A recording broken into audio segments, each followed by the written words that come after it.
Hello and welcome, my beautiful phantom audience, to yet another, oh gee, where even are we? Lo-fi live stream. How's everybody doing today? Yo, hello fellow space melobia. Hey everybody. Borb, Abyo, thank you for the almond contributions to the wheel stream. You're not on fire yet? Yay! That's good.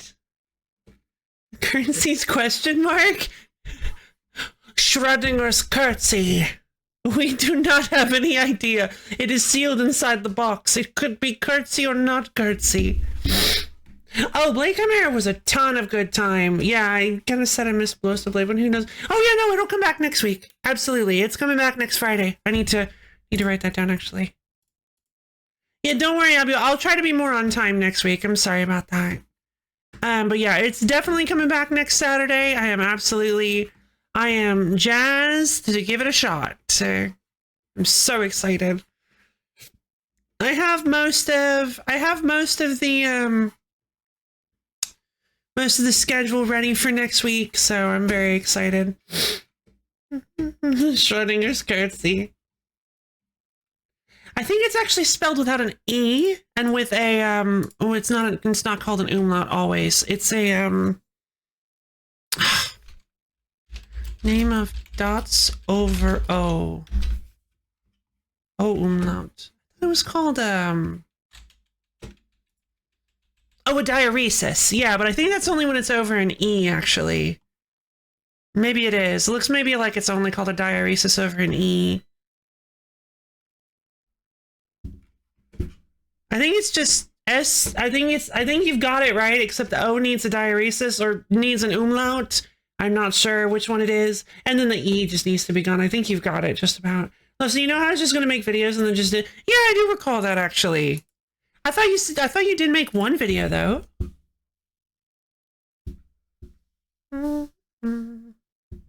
Losing some streams. Oh, that you don't know. That's not the.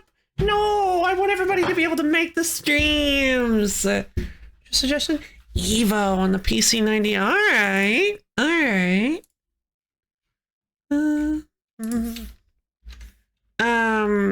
I will put it. Translation needed. PC98 might require lots of setup. I'm making the channel a regular watch other channels channel. I decided to just make a new channel that only uses an uploading channel. Oh, I see.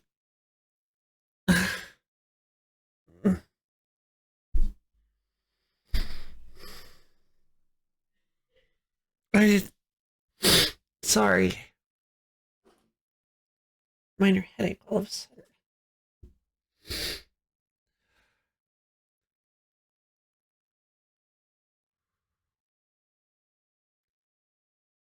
She'll likely fail. No, don't go into it like that. You gotta go into it positive. Don't use that. Don't go in with low expectations. I know what you're doing. You go in with low expectations. I've talked about this before. I knew somebody like this. You go in with low expectations.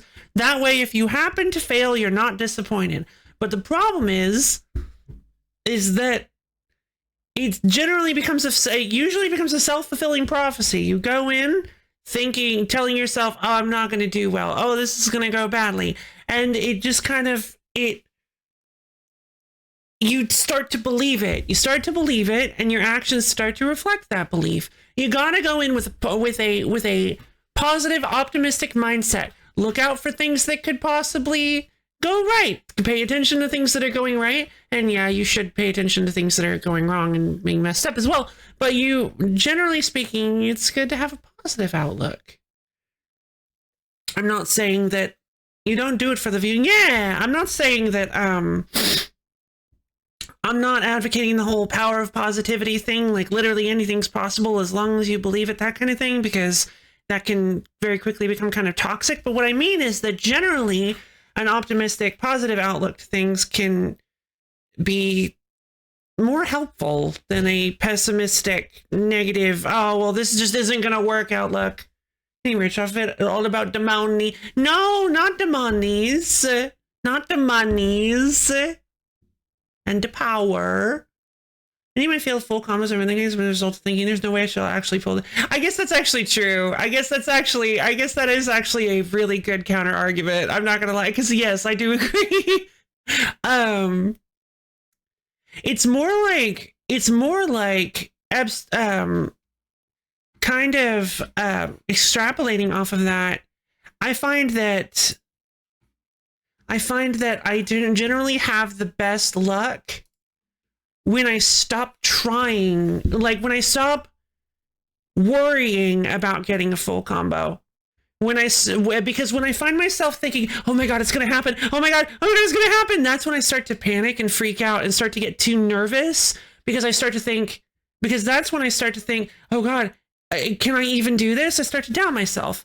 So like, if I don't consciously try to go for a full combo and instead just think, okay, and think instead like, okay, just gonna do the song. I know I can do the song, so I'm just gonna do the song. I'm gonna play the song. I'm gonna get these notes. I'm gonna get those notes. I'm gonna get that note, this note, you note, me note. I'm gonna get these notes. And then before you know it, bam, end of the song, I'm done. It's all about the monies. Who cares about originality? Yeah. That's save us greenish. All right, well, I have some interesting save files here. We have a bunch of lo-fi, and then we just save over this. Ugh. Drone confrontation. Save us greenish. Drone's gone. Yay! Although I should have saved the drone's gone on a separate one. Low crew and made it home. Okay, well, we made it home and we have the drone's gone. We have the made it home. We have the Ur-Quan caster, which is good, actually. That allows us to call greenish from anywhere, which means that we can actually do business at any time, which is actually fantastic.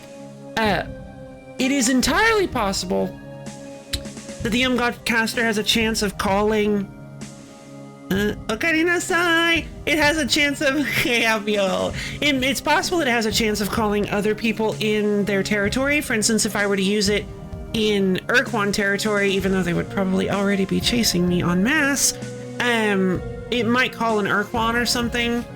I have no idea. I might be able to use it to call specific members, but generally speaking, if you go into their territory, they will just immediately start sending people out at you. So I don't really think that's going to be a problem.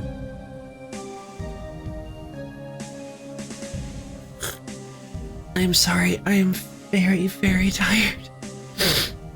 I have not been treating myself very well lately. I am going to go and grab my lunch. Since Borb actually mentioned it, I think I'm going to go turn on my Animal Crossing.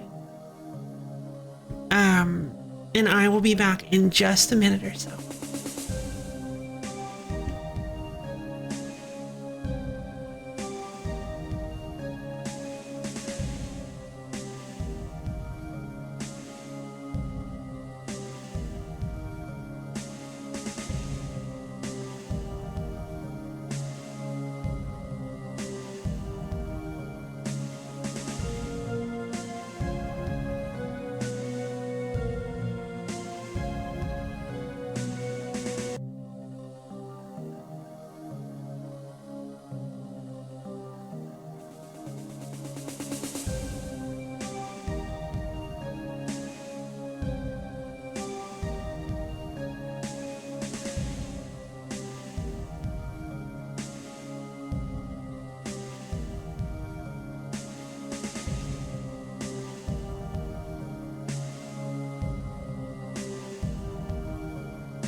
Hello again. I've returned. I am back. From outer space. No. In outer space. And now I'm back in outer space.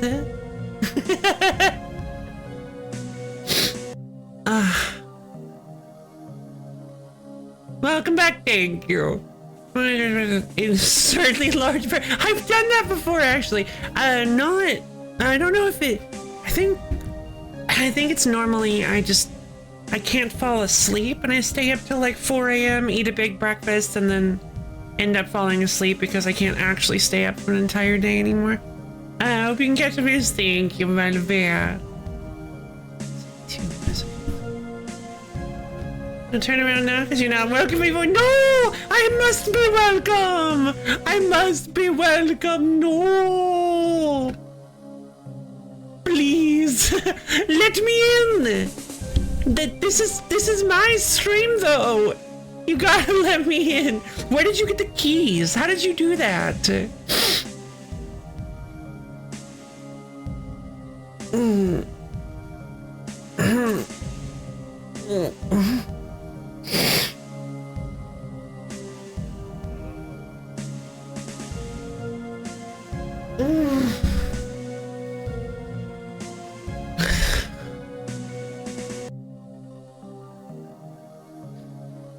Okay, well, today as long as you're breathing, you're doing more stuff well than worse. I like that. It's okay to treat oneself kind of bad at times. I mean, yeah, because you can't, I don't know. I'm not easy at giving myself leeway. I find if I give myself leeway, I tend to take advantage of it. Well, great news! What's up, Robert? What kind of great news you got?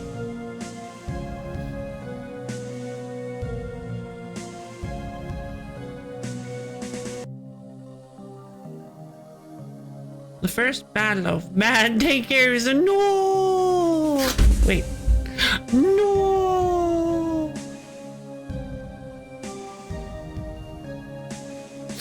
Very bad.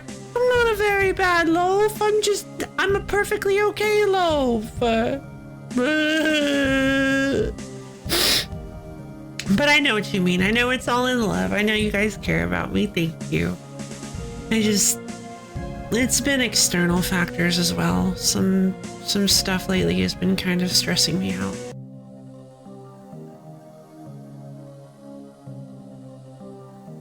But I say that like every stream now, so it just loses all meaning because it just becomes the norm. So I feel bad saying it.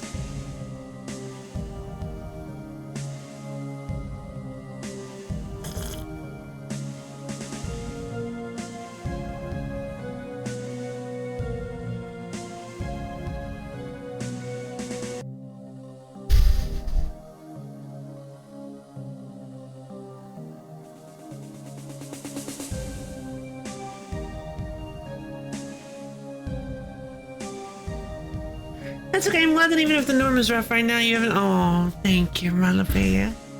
I really appreciate that.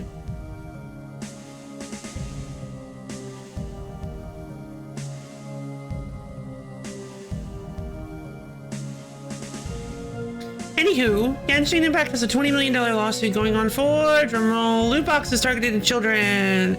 They are getting told that they need parental permission to target loot boxes at kids 16 and under, and their game is clearly targeted at children with loot boxes. I don't know if their kid is clearly targeted at children, but that would be great. I don't know if their game is clearly targeted at children with loot boxes, but yeah, I mean, it is a little sad that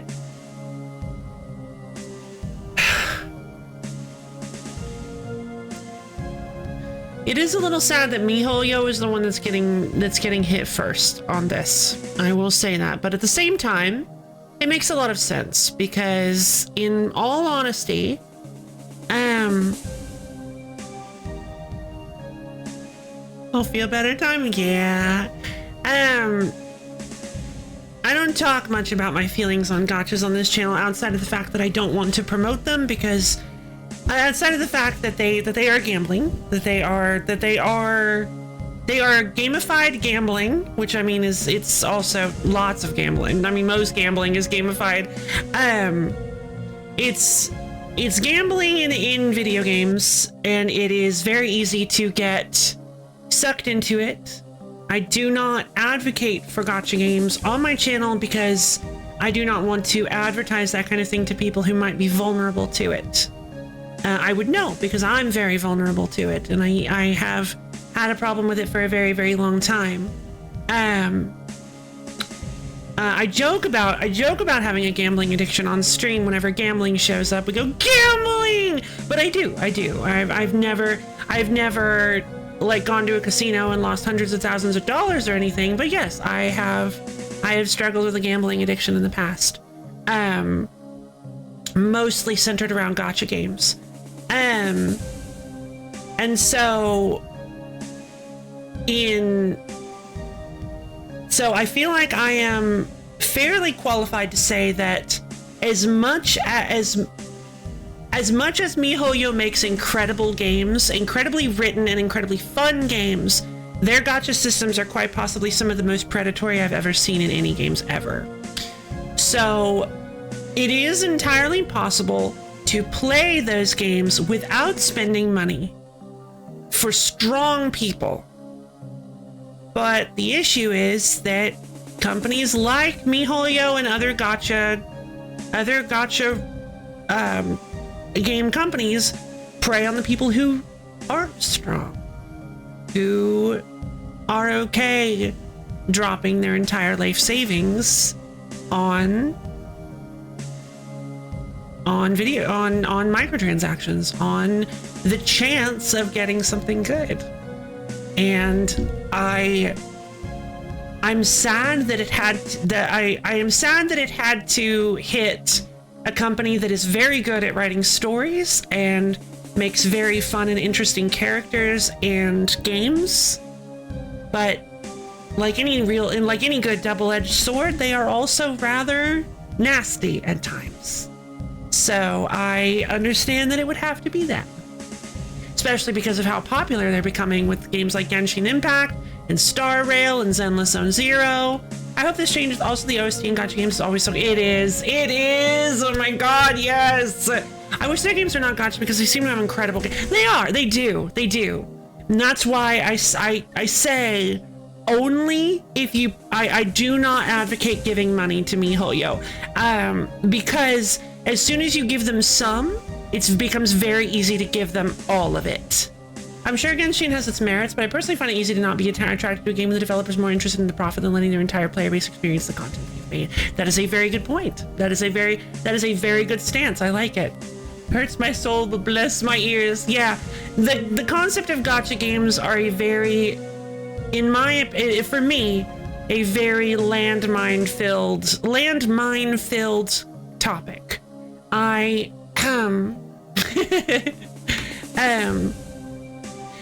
would absolutely love if games like Star Rail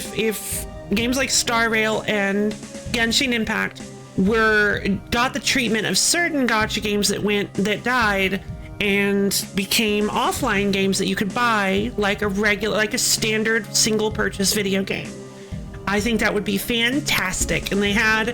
And maybe they would have in-game ways. Maybe they would have in-game ways to acquire the currency that you would use to pull the characters, or better speaking, you could just acquire the characters through the story. Because the characters do show up in the story. So when the characters show up in the story, never heard of them? Maybe I shouldn't have mentioned them. I apologize. I am not advocating for playing any of MiHoYo's games because I don't want to be, I tend not to mention them because I don't want to be responsible for anybody getting sucked into thousands of dollars of debt, because they have some, like, anyone want some cool ungachified game DMs? Good point. Yeah. Unsighted. There's a genuine generation that's developed very real development impairment related to gambling being pushed in almost every game lately. Not saying it's black. Oh yeah. Same thing with sports gambling. Oh my god. If you look at like YouTube's ads and stuff, there was a period of time where I was getting sports gambling related ads every single ad. No, you said non-gotchified. Oh, ungotchified game. Oh, I'm sorry. De-gotchified. I see what you mean. I thought you meant non-gotcha games. Mega Man, I can send you a couple. Hold on. I can send you a couple. Where are you? There's a Mega Man one. We got Mega Man X Dive Offline. That's a pretty good one. And then we also have Animal Crossing Pocket Camp. I can't think of any other ones. I always wanted to try idle games, but also they feel like, yeah, they're not for everyone.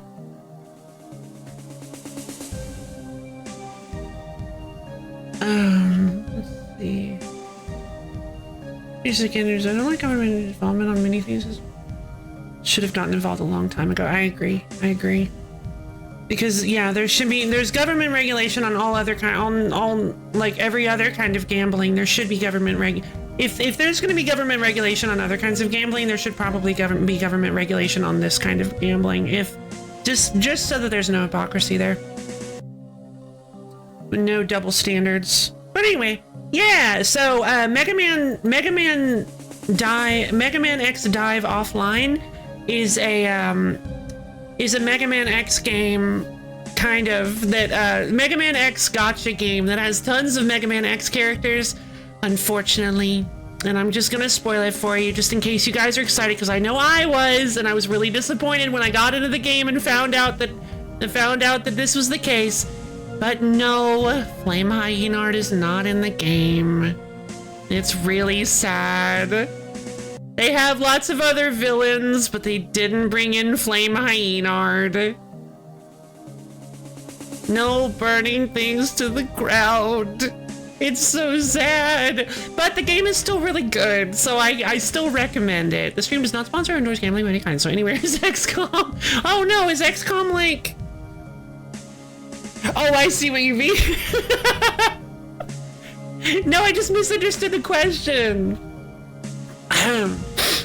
But yeah, and Animal Crossing Pocket Camp is actually really, really good. I personally actually have the new Animal Crossing Pocket Camp Complete, I believe it's called. I believe it's currently half price for like, I believe it's like $10 until the end of January or like the beginning of February or something. So it's half price for $10 if you guys are planning on getting it. I highly recommend it because it's really fun. It's a real fun Animal Crossing kind of experience with a bunch of like management stuff. Quint is not in the game either. Oh no, who's Quint? It's got some like interesting ideas for an Animal Crossing game. It's not just another Animal Crossing game. It's very, very different, and that was because it was a mobile game with gotcha elements in it and with free-to-play elements. But now they've removed those free-to-play elements and turned them into a very easy to acquire currency called Leaf Tokens. It used to have Leaf Tickets was their premium currency. Now it's Leaf Tokens. They are actually really easy to get. I had so many, like I did have some prior gameplay in the app, so they gave me some for free, but like you can get them really, really easily, and it can allow you to pull on the gotchas, and it can allow you to pull on the gotchas when you're not actually spending your own money to do so. And you can buy super cool furniture, and you can set up your camp, and you have a little camper RV thing that you can set up with furniture, and you can get all these super cool pet friends, and it's great. The game rules, and I highly recommend it because it is no longer gotchified. I can do that now because it's no longer free to play. You cannot spend your own money on it. You buy it, it's yours, and it's got free to play. It's got actual faux gotcha elements in it now, because they are gotcha elements, but you're not spending, you cannot spend your own money on it. It's literally impossible to spend money on it. Quint is Mega Man from the future, got brainwashed by time traveling Wally as oh, pogo stick! Oh no! I believe the Quint in 2GB teleports away. Does he not? And the one in 5. I feel like we've talked about this before. Has this come up before? I feel like it has. Except from OG purchase? Yeah, exactly. But I mean, you can say that about any video game. There's no way to spend money except for any video game. Yeah, because Quint is great. Ah, gotcha.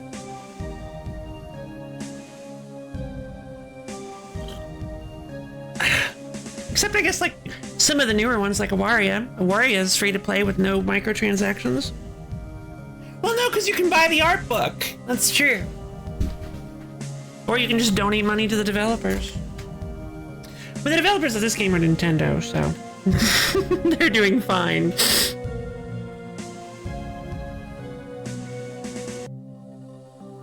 All right.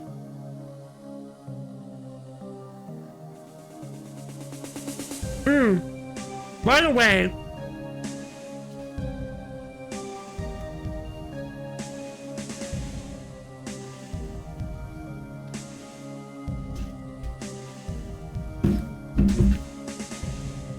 related to something Viral said, I do not believe I want to make this a short stream. I don't think I want to make this a short stream. I think I want to just... I might, but... I don't know. We'll see. Like, maybe we get to like 4 hours or like 3:45 and I'm just like, you know what? I'm tired and this is a good place to stop. Who knows? I don't know. We'll see. I need to grab some... I need to grab something to drink. I'll be right back.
So yeah, thank you, Rabbit, for bringing that up, because that is, I know it's a bit of a heavy topic, but yeah, gotcha games are something that I am very passionate about. I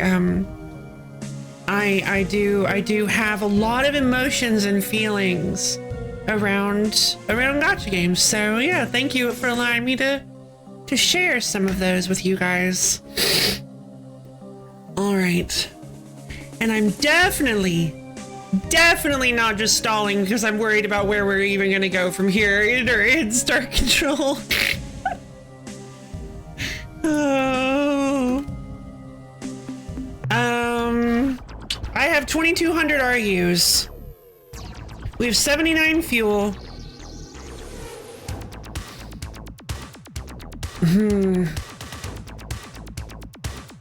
I remember where we were. Woo! Dismellabea! Oh, by the way, I did actually spend last night reorganizing my my notes into specific species-based sections, so now I can keep track of things a little bit more easily.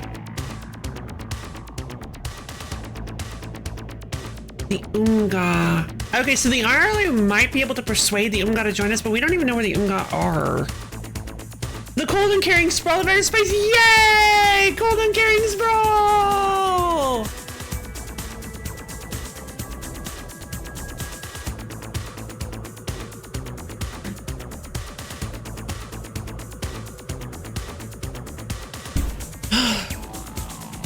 actually.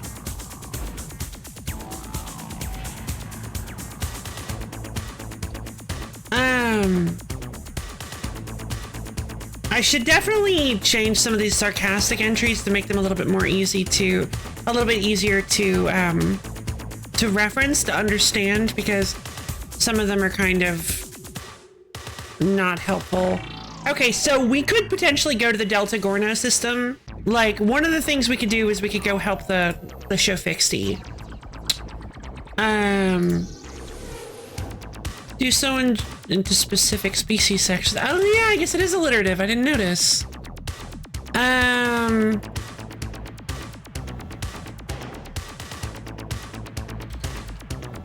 Shofixty. We need to go find the Shofixty. Yeah, I think first time you spoke with the hourly, they said they could help you with information or knowledge, perhaps, I forget. Yeah, but their knowledge was that the drones are on a gas giant, originated from a gas giant. That didn't help me at all.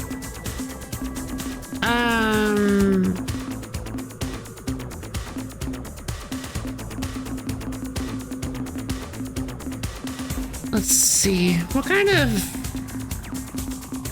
point defense is 4,000 RUs? Come on! Why is everything so expensive? The new heart container is also 2,000. Let's see. Everything is so expensive.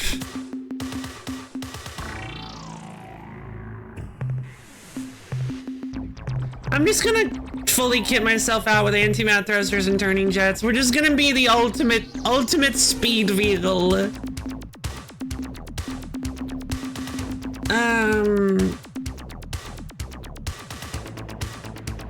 Sometimes repeated encounters can have new dialogues, like you're talking to a different member of the species who might have something else to say. Just a general tip. Okay, good to know.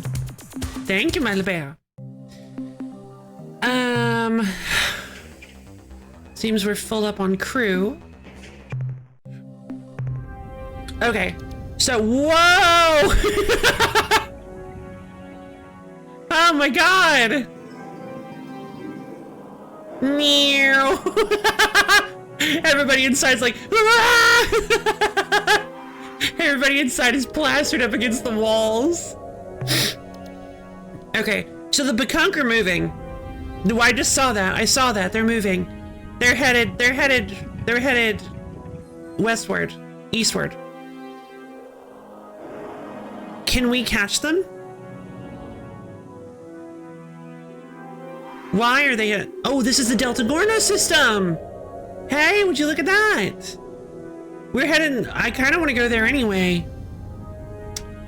So, if you guys remember, the Shofixty originated in the Delta Gorno system.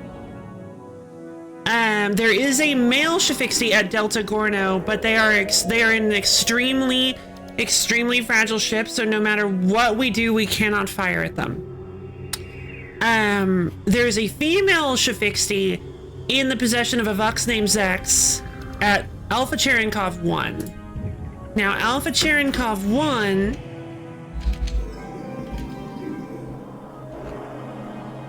is over here. Interesting. Oh, yeah. Okay. So Alpha Cherenkov 1 is here. So we could probably go to Delta Gorno, grab the male, head to Alpha Cherenkov, grab the female,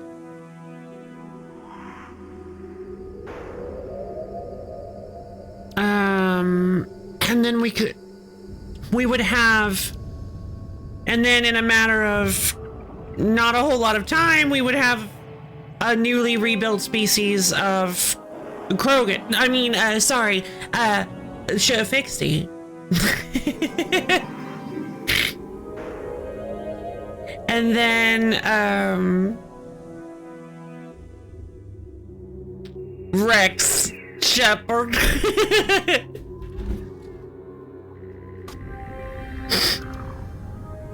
See, I actually never played the first Mass Effect. I played the second one and the third one. I started playing the first Mass Effect. Oh, you know what? That actually might have been the first M-rated game I ever played.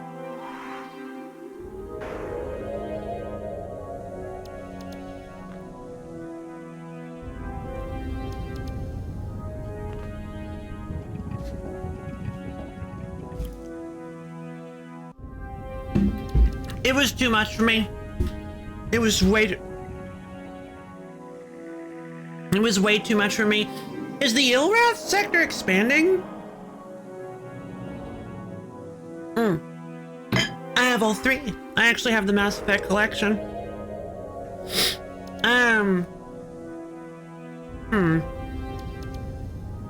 The Araloo are really difficult to get up to.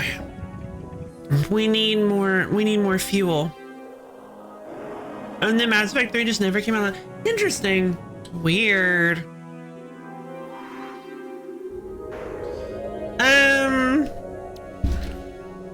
Huh. Well, you know what? Let's head to the Delta Gornos system, see if we can catch up with the Pekonk.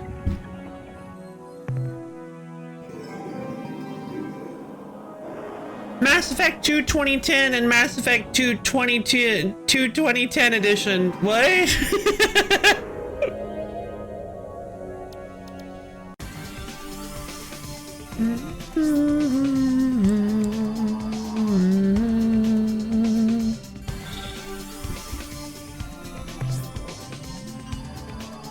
Don't you guys be moving on me.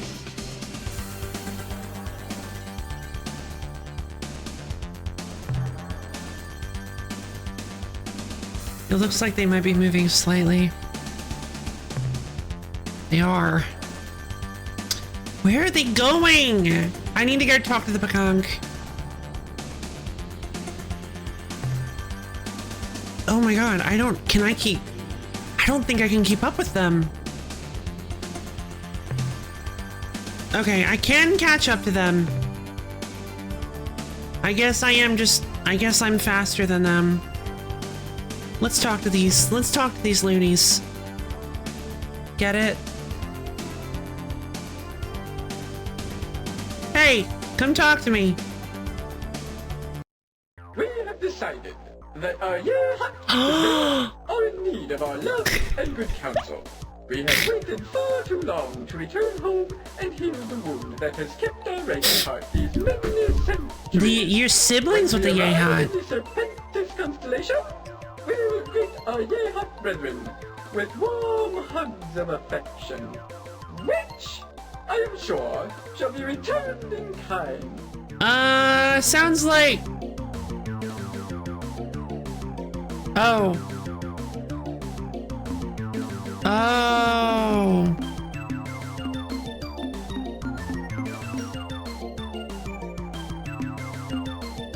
Are the Yehud bad? I thought the Yehud were...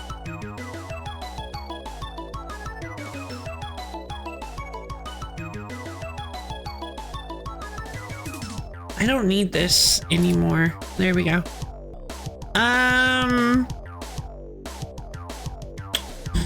The Yehud have been ruled by the Veepseeps for 2,000 years. Okay, well, that's all the information I have about the Yehud, apparently. Did I not ask Shepard about... Or sorry, not Shepard. Did I not ask the commander about... I didn't do that one on purpose. That was a joke. I mean, that was accidental, I mean. Yeah, I get it.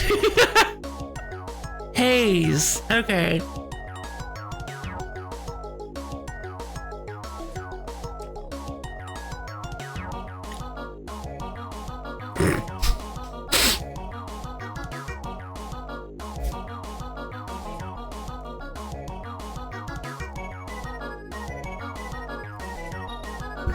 I love how big that joke became. Gonna wait, I'm in the middle of some calibrations. Oh no. Okay, so we found the Pekonk. Look at the way their throat goes, just like... My guess is that I need to say that the Ouija board said no. an ominous portent. Come You back! must consult our spirit guides before proceeding. Unfortunately, we will have to return home to do this properly. Thank you for your concern.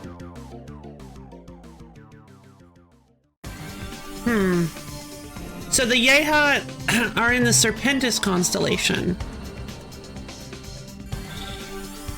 Where?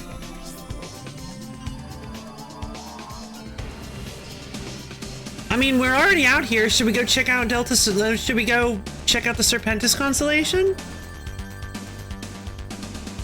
We could go to Theta Serpentis, see if we can get ourselves some resources. Yeah, let's do it. Is your fuel okay? I have 59 fuel. And I have... no credits. Actually, I might have some credits. I think I have some credits. I do think I have some credits with, I'm not in, hold on. I'm not in Pekunk space anymore. Yeehaw! Whoop-de-doo! What a good day I am having! First, my nestmate surprises me with extra fat and spicy grubs for early meal. Early meal! Then I am complimented on my fine display of ceremonial tongues. Ooh. To top it off, I encounter the human friend, loved by all Pekunk. Oh, thank Get you. any better? Oh, that's so wonderful. Early meal. I've always wanted my fortune told. Would you mind? Not at all. You are an open book to me. Oh. Ah, how quaint your little life is. So refreshing. Ooh. Anyway, I see in your future that you will be jumping across the galaxy through dimensional doorways which are at your beck and call. This ability you shall receive from a mysterious and yet somehow I sense lovable alien race called the Arilu Lande, or Lalilu Arile, or Lupilu Happy Day, or something like that. Also, I sense that you will have 14 children and die at an early age. How far away is the Arlu system? Alright guys, we're turning around. Breakers, no! Oh god! Wait a minute! No! Oh! My mind hadn't processed that yet! No! God! 14 children! No!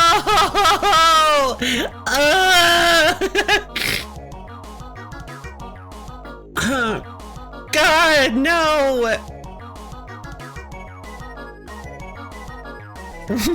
Hey, Misha. Curse upon thee! No! There's far too many for a singular household. It is. And for a singular person. Ugh. God. Indeed, I am joking. Thank you, Misha.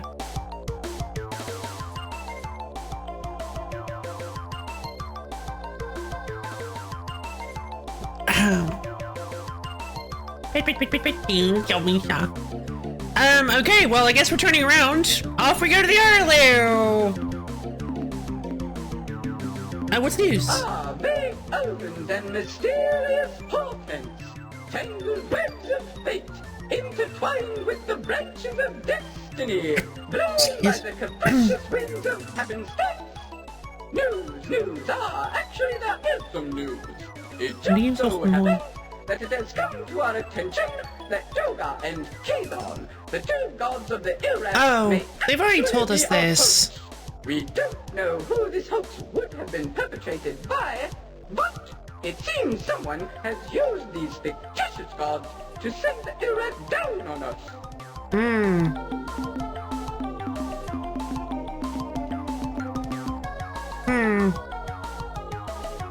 Perhaps the Umga? It could be the Umga. If that's the case, because we got an Umga caster, It seems that they have the technology to make, broadcasting devices, really powerful ones. So it's entirely possible that the Umga are sending fake deific messages to trick the Ilrath into doing their bidding. But then why would they be making them do evil? The Umga were part of the Alliance. But maybe these specific Umga were not, and they're just like jerks.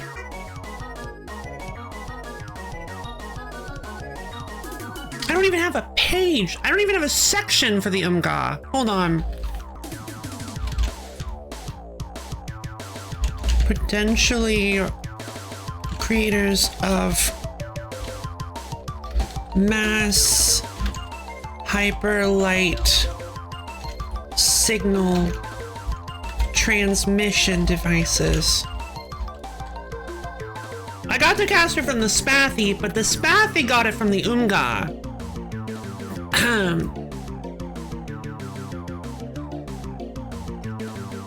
But yes, I did. I did get the caster from the Spathy.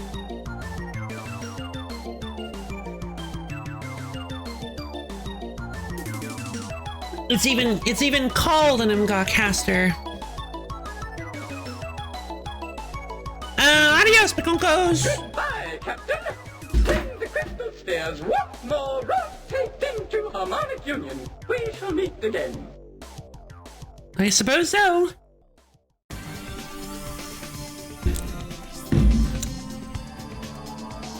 Are you also a Pacunc? The stars are in auspicious alignment. The various significant moons are in the correct houses. Oh, right. And ambient psychic energies are in balance. All is well, and the universe is at peace. Well, actually, 2/3 of our civilization has been decimated. Oh my by the god! Uber. But besides that, all is well. It is good to see you again. Oh no!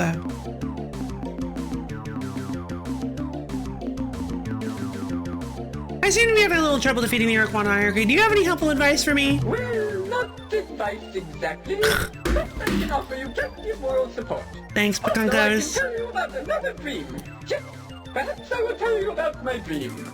In this dream, there was a small creature, fragile and weak. Above it loomed a much larger creature, dark and foreboding. The large soft creature pick. was preparing to take the smaller one into its slavering jaws when the little one leapt up and said, "Hold! Why do you do this? What you are doing is wrong." This made the large creature pause while it pondered the question.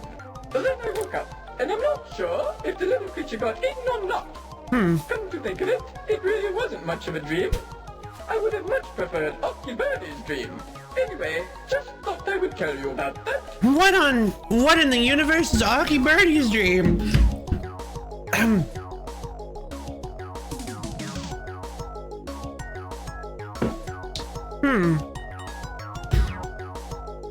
That sounds rather interesting. It makes me think that perhaps we might be able to negotiate with the Ur-Quan if we do this properly. Hockey birdies, how so?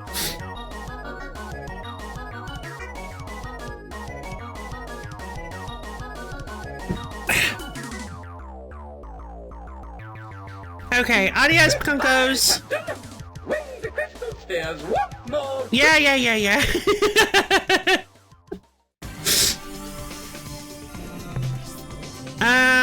Wait. I was out of Pacunc space. What's going on? Oh, I guess I wasn't. Oh, my target was. Well, I'm gonna be honest. I'm going to just head back to Seoul so that we can refuel and head to the Airloo system.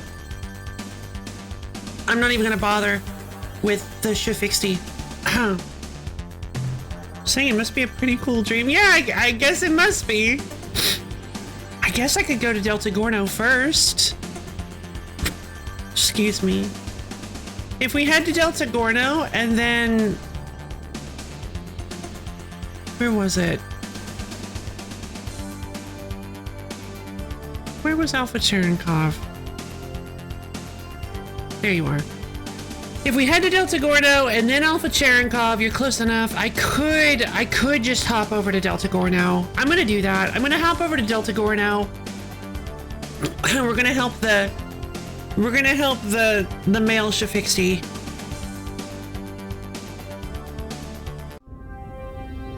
Oh, hey! I'm here to help. I'm here to help. Wait! Attention, huge Aryan metal. Oh! Most of my sensory instruments are malfunctioning.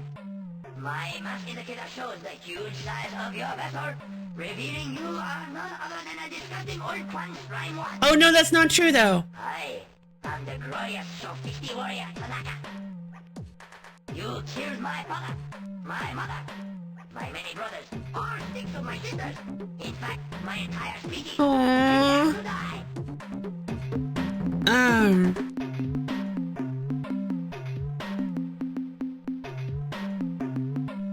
Hmm.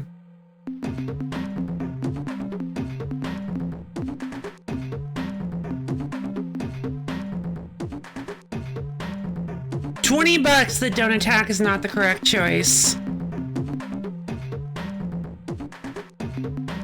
They're a warring species. I feel like exchanging insults is possibly the right way to go. But there's no I feel like this will actually result in combat. No one insults us like that, you toothless, piebald, impotent roof rabbit! You rip, bloodless sack of decaying flesh, Ur-Quan! You die! Die! Okay. Oh, sorry.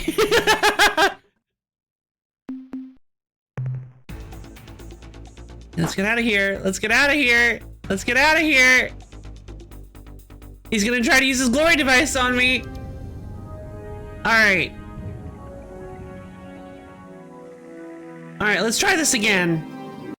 Ah, so the cowardly slug spawn has returned. You were most fortunate last time, you hideous, toothless freak. But this time, I shall surely destroy your vessel. You slithering eater of putrid hairballs.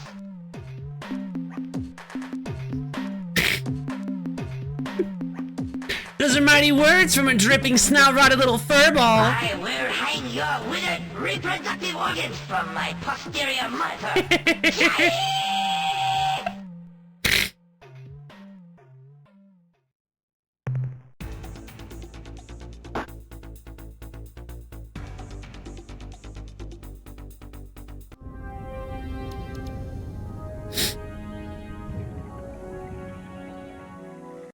I see you're back for even more humiliation. You flagrant Ur-Quan up top.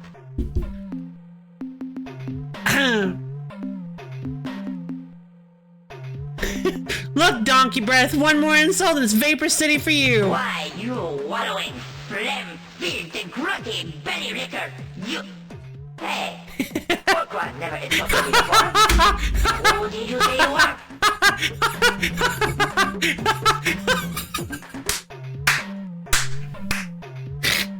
I can't believe that worked. I mean, I can. I can't. I knew that was gonna work. Thank you. I knew it. I knew. You gotta meet them on their level. You gotta meet people on their level. You know.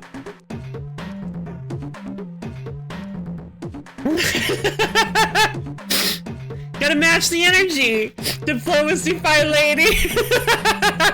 Love you, bully. Yeah, I had to bully.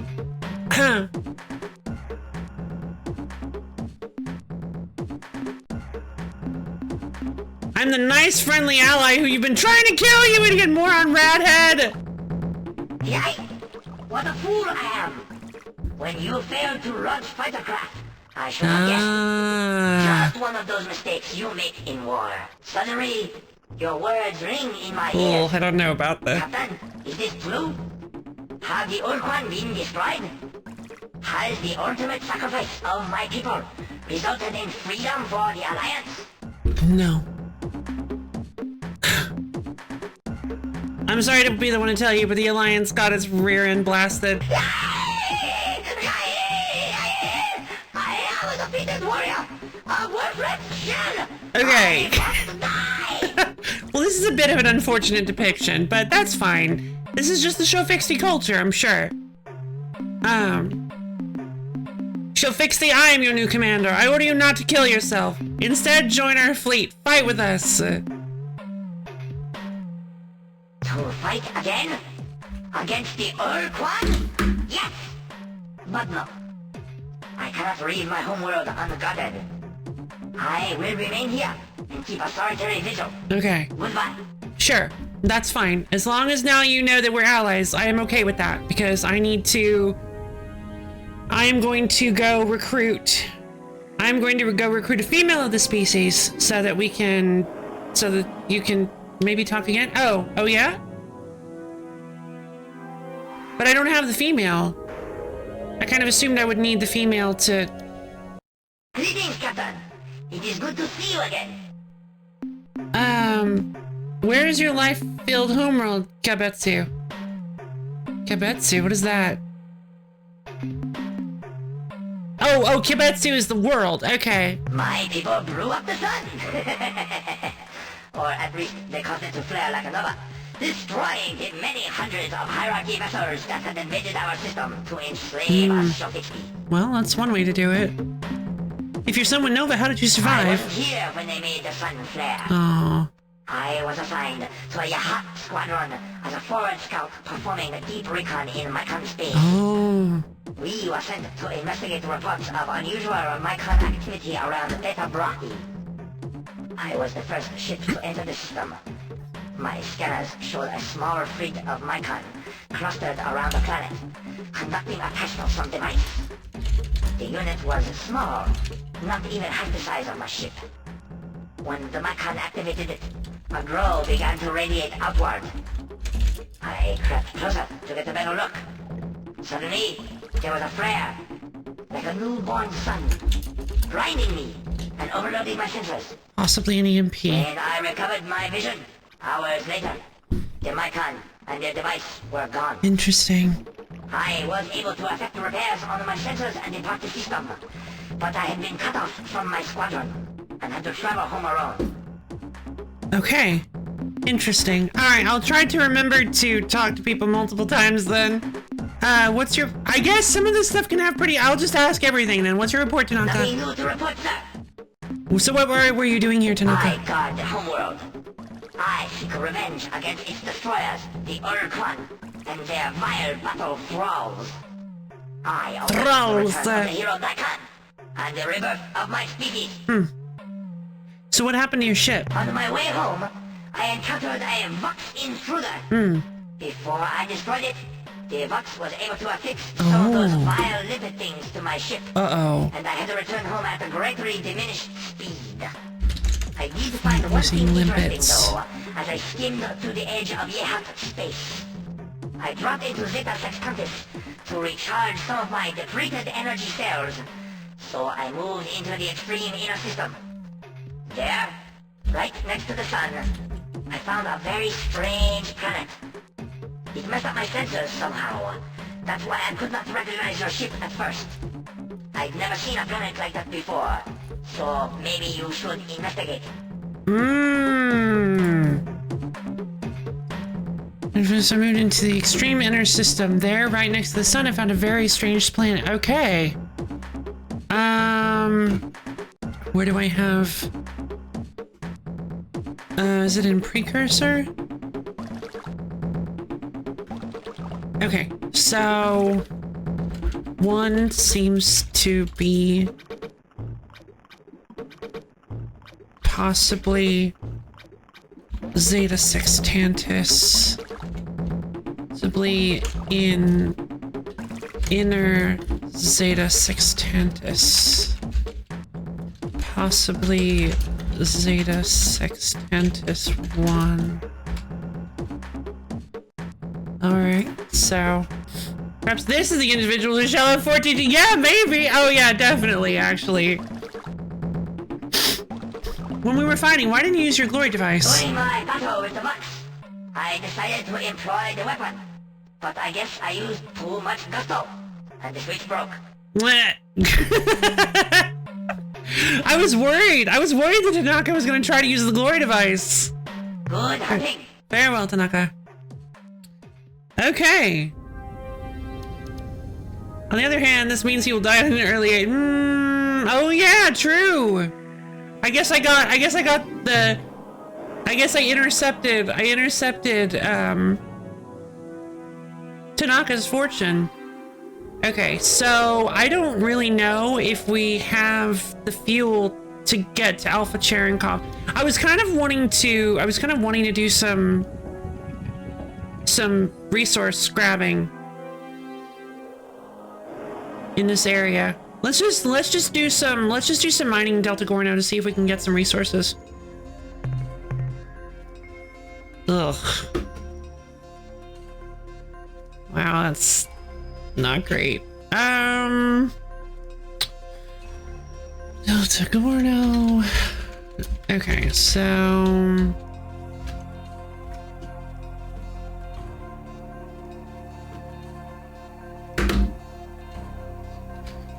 Planet 1 is basically just empty. Let's head down and grab some. It's got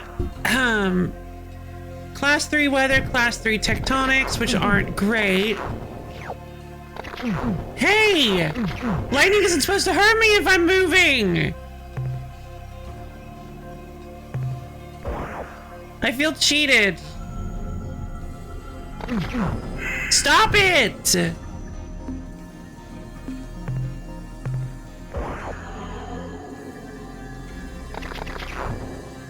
Oh my god, thank you. Bess. I mean, I still wanna clear it out though, so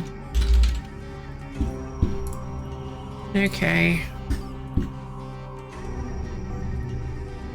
Yeah, I was thinking the same thing. Yeah, you actually make a good point. It probably wasn't even worth the fuel.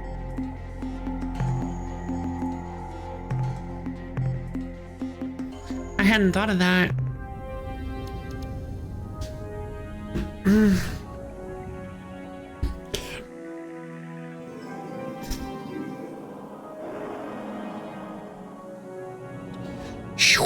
Whoosh, whoosh, whoosh,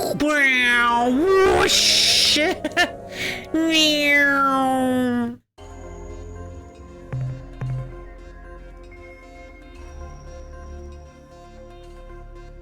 Are white planets like the worst Selenic world? I'm not even gonna bother.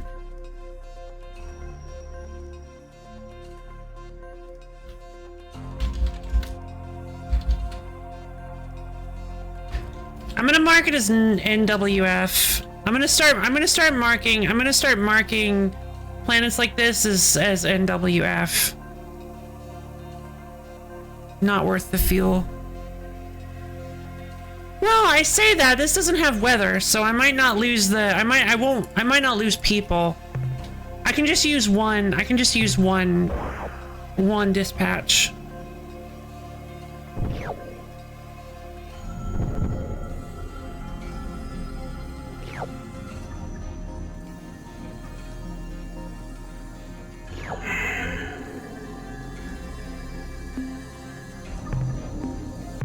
Alright, so Delta Corner 2 has been clear.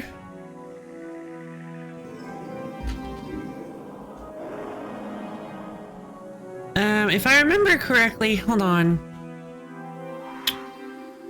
Very young orangutans could grow bananas perhaps rather well. So yeah, so yeah, white planets are just bad. White planets are just the lowest. Violet, yellow, orange, cyan, green, blue, purple, pink, red, white. That's from best to worst. That's the order they go in. Very young orangutans could grow bananas perhaps rather well. Well, there's an orange. Orange is actually pretty. Oh, we've got a bunch of oranges. I wonder if biologicals can only show up on certain colors. Good question. I don't know. Yo, my God.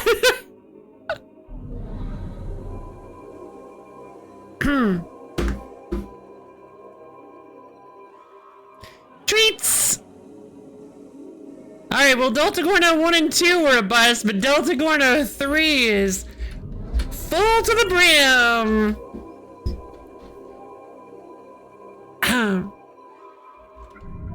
Huge haul. Wait, what do I actually... Hold on. I have a word that I use for this. Abundant everything. Oh yeah, care combo, sure. And of course, biologicals. Fantastic. Alright, Planet 3 is quite the haul. Okay, everybody, let's do a hydrate reading first.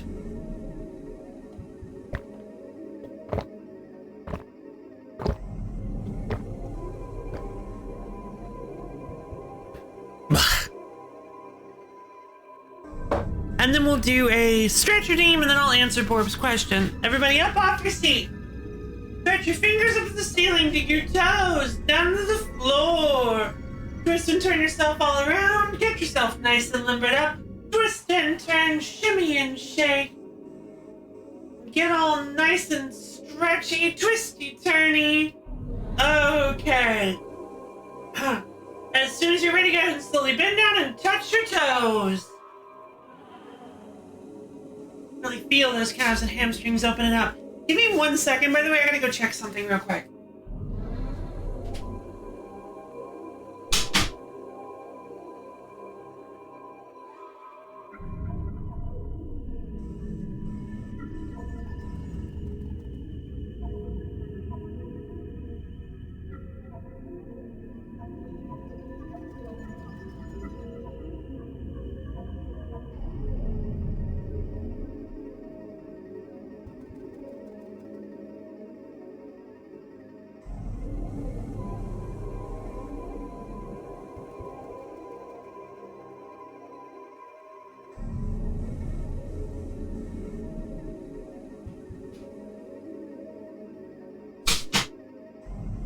Okay.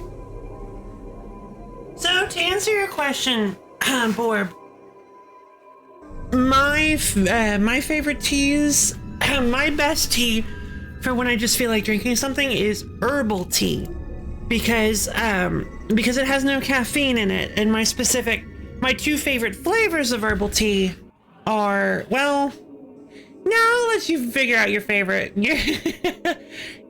flavors. But yeah, my favorite tea for just drinking something is herbal tea, because it has no caffeine in it, so it won't keep you awake, and you can drink it any time. It's basically like drinking decaf tea. Drinking oat tea. Oat tea, I've never heard of oat tea. Chai gang! Well, I mean, I don't think I've really ever tried chai, so I think I've had like I've tried some heavily modified chai, but I made the mistake of trying to do some bad mouse. I'm gonna need some hand yolk. Gimp stuff. Oh, the Gimp stuff. The art program? Yeah, photo editing. Yeah. Yeah, I just couldn't get into Gimp. It was really difficult to use. Like, there's so much to it that just isn't intuitive. Gimp is weird. It is. Gimp feels weird to use. I'm not a huge fan of it, but it's free, so. But I got no Photoshop, indeed.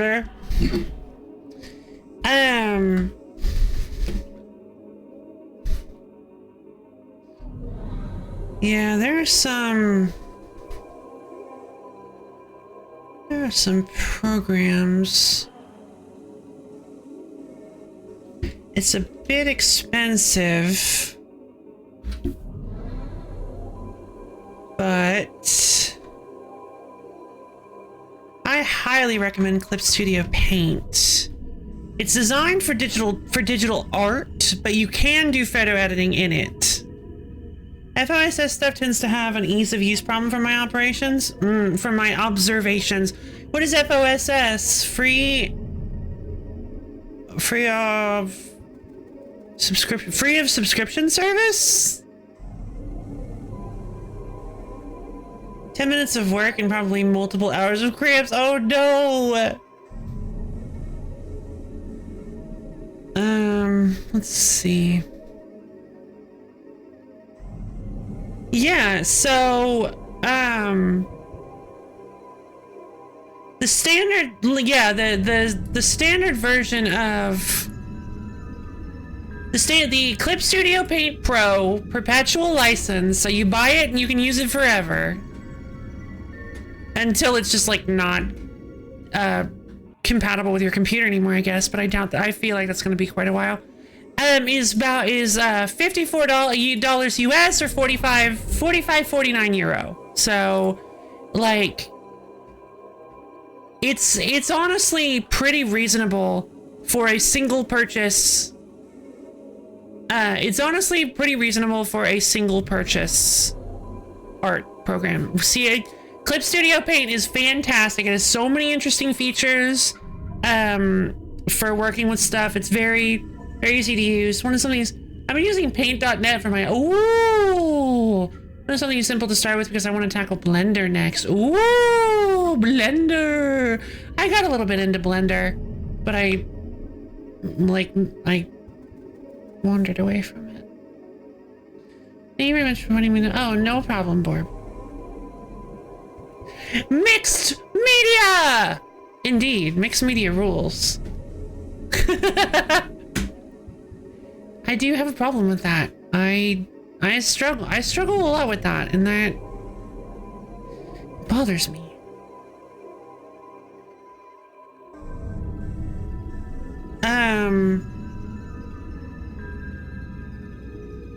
Gotta scramble back up on that horse? I guess so, yeah. I guess I could.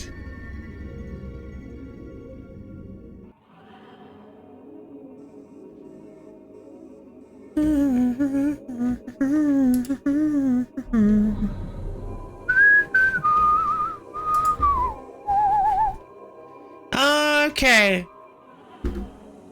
Now let's see if we can handle this class 3 weather, class 4 tectonics planet.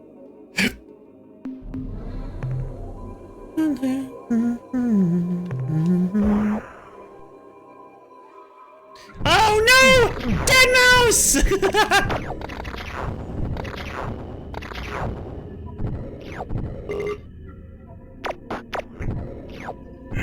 Death mouse! It's okay if not every horse is the one you want to ride. Thank you, Malaby. Thank you for saying that. Dead mouse is a slave of the Ur-Quan! Oh no! They got to them! Thank you for saying that, because that's a really good point, actually. It's okay. I guess it is okay if not every horse is one that I want to ride.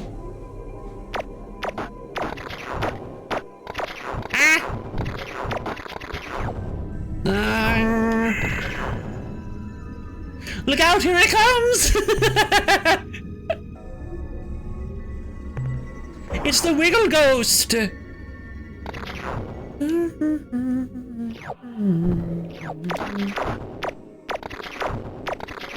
Help! Help! 20 uranium. Real good. Radioactives are nice.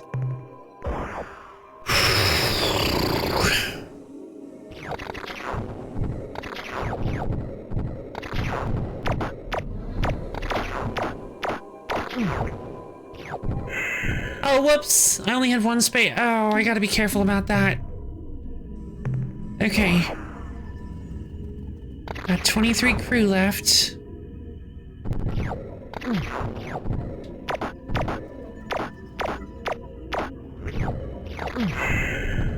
Jesus. This place is kind of fuel hungry, not gonna lie. Maybe I shouldn't be doing it this way.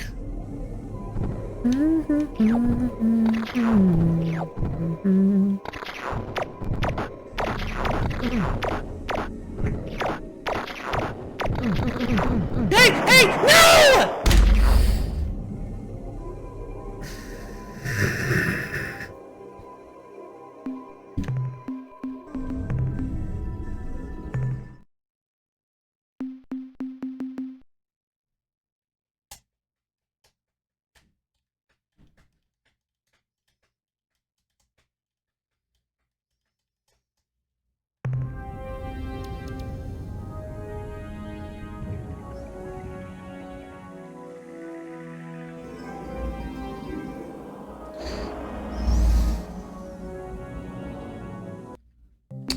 I gotta remember to save after every planet. I keep forgetting to save after every planet.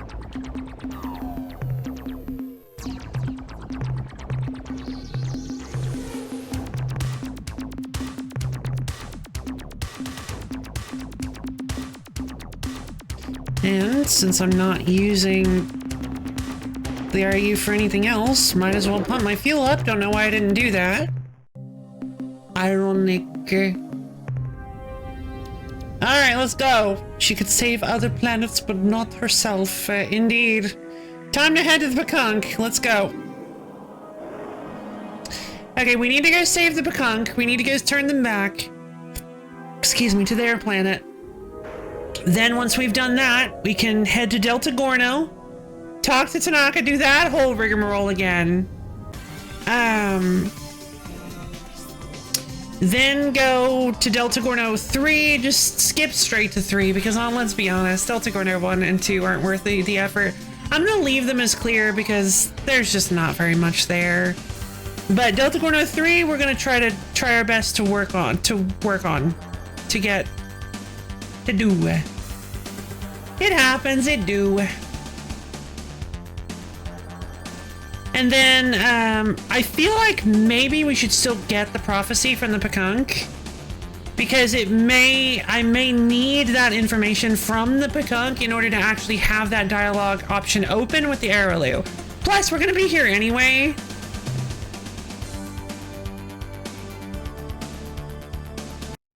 We have decided that... The 11 Council, turn back our most mystical device. The Ouija board gave a definite no when we asked it about your trip.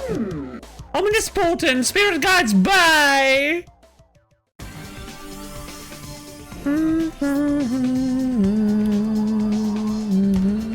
Donuts! I feel like I am turning more sharply in hyperspace as well. What a good day I'm having! Yay! I always wanted my fortune told. Anyway, I proved The dimensional doorways! And I think it has something to do with the clear spindle. What's news? It just so happened. Duggar and Kazon are a hoax. Well, now I can tell you about another stream. Small creature, much larger, dark, and foreboding. What you're doing is wrong. Okay. Adios, Punkos. Yeah. Okay, so save after that.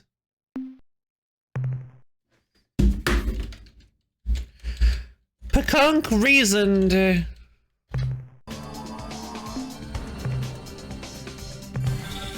Alright, I'm headed to Delta Gorno. Let's go. Meow.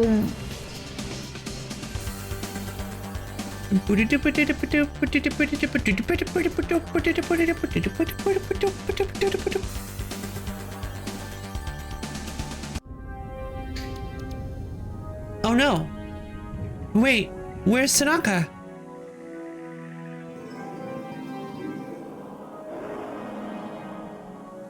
Wait, where's Tanaka?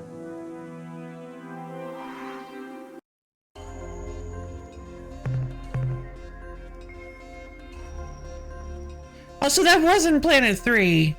I don't know which one that was, but it wasn't 3. This is 3.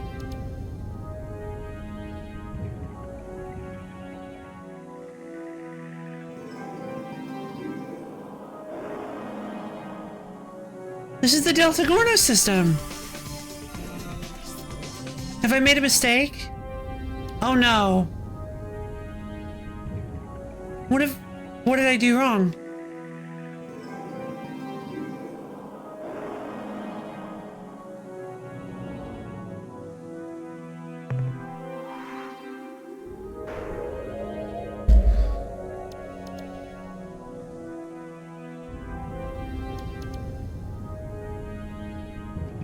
Okay.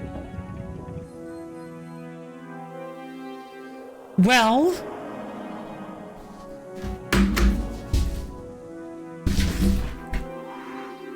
I can always head to the Alpha Cherenkov system to try to pick up the female.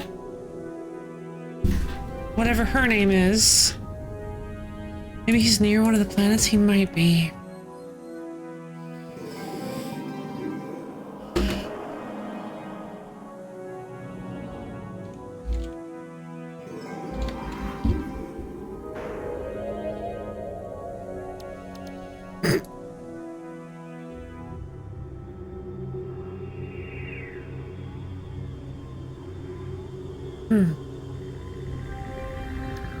He should definitely be here. You hadn't talked to him yet. No, I hadn't.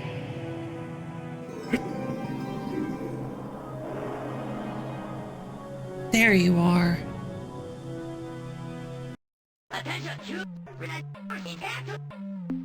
No one insults us like that, you toothless, piebald, impotent rabbit!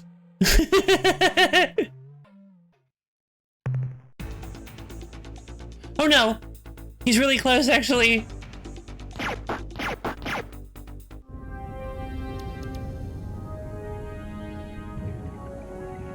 Come here! Come back around!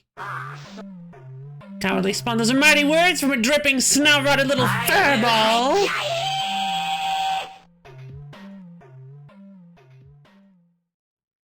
I like the Shafixty. I like Tanaka, at least. I would have been so angry if that meteor hit him and just killed him. One more time! I see you're back for even more humiliation. You flatulent Ur-Quan pup. Look, donkey breath, one more insult and it's Vapor City for you! You wallowing, phlegm-filled, grunty belly ricker. You... Hey! Ur-Quan never insulted me before. Who did you say you were? I'm the nice, friendly alien you've been trying to kill! Suddenly...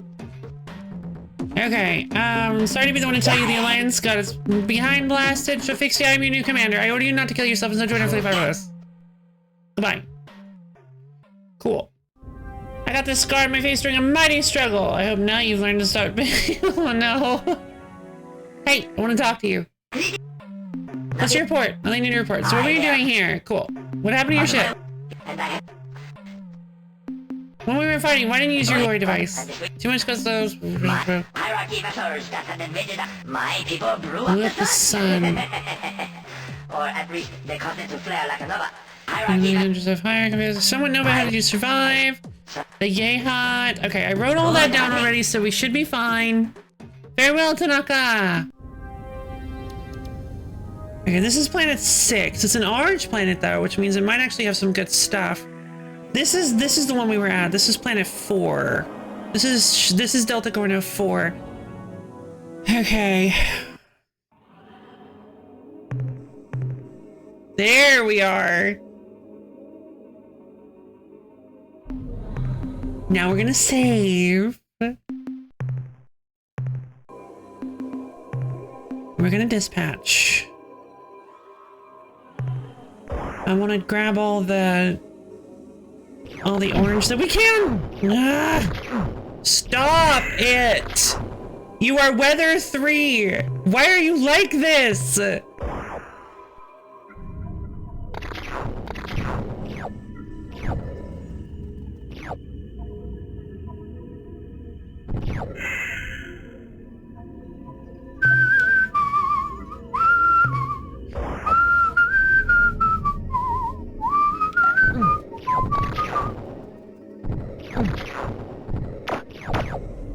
Thank you, Dead Mouse. On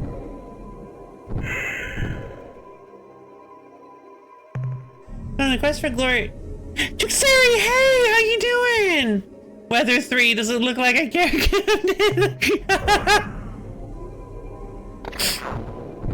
The much-awaited sequel to Weather 1 and 2.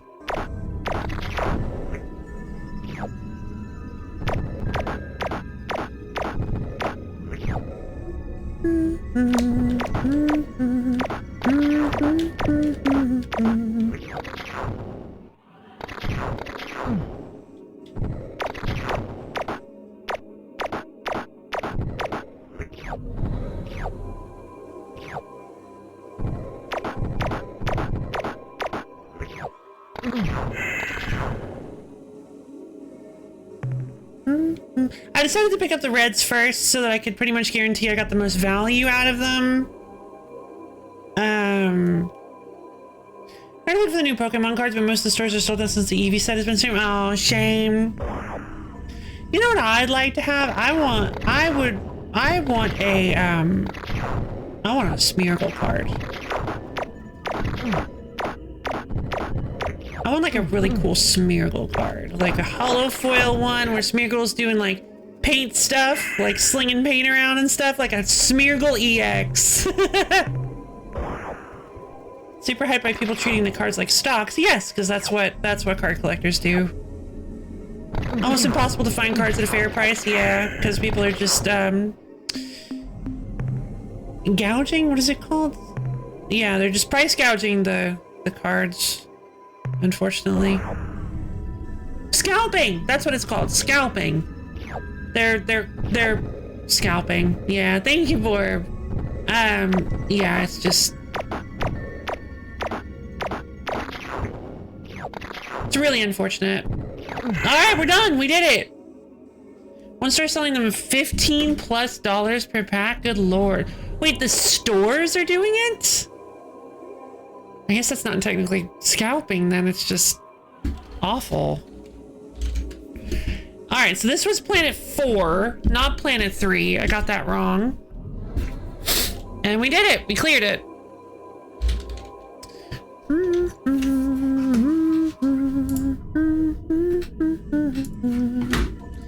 Alright. What have we got? Oh, look at that haul! Look at that haul! We got so much good stuff. Okay, save the game.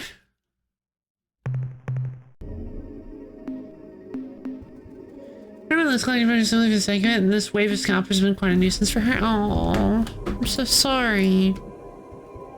What is with this new set? What's with the new Pokemon TCG set?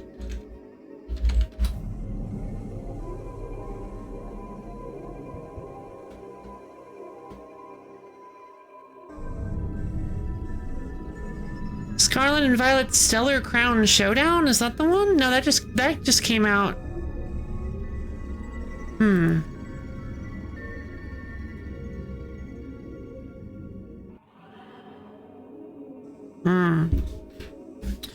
New Get Rich Quick scheme. Create a new popular trading card game and then buy all of your own stock and only sell it on the secondary market. Brilliant. Just because of a full art Umbreon card. Really? New full art Umbreon. That is gorgeous. Is this the one where it's wrapped around a tower? Reaching out to the moon? That's kind of amazing. There seem to be lots of them actually. No, that's the old one. Is this the one with Karen on it? There are a number of...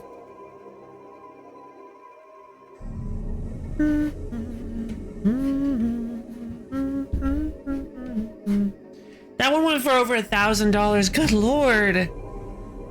Umbreon EX from Prismatic Evolution selling for $3,000. Alright, here's a YouTube video. Ah, it's this one. Okay, it's the one with all the gems around it. Gotcha. Yeah, here it is. Wow, that's kind of beautiful. So is it like that new Omniterra type thing? Is that what's going on? Actually, you know what? Don't tell me because I haven't played the DLC and maybe someday I will. Because that's kind of what it looks like. It's a crown with every single like gem around it. It's very interesting looking. New Umbreon EX. 280 HP. Good God, the power creep. You don't even have to. Oh, you do actually have to evolve it. That's interesting. Is this the first EX Pokemon you've had to evolve into? Because I remember the rule used to be that even if it's an evolved Pokemon, if it's EX, you don't evolve into it. I imagine it's not. I imagine they've been doing that for a while, but But yeah. There used to be a lot of evolved EX Pokemon. You could just play them right off the bat. But the thing about EX Pokemon was that when you beat them, you got 2 prize cards instead of 1 because they were generally very strong.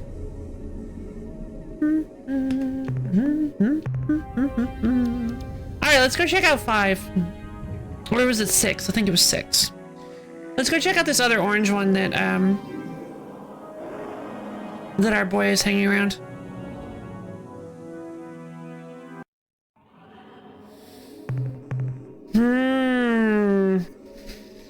Again, really nice, and there's no biologicals either. So we just got to deal with the weather and the earthquakes. I can do that.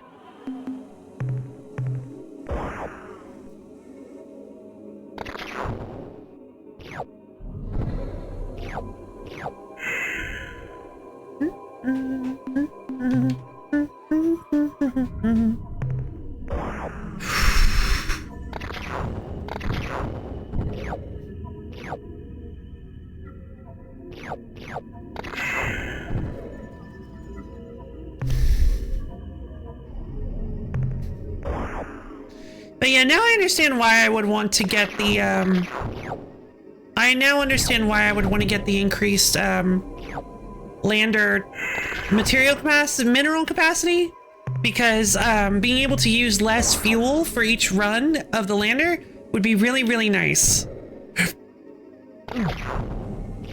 So yeah, I think that's what I'm gonna go for next. I mean, I have to. If I get any research from Greenish, it's either history or it has to be that. Or knowledge, I should say, not necessarily history. It has to be some kind of, like, knowledge brokery thingy. Really? Really? Rude. I'm down to 21 crew members. Good God.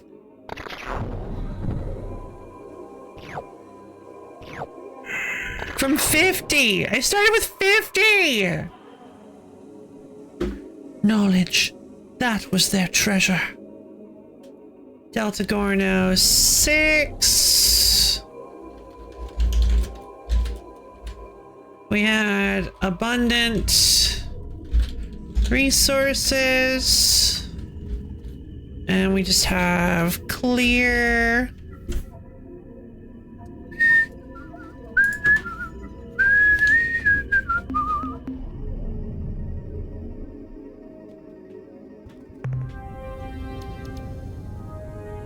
You know, considering that the rule generally tends to be correct about, like, the colors of the planet, I'm wondering if maybe I should just write down the colors of the planet. Really embracing this. I know, I'm sorry, I can't get it out of my head. I apologize. It's a good song.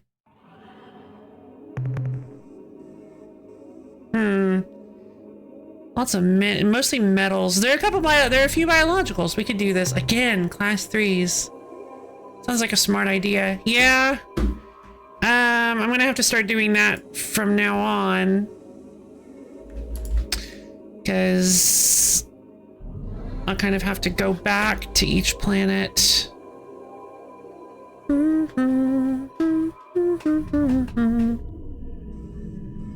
Writing down the empties as gas giants, too, would probably be better than just writing them as empty. Not every empty planet was a gas giant, though. Most of them were. But I guess I could, like, at some point, go back to all of these and kind of... I've been to quite a few systems, though.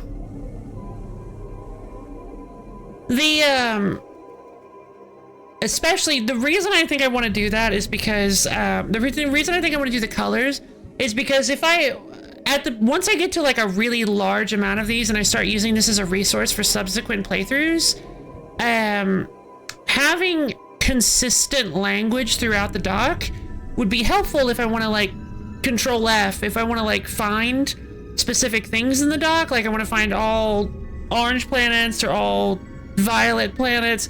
I can just search the word orange or violet rather than having to search for the word abundant or anything like that.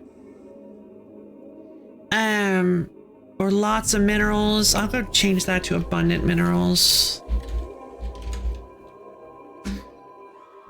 Mineral rich. Yeah, see, I'm not using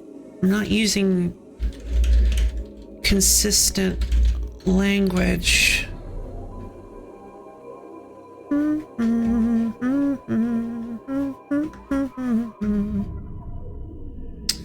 Extremely sparse is kind of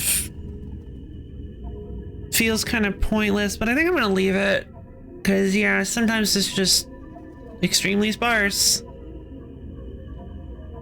The term biologicals is probably great. Where are we? Delta Gorno? Alright, I will mark Planet 4 as orange. Planet 6 as orange.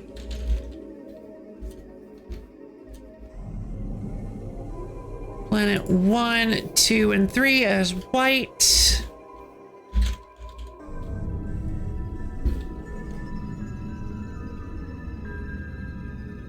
And then I will use the magic of copy paste. Whoa!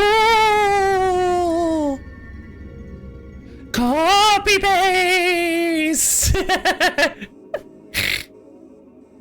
Behold my sorcery.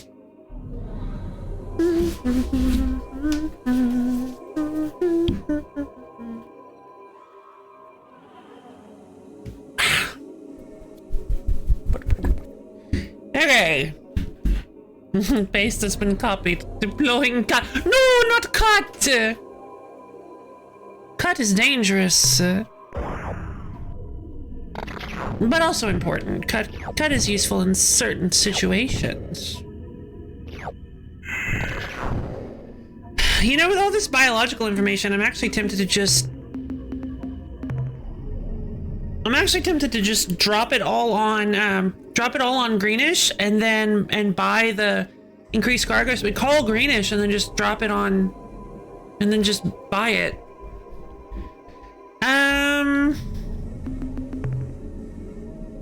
That would help.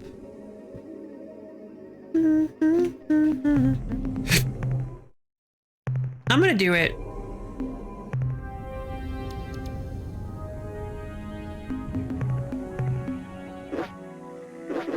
I have to use it in hyperspace. Interesting.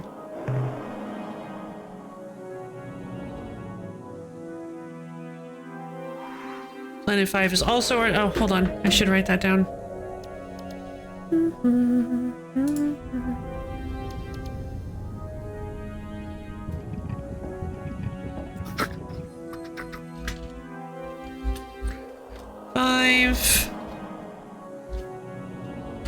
Orange, we got yet again abundant resources. I did not clean it out though. I'm not done with it. Let's head into hyperspace. Those Pecunkers still following me.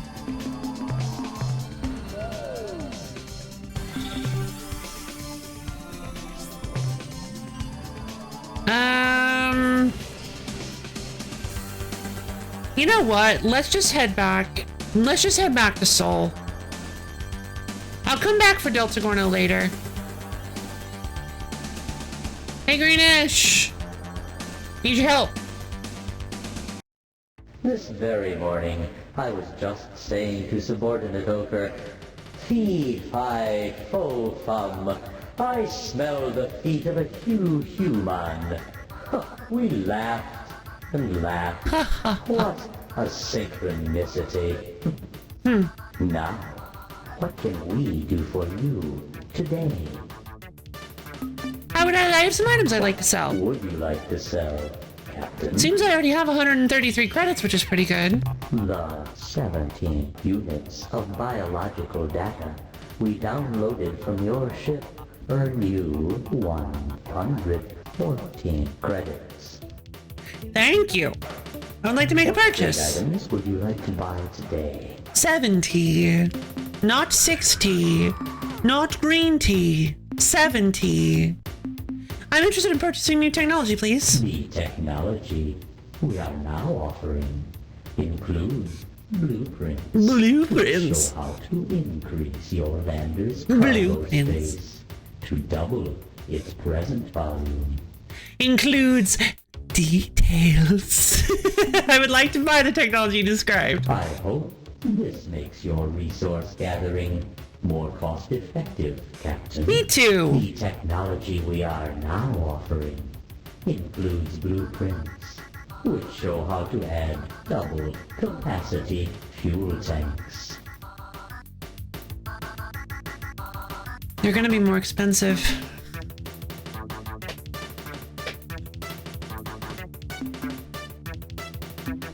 No, thank you. What else would you like to To buy. What else would you like to buy? I love the way Greenish says that. I'd like to buy some fuel, please. How much fuel do you wish to purchase? How much you got? Fill me up. Fuel transferred to your vessel. Yeah, in all honesty, I think this is actually a better deal. Like, buying new technology is really important. Yes, I agree. But consider the fact that fuel is 20 RU per. Like, it's actually really cheap when you consider the cost of it in credits. It's 1-to-1 in credits. So I honestly feel like buying fuel with credits is a really good idea. Now, it may bite me later, but for now, I like being able to have fuel and also be able to upgrade my ship. I shall be leaving now. It's been a pleasure dealing with you, Captain. It's just the way I play the game. To your next visit. We look forward to your next visit. Thank you, Greenish. Alright. Now that I have fuel, perhaps I should stop. Soul is approximately 15. It's not a perfect angle, but Gamma Circini is 64. That's not gonna be enough. We can't get there and back. So I'm gonna have to refuel with Greenish at some point. But I will stop at Soul to drop off my stuff, and then I will. I don't remember if they cost extra. The fuel tanks are a pretty good upgrade in the long. Oh, are they? Okay. Good to know.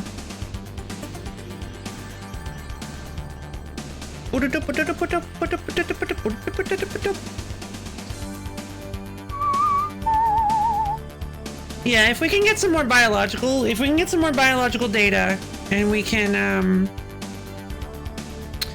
afford the fuel tank upgrade, yes, that will be nice. I will go for it, but at the moment I just wanted to refuel.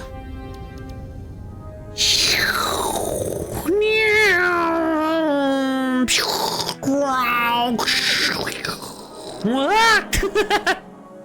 That's not the direction I came in from. What are you talking about?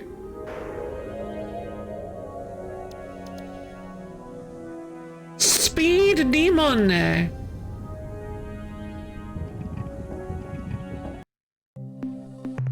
Ah, Captain, I'm glad you're back. Me too, Commander. I have minerals to offload.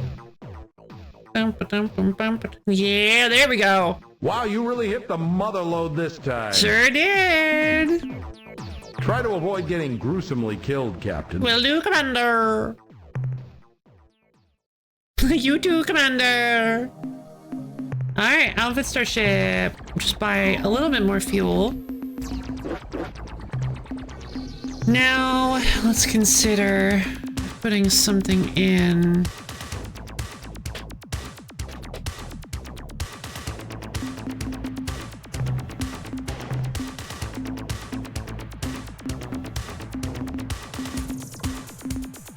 What? You can put non-weapon things here?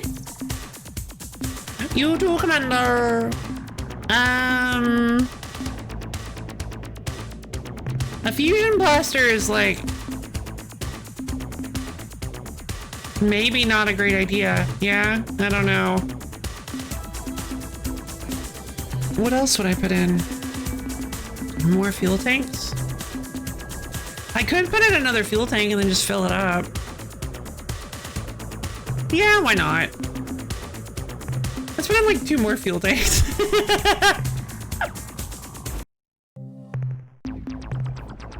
I know what I literally just got done saying, but it's fine, it's fine. We can go do some, mineral gathering. It's fine. We can go do some mineral gathering out in the whatsy whatever. Heirloom expedition begin. Alright, let's see if we can do anything with this. I need to... Oh, I don't have enough. Wait, I gotta ditch some fuel. Yes, Captain? Nothing, Commander. Try to avoid getting gruesomely killed, Captain. You too, Commander.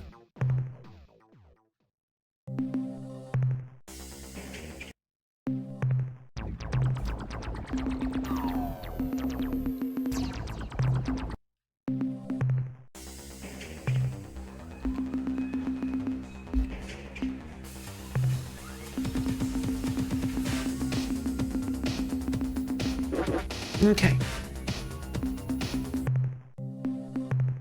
Okay, good. So we're still doing kind of fine on crew. So that's not terrible. Alright, let's do this. Heirloom expedition begin. Let's get out of here. We're headed to Gamma Circini.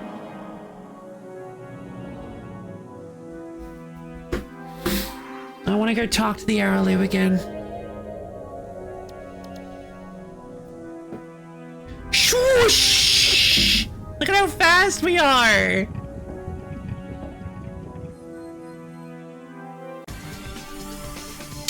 You know, I just realized the storage bay probably would have been helpful. The storage bay or two? Maybe that would have been a good idea? Good thing to invest in. Cargo bay, more stuff. Oh well. I don't even know how long I'm gonna be able to spend. How much time I'm gonna be able to spend out here anyway. Let's be honest. Like, people are constantly in danger, in need. Everything is progressing. But I feel like I've made progress. I feel like I have actually changed things in the star system. I saved the Pekunk from being destroyed by the Yehat. I made contact with Tanaka, the Zogfat pick. I stopped the probes. I've at least made contact with the Araloo. So I feel like I'm still doing stuff. I guess I am. I guess I am still making progress towards stopping the Ur-Quan. I just wonder if I'm doing it fast enough. Won't die permanently? Yeah, something like that. I feel like I'm doing well. I don't know. I have absolutely no idea. It's kind of difficult to tell because we're not actually like pushing back any of the, you helped the Spathy cheat their position with the Ur-Quan. Yeah, exactly. I did. Which actually prevented them from, which actually took them out of the race. It took them out of the conflict. So the Spathy are no longer, the Spathy are actually no longer fighting us. They're no longer fighting for the Ur-Quan, but they're also not fighting for us either. So really, I guess they lost some advantage. So we didn't gain any, but they lost some, which actually does, in essence, give us some advantage.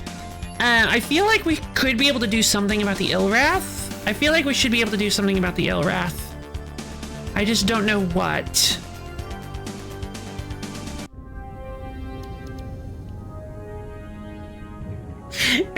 Thank you, yo. I need to find the Araloo. I need to talk to them again. Wait, very young orangutans. Wait. That's like the second best planet type.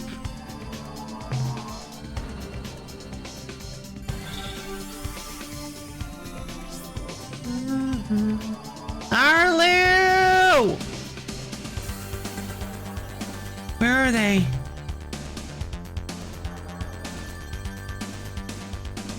The only system that is in their territory is Gamma Circini. There you are. You know I'm looking for you. You guys are like telepaths. You don't have to be rude. 3 ships. Ah, our human friend. Please, let us chat a while. It has been so many years since I last visited your Earth. So long since I glided across your open fields under the light of a full moon. Tell me of Earth.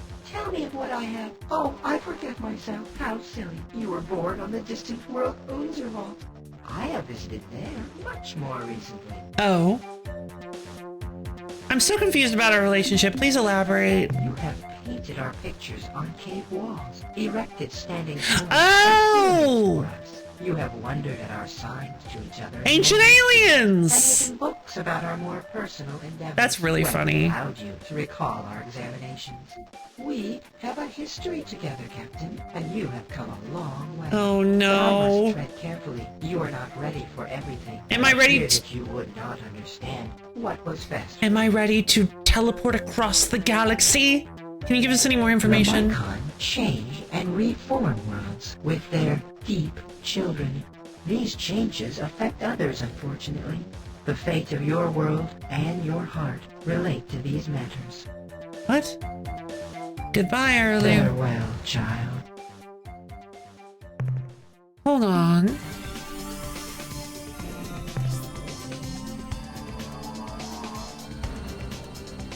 I just had an idea.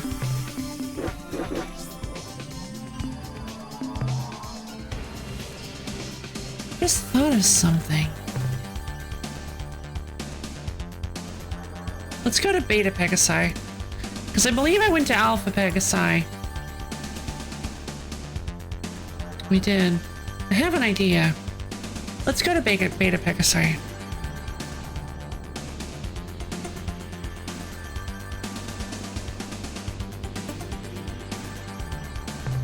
I want to find the world that the Slylander were talking about. The weird world.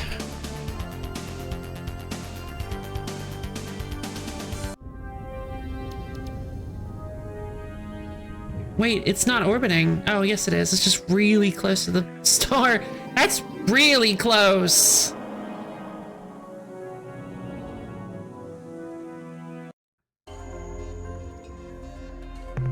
Rainbow World.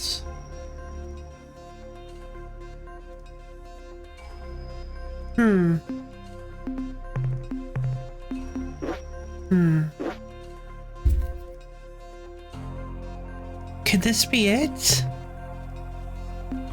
But what's...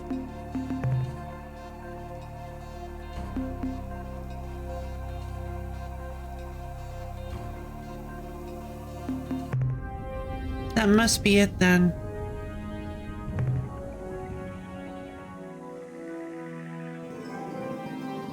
My question is, okay, is the Korra space expanding? The Slylander said there are only 10 of these planets in this region of the galaxy. They did.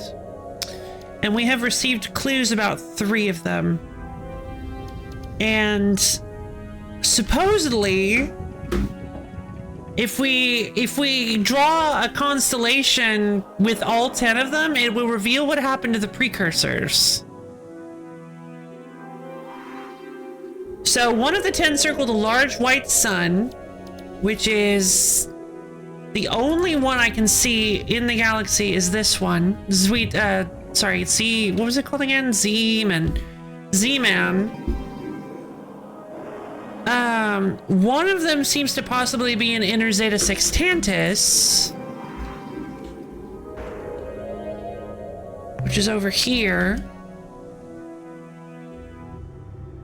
which is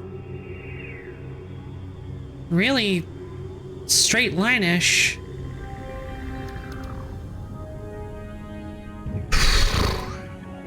We're receiving some information about them, but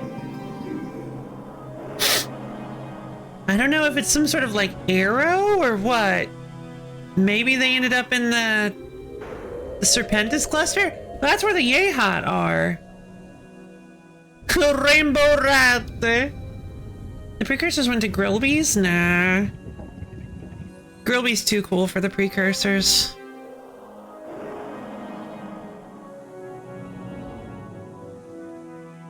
The These planets seem to be a rare type of planet. Yeah, I mean, I would say rainbow is pretty rare, yeah?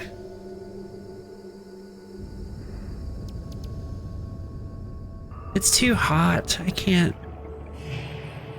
go to that one. There is a pink planet here. Pink's not very high quality, though.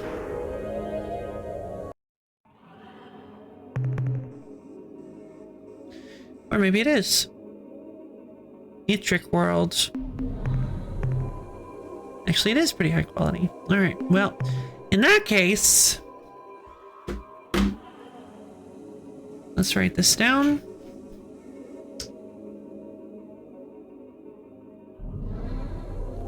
Oh, I see why I'm singing it. There's a very light similarity with the rhythms and tunes of the hyperspace song, I think, and Stone Ocean. Let's see. So Planet 2.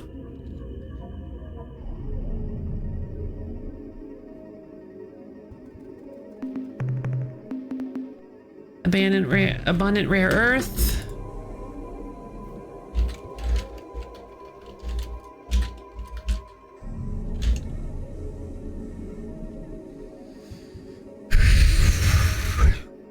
No biologicals. Class 4 tectonics, class 2 weather. I think class 2 weather does nothing. So we shouldn't have to worry about the weather. Let's head down.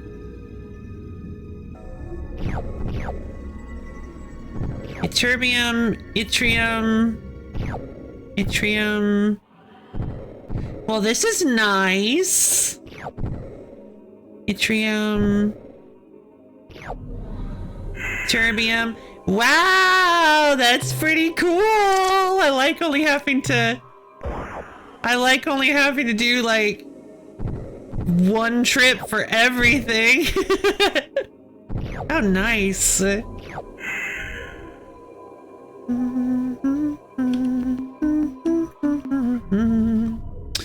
Alright, so Planet 2 has been cleared.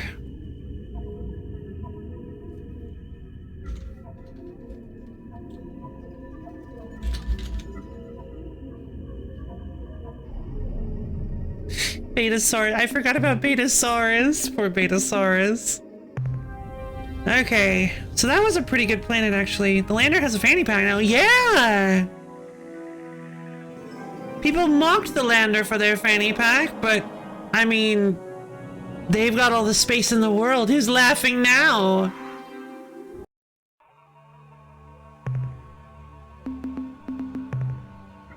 Oh my god!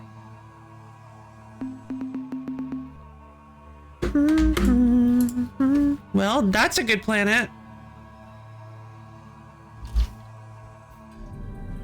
Pink. Hello, Slugcat Life! Hope you enjoy watching me strip these planets of their natural resources. How are you doing today? I generally don't like story-focused games, but this one I like. I mean, it's really charming. Like, it's really charming and very... It has a really bizarre balance between stressing you out with how little time you feel like you have, and also being fairly relaxing with the freedom that you're given to just explore the galaxy and discover the beauty of space, right? Like, you can just go to any planet you want and pick up all these resources, and I really love the fun of learning how the systems work. What planets have the best resources, the whole thing with greenish. Like, I really like this game. It's got I can see why it's a classic. It's really, really good. Planet 3 is yellow. Has abundant. I think it's precious. Abundant, precious minerals. remember I had a notebook when I played to write down the hints again. Yeah, that's what I'm doing too. I've actually got a Word doc open. I am cataloging every planet I go to with what they have, whether or not I've cleared them out, what kind of, if they have like really high class weather or tectonics or high temperatures. And I'm keeping a note of the planets I'm exploring so that I can remember, so that because I only stream this once a week, it's really nice to have notes on what I've done and what I haven't, and by definition what I haven't done. So it's really fun to keep a log of the planets. Also, I like it so that it's like a guide. So if I decide to play this again, I know what planets to go to, what systems to hit that have the most abundant resources, and it's a really cool concept. I have no idea if I'm ever gonna play this game again, but I like the idea of creating this little galactic handbook, you know, like it's fun. And I've got all the species, I've got all of the hints and stuff split into species. I've got like a to-do list. We need to go find the Shofixty. Pekong territory seems to have moved. A true space disturbance, which I believe those are related. Oh. Figure out how the Araloo can help me teleport to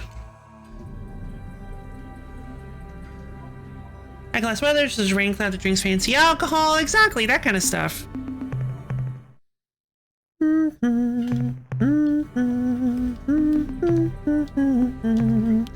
Alright, let's start picking up these resources, baby. There's nothing wrong with this planet. No high weather, no high tectonics, nothing. We are free to gather whatever we want. Then we hit the mother load. I believe Gamma Circini also had really good stuff, so we should also head back to Gamma Circini, I believe.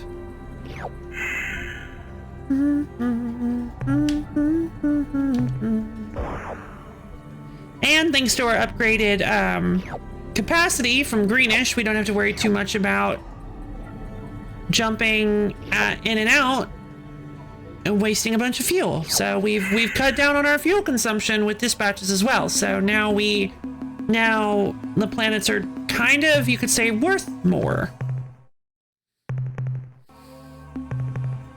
Good lord, 281? Jesus. Alright. Beta Pegasi 3, clear!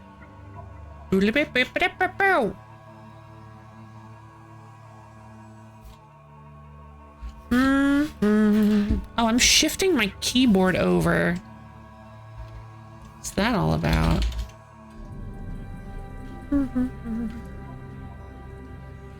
Okay, does Beta Pegasi have any more, like, good color planets? To be fair, the pink planet was actually still really good, even though pink planets are not typically... They're not like a high-class color. Based on the mnemonic that we know. Now, very young orangutans could grow bananas. Possibly? What was it again? Bananas perhaps rather well. Okay, so could grow banana. Oh, I drifted out of the system.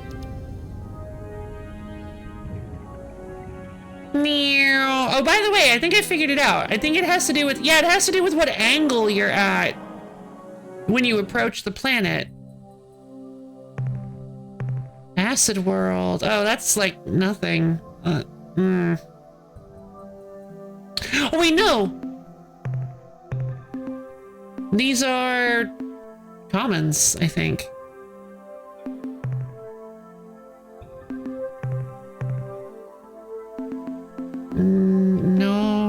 No, thank you.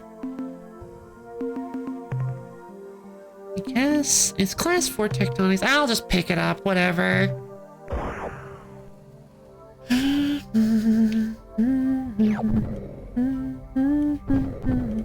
These are very big globules.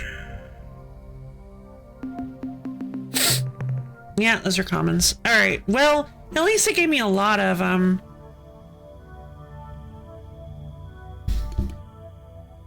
Alright, we'll check out, we'll mark down Planet 5. It was green, but it's not like a good green.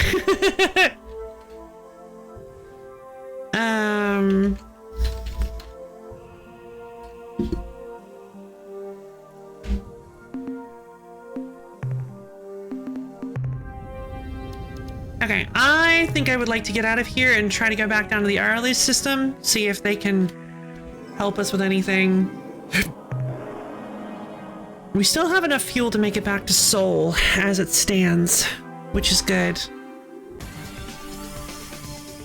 Meow.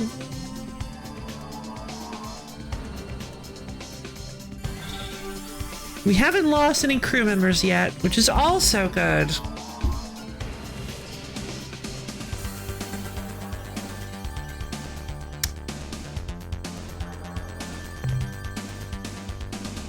Almost there. Whoa! Whoa, what is that?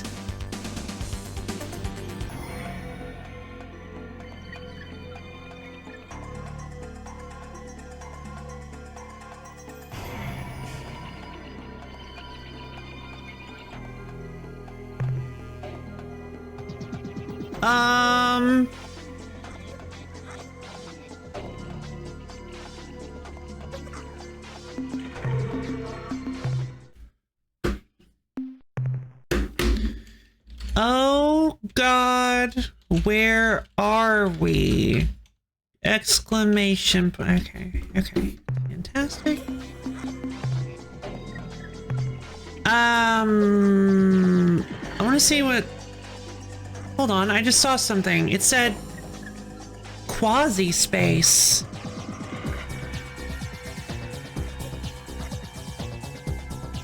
I'm headed over to this big one.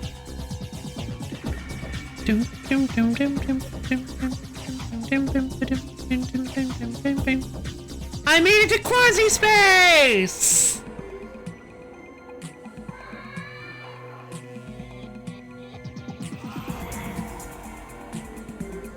Am I even using fuel?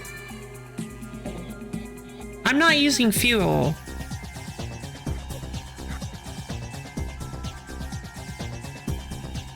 Alright, giant hole. Ha-ha! Our clever ward has found our nook in time. You are the first brave human. No others have made the trip. I did it. This is our home world, Polyalorofoli. No Oh! safe in this true space age. Well, The portal you pass through is a Polyalorofoli. rarity, a natural point of interdimensional fatigue. Ooh. We use these phenomena to speed our transit through the realities. We are wondering, have you met with the Ungar recently? Kinda. We entrusted an injured talking pet into their care, and we were curious about its progress. No. Shit, I think it would be best if I killed you now.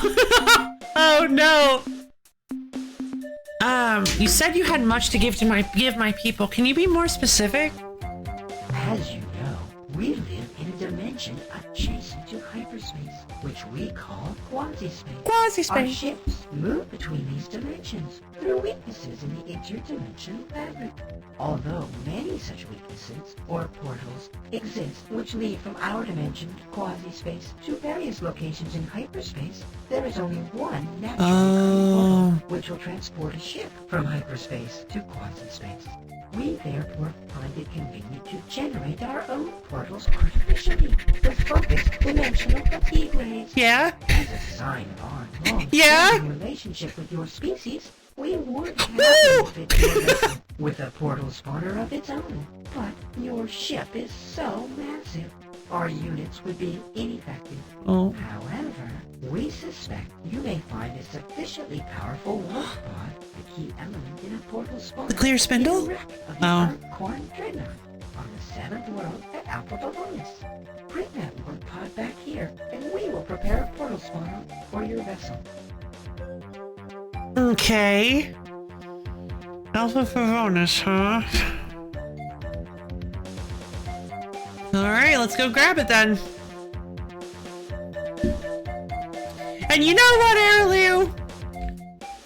Just because you're actually I think you finally earned the right to have those quotations removed from your entry. It now reads that the Arlu are extremely helpful. Yay! They have been upgraded from extremely helpful, in quotes, to extremely helpful. Wow! Yay! Splashdale! Wow!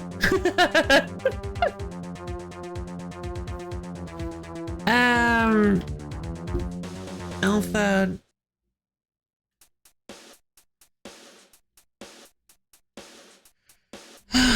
Alpha Bavonus.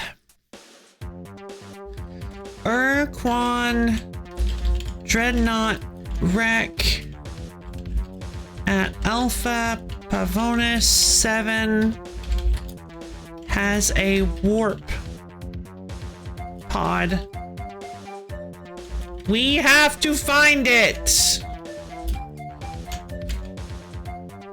Actual assistance from the Arlu, right?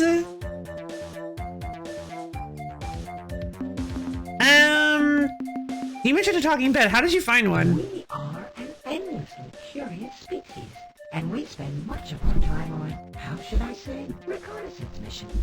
During one such trip, Green space equals best space. It is. of an Ur-Quan dreadnought on the surface of Alpha Pavonus 7. Oh. Normally, when an Ur-Quan vessel is disabled, it automatically engages self-annihilation circuits Oh. to prevent other species from learning the Ur-Quan's technology. Wait a minute, they have warp pods? In this case, however, these circuits must have failed. The dreadnought did not disintegrate. My happy camper has a We coin. went to explore the wreckage and were amazed to find a survivor, a talking pet. As you may know, the Ur-Quan use these creatures for the task of interspecies translation. Right, a task those the Ur-Quan guys. ultimately demeaning. The talking pet was severely injured, Aww. and we did what we could for the poor creature. But it grew clear that without superior measures, the talking pet would die. Does that mean that... The Unga, whom we have known for many centuries, their bioscience skills are far superior to our own. The Unga promised to do what they could and let us know how the pet fared. We Okay. have not heard from the Unga since. Perhaps, if you are traveling through their stores, you could ask them for us. Yeah. Where are the Umga stars? Let me see if I can... I just realized I don't have any Umga data. I need to... Okay, so... The Umga... Oh, it automatically turned. That's wild. The Umga are caring for a talking pet. I suspect that we can use this little guy to actually negotiate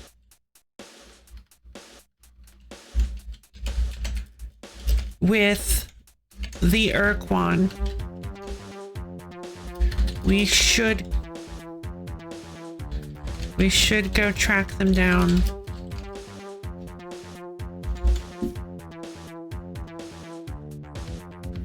Yeah, I have a feeling that that if we actually use a talking pet of our own to talk to the Ur-Quan, maybe they will respect it. I don't know. But I feel like that might be where this is leading. So, I definitely want to at least try to get a hold of that talking pet.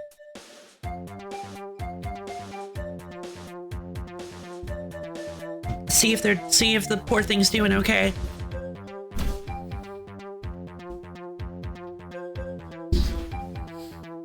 But also it might be able to, because it can understand Ur-Quan, so it might actually be able to communicate with us.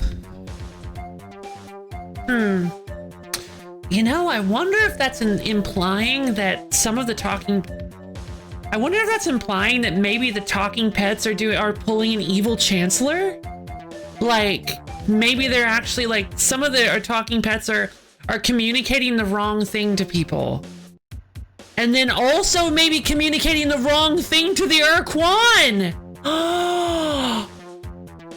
Oh my god! Maybe there's like a whole thing going on where the Ur-Quan are just where the talking pets are telling the Ur-Quan that we're dangerous. Oh no! We'll have to see. It sure would be interesting if that's the plot twist, right? Because the Ur-Quan started out as a protective species. I don't know. That sure would be interesting.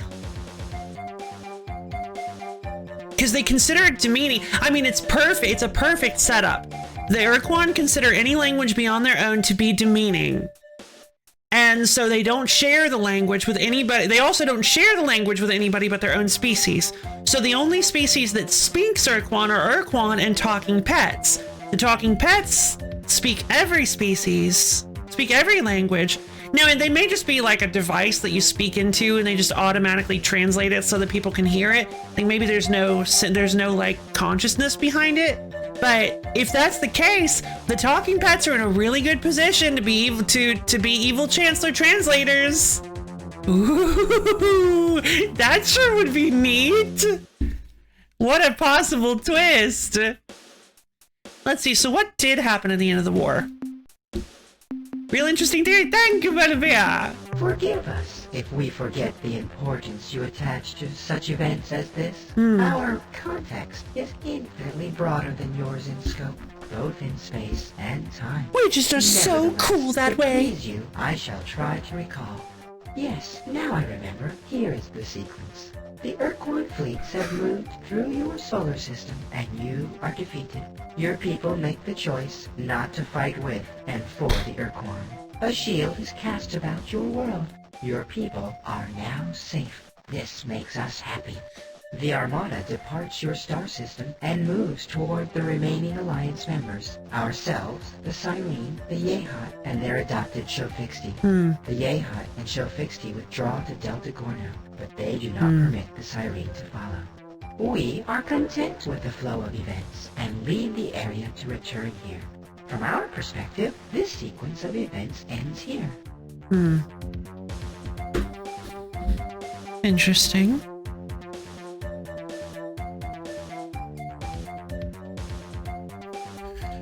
The Yehat and Shafixti abandoned.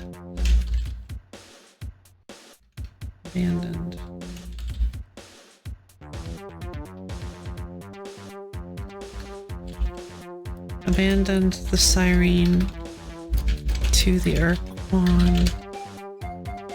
Okay.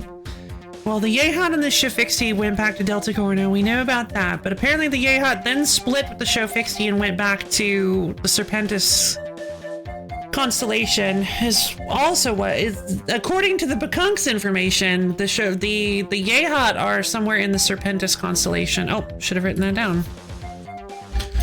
The Yehat are possibly in the Serpentis constellation.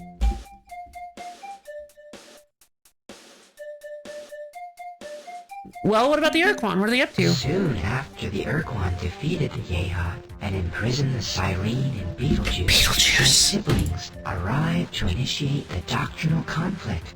This battle continues as we speak. The doctrinal conflict? Okay.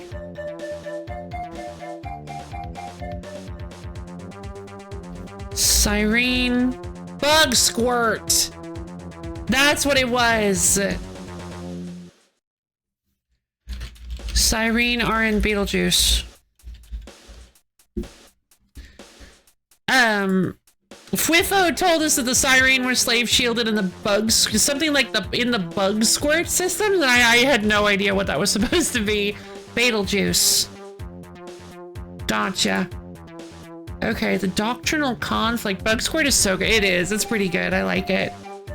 Their siblings arrived to initiate the doctrinal conflict. Okay. So, the Ur-Quan.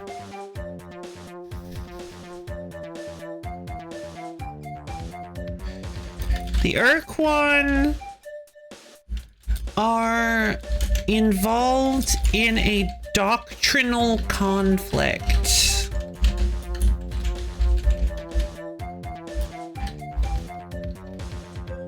It seems that the Korra are the ones who arrived in the galaxy, in this sector, in this part of space, and began this conflict.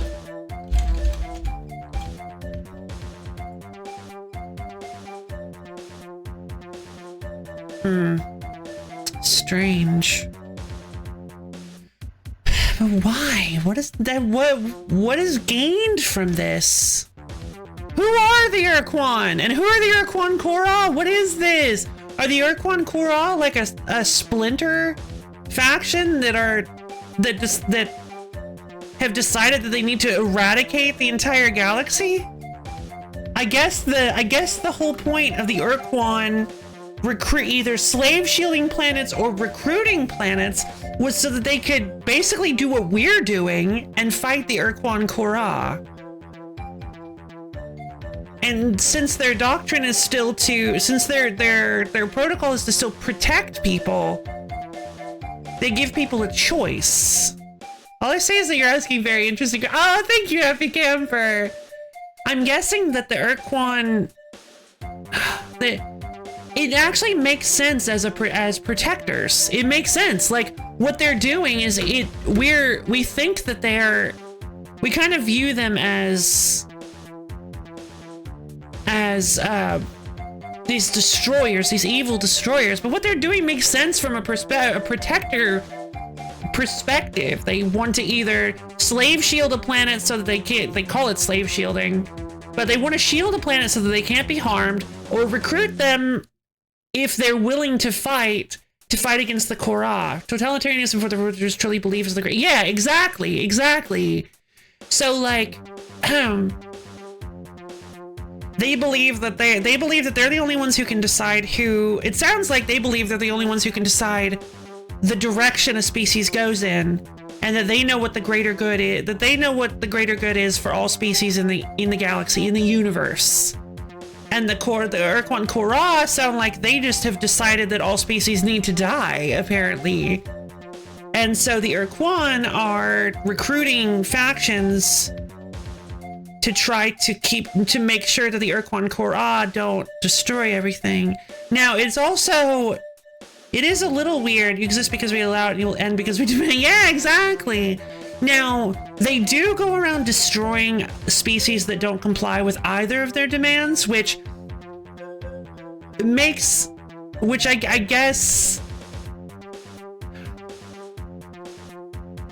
guess also makes sense from a greater good thing. Like if you don't agree with, we know what's good for you. So if you don't agree with it and you fight us, the only thing we have left to do is to just destroy you. Like, we can't. I guess they're just destroying ships and then going and slave shielding, like because they went and slave shielded our home that we came from. I don't know. I'm trying to understand the Ur-Quan because I feel like there's something to understand there. I feel like there is actually, like, I feel like they're not, now that we know about the Ur-Quan Korra, I definitely feel like they're not just pure evil, and that they are actually trying to accomplish something, which is probably just the destruction of the Ur-Quan Korra. Now, the question is, if they do manage to annihilate the Ur-Quan Korra, what then? Do they go and continue to slave shield and recruit people, or do they just slave shield people? Because at that point, if they don't believe that they need reinforcements for this battle with the Korra, I wonder if they even will offer people a choice anymore, or if they will just slave shield planets to protect them, in quotes. I love the lore of this game! There's so much story to it! It's just so meaty! It's a giant living galaxy! I love this! It's so fun! What exactly have you been doing on Earth? You desire honesty. It is given. We have visited your world for many thousands of years into your species' past. We have changed things. Deep lore. Made modifications. Oh. What did you change and modify on Earth and Our why? motives are multiple. Our desires complex. Part of what we do on Earth is for your own protection.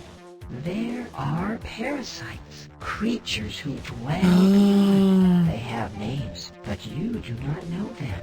They would like to find you, but they are blind to your presence unless you show yourself. I The see. androsynths showed themselves, and something noticed them.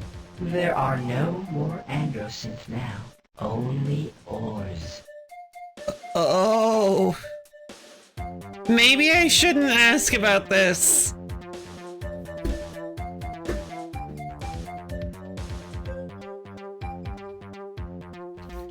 The androsynth are no more. There is only ores.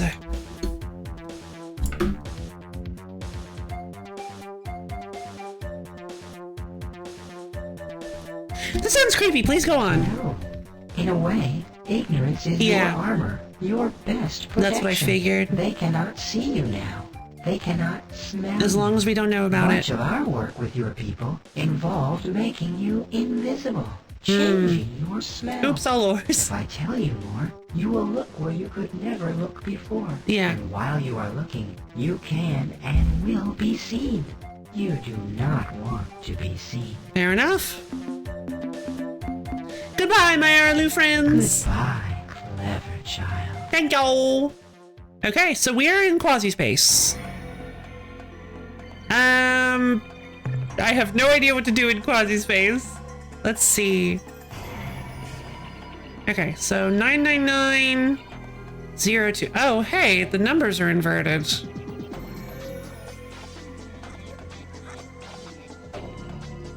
No, it's not. Sorry, I just got my brain flipped. Don't judge me. Okay. Why? Okay, so 999, 999. Okay. Interesting. 1, 2, 3, hop. Okay. So I would like to know. I would like to catalog these. We're going to catalog some of these portals. We're going to start with this one down here. I'm going to set up a section of my notes that keeps track of quasi-space portals.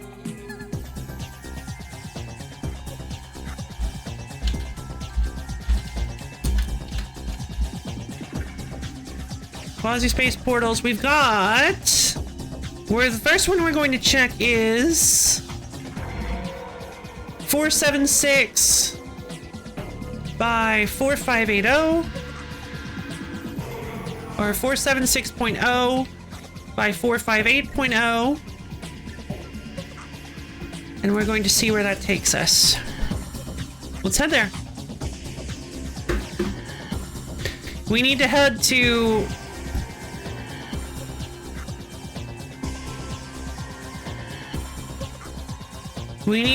to Alpha. What is it again? The Arlu Alpha Pavonis 7. All right.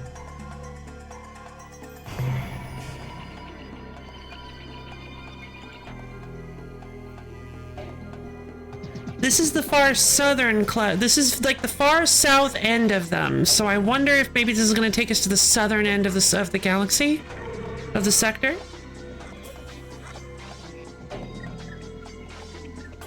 Let's take a look.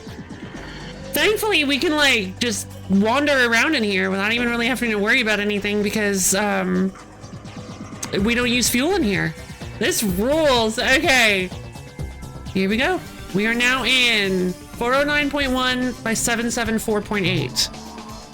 Oh God! Oh, that's real bad. That's not where I wanted to be. Oh no! It doesn't correlate with position at all. Okay.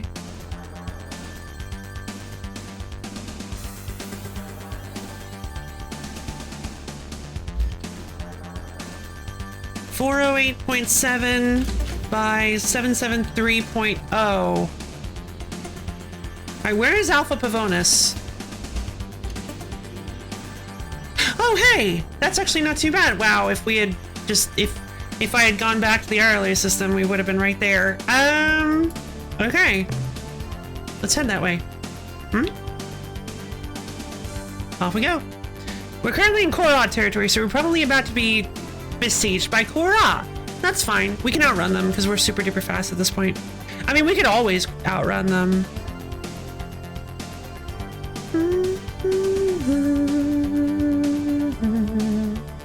Taking several cookies from the cookie jar because I have complex motives. I like that. You should not be that fast. Why are you that fast? Oh my goodness. That seemed to be faster than— what is happening? Who's attacking? Who's attacking us?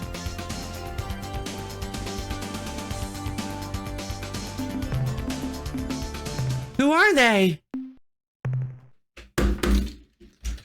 The search for Spod.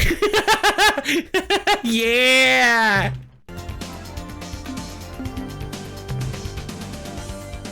You.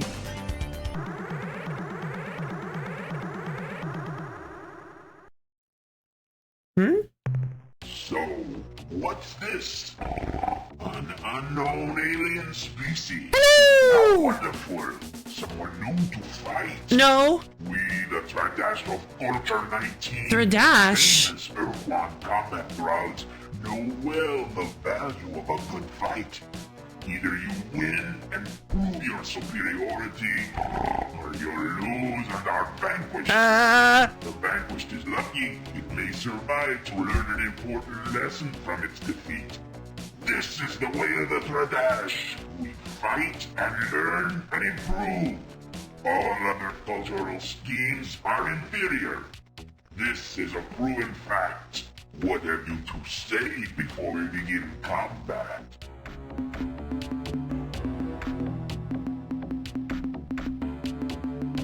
We wish nothing from you, save your friendship. Please.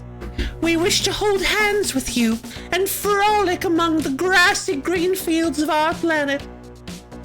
All we wish to do is draw colorful rainbow pictures with you and share friendship bracelets under the light of the full moon. We wish to write each other valentines and friendship cards. Do you not wish this too? The Tradash ship has exploded.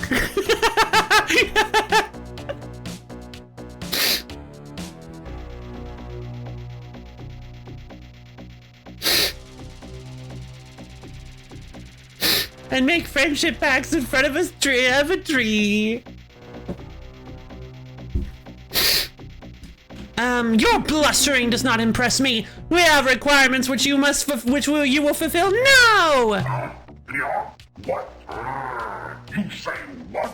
Foolish, pitiful, small-headed being. We will destroy you and everybody on your ship. Okay.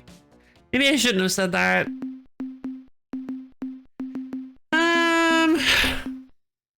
Alright, Fwiffa, let's do this.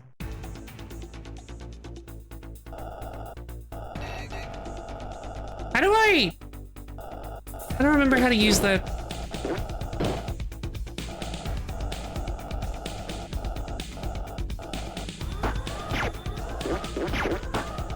Oh, I got hit.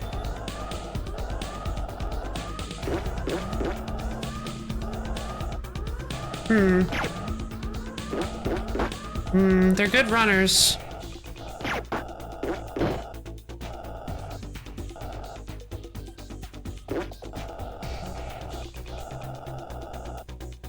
They're good at this.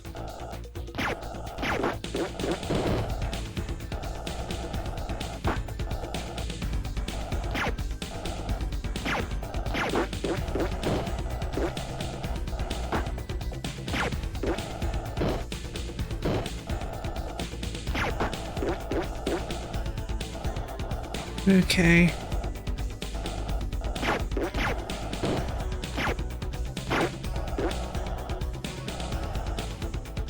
Yeah, they've got boost. Ah. There we go. I'm starting to get the hang of this. Oh, right. I have to kill like 3 of them. Oh. Okay. Okay. Alright. Okay, so how exactly, what's a good way to do this? Okay.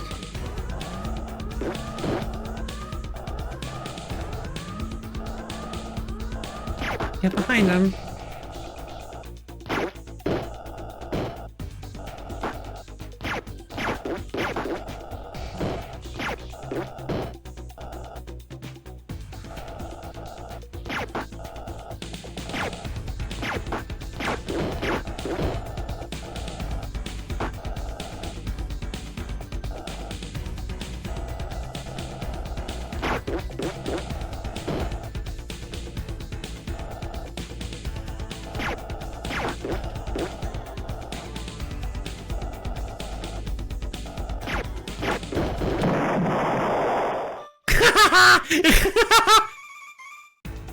Oh, wait, I gotta get out of here.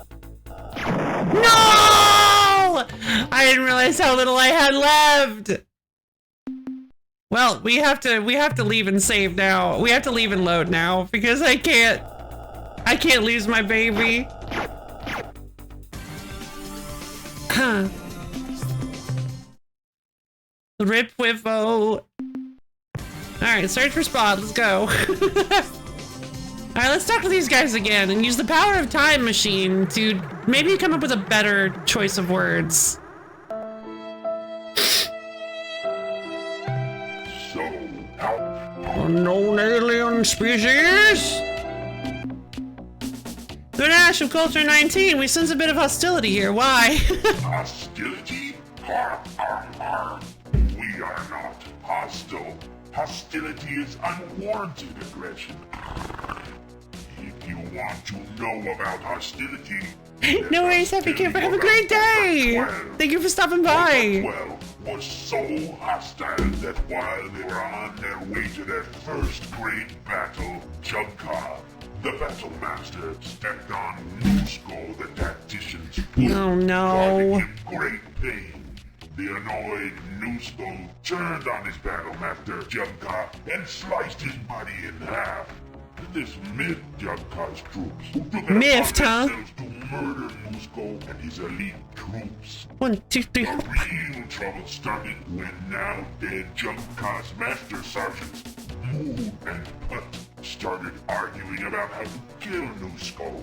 Simple crucifixion or the slower lead tattoo death. Oh my god! The argument was resolved when Mood and his 500 troops were slaughtered by Putt and his gang.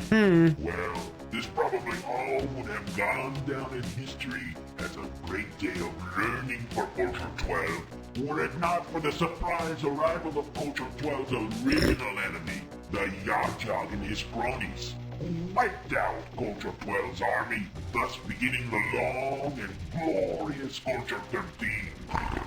Now that's hostility. We, on the other hand, merely want to kill you. So I did not realize I was speaking with one of your species' historians. I am pleased to meet you. What can you tell us of your species? Talk, blah. Talk is for sissies. Weaklings like those of Culture 14. I feel like 10,000 years, we Dradash have fought and died. Learned I just and love improved. history. Yeah. Along came Culture 14, which claimed that all this perfect method was wrong. That each time we violently transformed to a new culture, we inevitably blasted ourselves back at least 500 years in development. Some people just cannot accept the cost of progress. Indeed, the foolishness of Culture 14's peaceful whining was revealed when they were conquered by Culture 15 after only a 10-year reign. And did the change to Culture 15 set us back 500 years? Yes? No. 2, Maybe 300. 300 years tops. Yeah. The short span of Culture 14's reign is objective proof that as a way of life, peace is a failure. So violent, Rhino dudes. What more can you tell us about your Culture 19? What? More talk? It amazes me that you ever got out of the orbit of your home planet. Yak, yak, yak. Yammer, yammer, yammer. Very well. We need to talk for a moment. Our Culture 19 This is great. the most formidable ever to appear in Tradash space. Admittedly, we said something similar about Culture 18, but it is true. With our rather swift defeat by the Ur-Quan and subsequent enslavement, we realized that it was time for a change. A new culture had to be established. I see. So of course, we began a thermonuclear exchange to decide who would lead this new culture. We were all quite disappointed when the Ur-Quan in orbit above our homeworld launched waves of fighters who intercepted all Oh. missiles. The Ur-Quan explained that slaves were not Interesting. permitted to engage in such destructive conflicts. So my people, being superior, introduced a super lethal poison into our opponent's water and air, thus ending the conflict. Maybe. We're not particularly happy about Yeah. this resolution and killed all our leaders. Okay, I think I might be onto something then. Would have started a larger inter-Tradash war, but the Ur-Quan appointed new leaders, apparently chosen at random, and explained that further disobedience would result in the destruction of our species. Frustrating, huh? I.e., maybe they're deemed as too dangerous to leave alive. Very interesting. Yeah, like so yeah, that does actually feel like it lends a bit of credence to my theory about either they're protected under the slave shield or working for them to save the rest of the galaxy. They don't want them fighting among themselves because, I mean, partly because they don't want to lose any of their troops, but also because I still think at their heart the Ur-Quan want to protect everyone. And I think our goal might be to figure that out and see if we can figure out a way to convince them that by joining forces with us and allowing the species to live their lives, it is protecting them. You mentioned the Ur-Quan. What is your relationship with them? A foolish question. We are their slaves, dope. What else would we be? They're enemies. When the Ur-Quan first appeared in our space over 50 years ago, coming from the direction of the Ophiuchi stars, we attacked them with I think we already knew this, though. Begin to fire our Mark 6 blasters. They really and like then details. theoretically zipping back out to prepare for another attack run. Unfortunately, before we could zip out, our ship were either blasted to smithereens Ophiuchi. by the Ur-Quan's fusion bolts or were picked apart by the swarms of Ur-Quan fighter vessels. You may wonder why we didn't use our afterburners to escape. The answer is simple. 50 years ago, our ships had not yet been modified for this enhancement. Ooh. It was not until 2143 that maintenance engineer Rion invented the afterburner effect. Well, it sure is When he annoying. accidentally stuck his cigar in the aft fuel valve of the ship he was That's working on. amazing. Oh, right, he is smoking a cigar. The ship took off like a barn out of hell, and Rion was fried to a No, crisp. Ryunk! Yes, we remember Rion with much fun. I imagine. Of course, we have refined the device, and now that our entire fleet has been fitted with the Rion afterburners, That's actually rather sweet. They honored him by naming the afterburners after him. as true battle brawls. That's actually pretty cool. I like this culture, kind of. I like this culture. Not a whole lot, but like, it's an interesting culture for sure. Why did you fight against the Alliance, and where are the Ur-Quan? We wanted to. Oh, how we wanted to. After all, we were the first battle trolls. The first ones? In this part of space. We thought we had priority, but the Ur-Quan thought we were too weak to hold our own in the upcoming battles, so they left us here to guard the flank. Interesting. We had been stronger and less troublesome. Another reason the Ur-Quan wouldn't take us with them was because we kept picking fights with the new battle slaves, like the Umgar or those religious idiots. The Umgar are working... Where did they go, you ask? This is a secret, of course. We can't tell you. If we told you that they were fighting a secret war against a mysterious invader, you might find some way to use that information against I mean, we our already know masters. this. So forget it. No secrets. Okay, well, I'm gonna write that down, but we already know this. The Umga are fighting a war against mysterious invaders. Probably just the Korra. I don't know, I haven't really found like any interesting... I guess I'll write down that the Thradish... none of this is really like standing out as interesting information to me enough to write it down, but I guess the Thradash were the first Ur-Quan battle thralls. They're a hyper aggressive, not hostile. Hey, I gotcha, buddy. Hyper aggressive warring species culture. Should say species that keeps track of cultures numbered by that work a little like dynasties. When one is wiped out, usually by themselves. I say always by themselves. Well, no, because the Ur-Quan forced them to become the new one. Okay, usually by themselves. They transition to the next numbered culture. They are currently on culture 19. These guys are kind of interesting. I like these guys.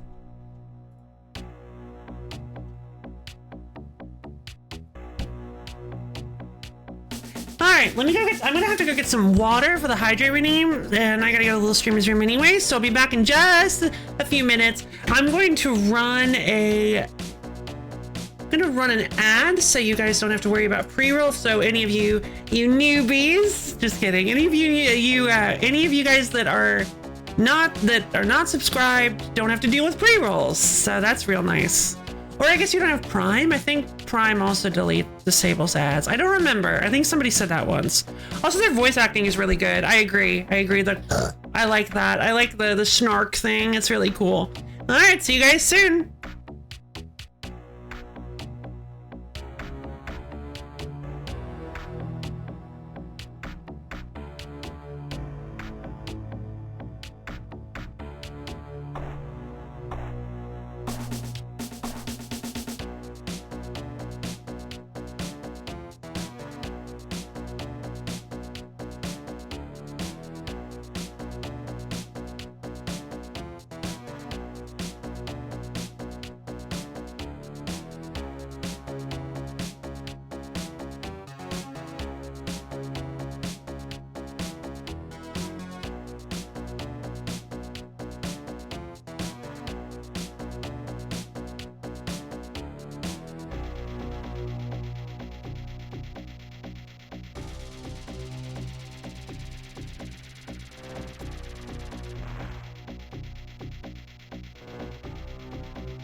I believe Prime gives you a free subscription. You can. True, it does. It does. That's a good point.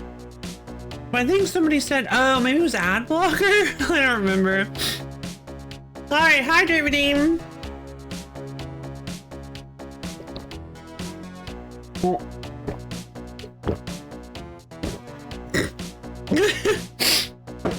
My buddy XX_ublock_origin_XX never gets pre-rolls. You know, I find it kind of weird that people read out the underscore. Obviously, I just did it, and I do it because I've seen other people do it. But like, aren't the underscores kind of just supposed to function as spaces? Why do people read out the underscores, I wonder? It's weird. But anyway, everybody up off their seat. We gotta do another stretch redeem. Alright, get up. Get up. Get up. Stretch your fingers up to the ceiling. Dig your toes down into the floor. Twist and turn yourself all around. Get nice and limbered up. Twist and turn. Shake and shimmy. Stretch out your arms, legs, head, neck, bones, whatever you've got today. Make sure your bones get nice and stretchy because we've got a couple of hours left, I believe. All right. And as soon as you're ready, go ahead and slowly bend down and touch your toes. Really feel those calves and hamstrings opening up. I_have_no_idea. Period. I like this. I didn't even think about this. In fact, I was a little confused at first. Because I was like, wait, we're the Ur-Quan's enemy. No, they're talking about the Korra. Or we're talking about the Korra. So hey, I've got an idea. Why don't you go impress your Ur-Quan masters and title jump! We did it! We got there! The Ur-Quan masters, yay! Why don't you go impress your Ur-Quan masters and show off your afterburner modification by attacking the Ur-Quan's enemy? Thank you! Thank you! What foolish stupidity! Ha ha ha! Why, that's as dumb an idea as... What did you say?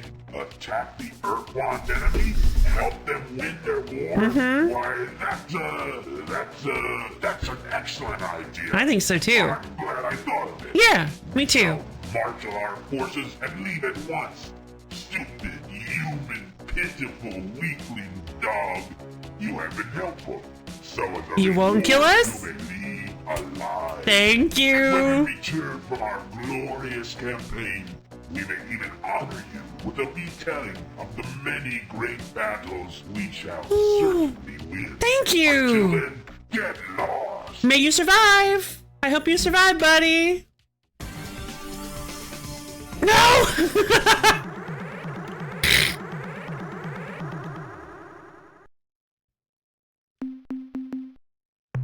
The Ur-Quan will be mightily impressed by our combat prowess. When we blast their enemies from space, we build up a charging fury.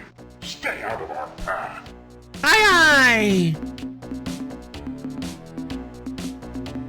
What has made you this way? Why are you so brutal? Brutal? You don't know them. Oh my god. Until you heard the story of Culture 3. How brutal was Culture 3? Of course I did. Culture 3 was so brutal that they maimed, tortured, enslaved, and in general brutalized themselves. Oh. You see, Culture 2 had made a virtue of stoic resistance to pain, stubborn fortitude, that sort of thing. So when Culture 3 came around, they had a problem. How were they going to impress everyone as being even tougher?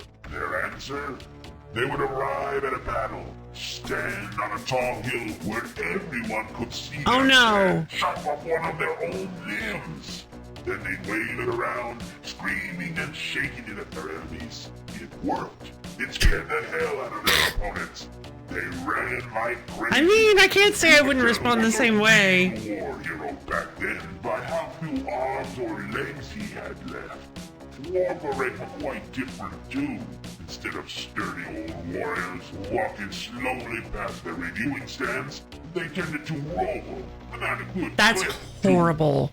To you, That's actually horrible. This may seem bluntly stupid, the product of a sick, primitive society. You couldn't be more right. Culture 3 was, as you can well understand, only the third Thrabash culture, and was therefore far from the tempered perfection you have encountered here and now. Well, that's great. Well, we leave in peace. What? You leave before the lesson begins? We have so much to teach you. Let us show you just one thing. Oh, man. called the surprise attack. Oh, darn it. Get me out of here.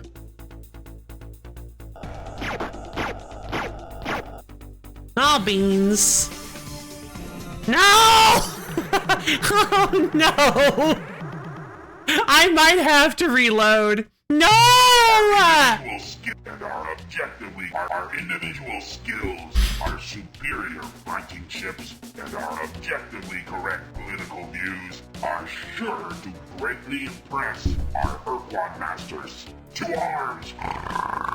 To arms! We wish nothing from you save your friendship. Perhaps after we have made you our slaves, we can accommodate your wishes. Until then, You are strong. We like strong. We be friends now, we okay? are strong. You are weak. And we hate weak. We do not need weak friends. We only want slaves and teachers. Since you have nothing Teachers? to teach us and refuse to be our slave, then you are our enemy. Such that it must be obvious even to a stupid idiot like yourself. No, we will not answer any more of your foolish questions. Instead, you will answer our questions, such as who is responsible for those berserk red probes that keep attacking our ships. Are these devices your robot emissaries of death? No, don't answer. I can see it in your eyes. You've given it all away. Never better. Know the truth now.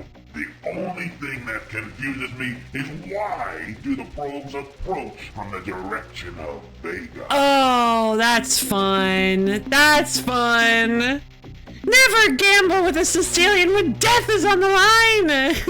I guess we'll just be going Then now. I guess we'll just be attacking you. No, stop it.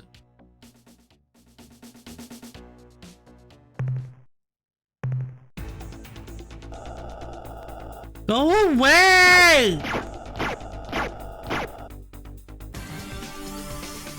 Go! No! They keep spawning on top of me! I can't get away! I can't get away! This I'm literally stuck in an infinite. Our individual skills are superior. Oh my god. I guess I'll be going. I think I might have to kill these guys. Yeah, I guess we'll send Trent out, see what Trent can do.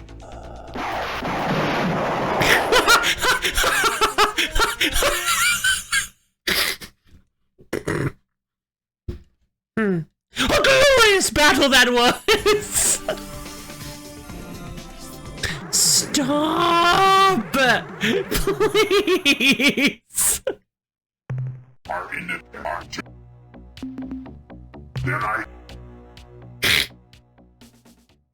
Hey Trent, you good? You ready? You ready for this?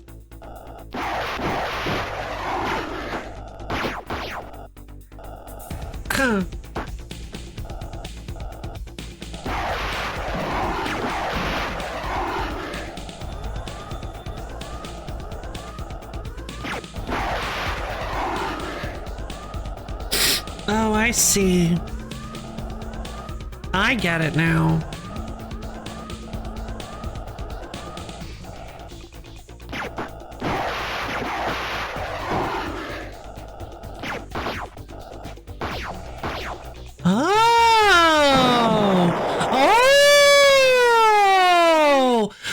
kind of cool. Whoa!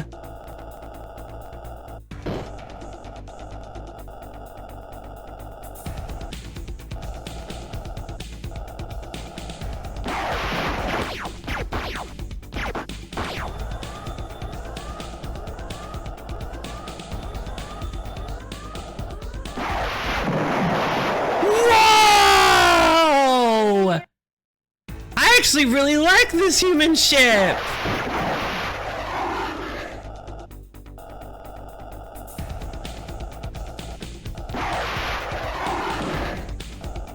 The afterburners are really interesting. They work kind of like flares.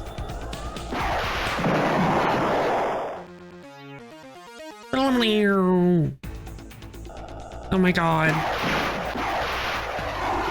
Oh, they just go like forever.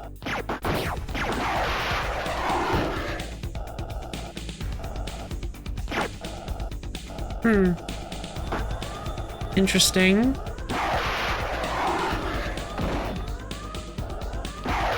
Oh, I thought I was turned around!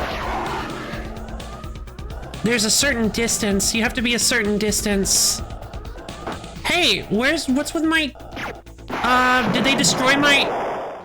Did they destroy... Oh, they destroyed one of my boosters. I can't move.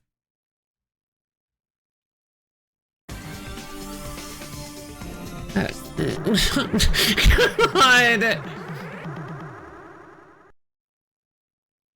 I can't get out of here! There's too many of them!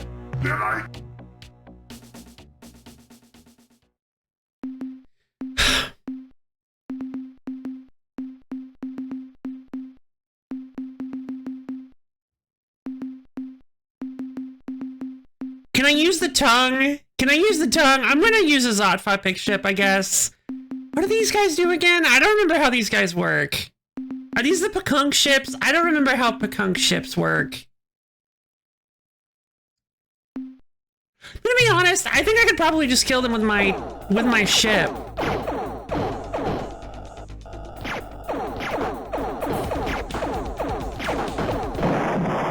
Yeah, I can just kill them with my flagship. Let's just do this. Whatever.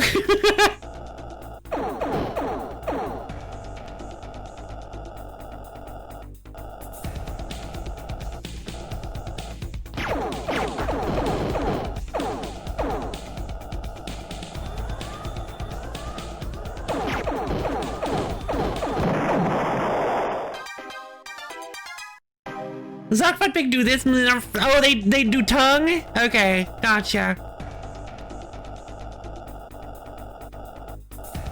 Oh, the gravity is pulling me towards the planet. Oh, wow. There's actually like celestial. There's actually combat gravity. That's wild. I'm getting out of here. Can I just like teleport, please? Thank you. Oh wait, I forgot I don't want to do that because then they don't disappear. The planet often does more. Yeah. Okay. It seems like we might have this.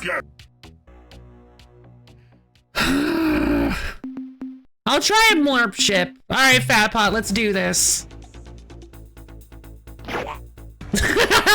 What? Whoa!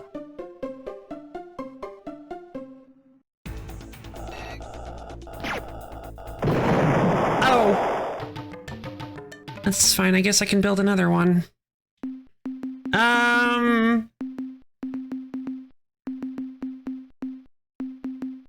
Devastating lick. Alright, Zig Fat, let's do this.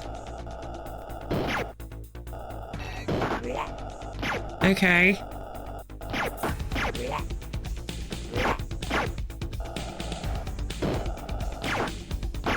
I can't get a hold on him. I can't get a handle on him. Alright. No more yeah, no more using these guys. What about Twitter?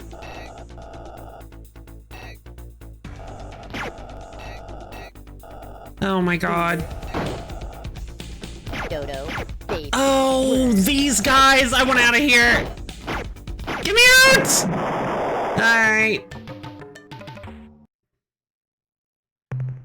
Okay, I'm just gonna use my flagship then.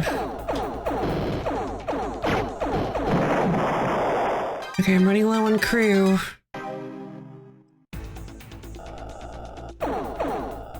Okay, is the name Twitter back? Yeah, I guess because... That is a... I guess because it was always a bird noise.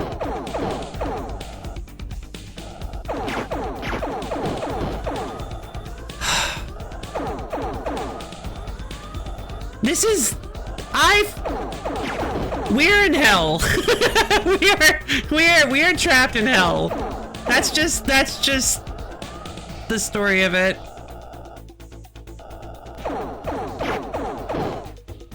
I really would like those point defense lasers.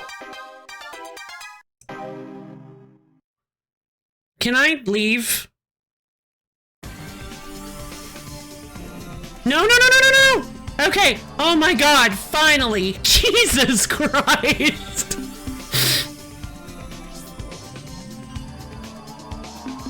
Okay.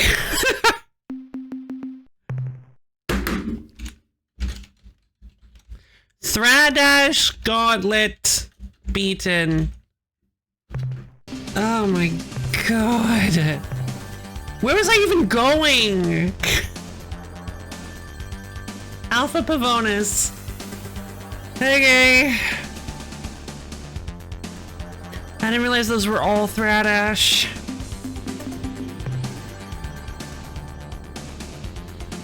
Oh hey, I think they're moving towards the Korra. I think they're moving their territory towards the Korra.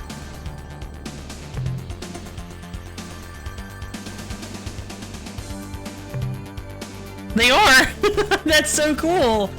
Okay, so I guess now... But the problem is the Thradash are pretty weak, you know? Like, they're not very strong ship-wise. I don't think they're going to do very well. I think they're just going to end up wiping themselves out.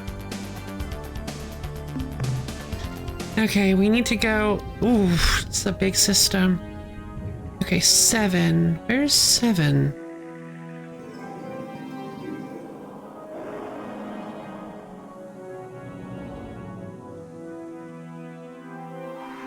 That's not 7. Oh, it is this one. Okay. No, that's... Oh, that's 9. Oh, I didn't realize there were 9 planets. Okay. 9, that would be 8, 7, that would be this one. Maybe we'll see what comes of it later. Yeah, maybe. Maybe something will happen. Who knows? Maybe the Thradash will get corrupted by the Korra or something. I don't know. I don't think they're like a Borg or anything. I have 7 crew left. Minerals. An energy source. Okay. Roster. I don't like these ships. I'm thinking about scrapping the Pekunk ships. I don't like them. These guys are like pretty good, but I just don't know how to use them. These guys rule! I love my Federation ship! I think I understand how to use them a little bit more. Alright, my sub-tanks have been drained.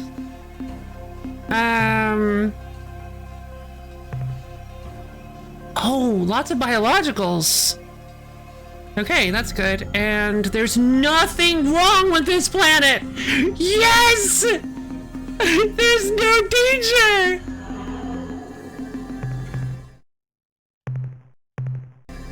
I'm so excited!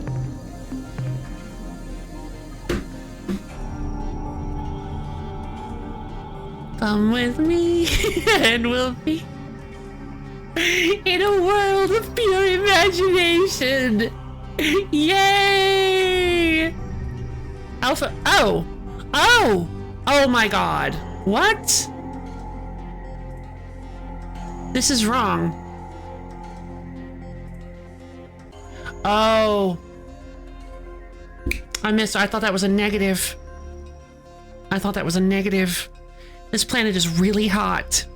I've been here. We've been here before.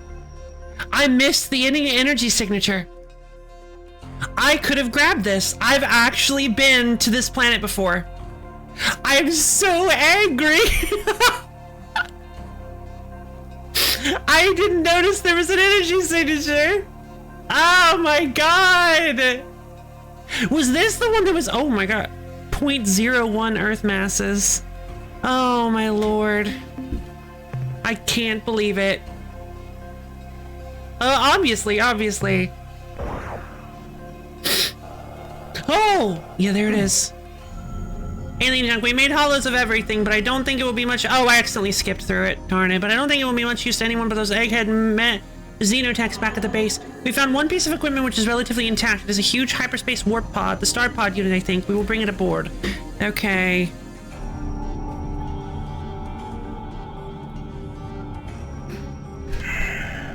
Hold on.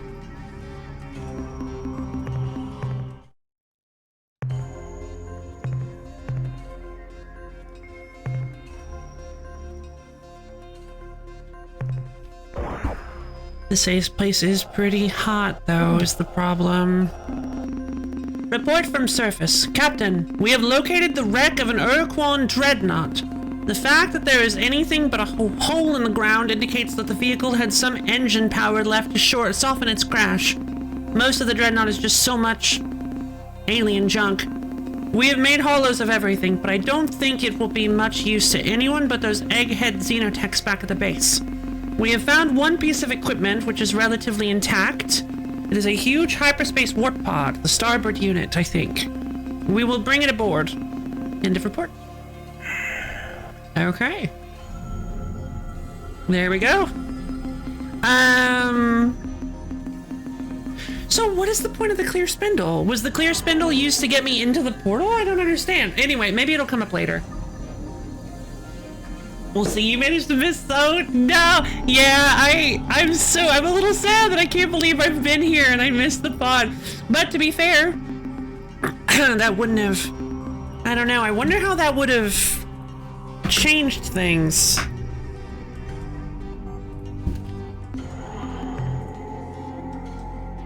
Wait. The energy source is still there. Okay, interesting. It would be nice to get the biological data, but this planet is really hot, and I don't want to bother with it, I don't think. Can't believe I've been here. I can't believe this. I thought Alpha Bavona sounded familiar. Warp pod location. Fun fact, Ur-Quan ships have auto-destruct to prevent enemy from looting their tech such as their fusion weaponry and tech. Thus finding one ship even in this condition is nothing short of a miracle. Yeah, the Araloo actually told us about that. But yeah, I guess that makes sense. They set it up so that you can't steal their stuff. Okay. So why wasn't the portal here the first time I went and talked to the Araloo? Very interesting. Alright, let's head south here and go get ourselves. We're running low on fuel, so let's hope that maybe we can find ourselves a teleport to close to Sol. We can do some cataloging of quasi-space.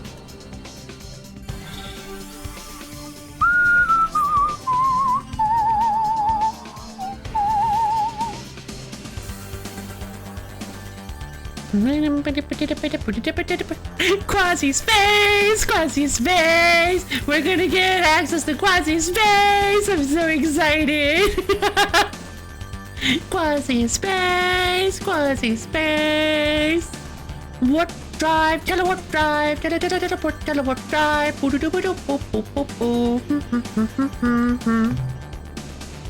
I am so excited!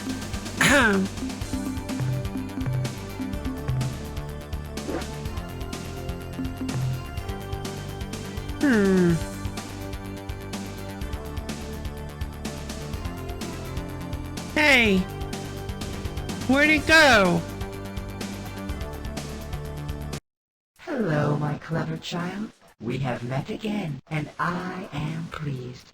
Your people are so beautiful, so unspoiled. Your instincts are like perfume. Your motives, a shimmering crystal. That's very cute, actually.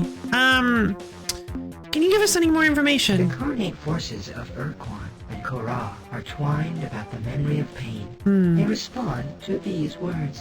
Hold, what you are doing to us is wrong. Why do you do this thing? Oh, really? That seems like really important information that was buried and just kind of like just glossed over. The Ur-Quan respond to hold. What you are doing to us is wrong. Why are you doing this thing? That seems like a pretty important piece of information. I'm so confused about our relationship. Please elaborate. As you know, you never revealed where in the galaxy one could find our home world. There was a good reason. We are not from your space or your time. Some of you are more broad. Did you get quieter? To such realms as other dimensions. Ahem. So trivialized, this is a suitable metaphor for your intellect. Perhaps you know of the Ors like us. They are dimensional. Maybe don't mention them. Maybe don't mention them. Maybe don't mention Do not them. trust the Ors, my human captain. They are dangerous. But as to your question, Oh, wait, no, the to call our Voxer. interaction with your kind an experiment would be much too simple and impersonal. Let us just say that we have a vested interest in your development. You are one of our extended family, just as other sentients in other dimensions have their extended families. We are proud of you as you would be of your children. And someday, well, I have said too much already.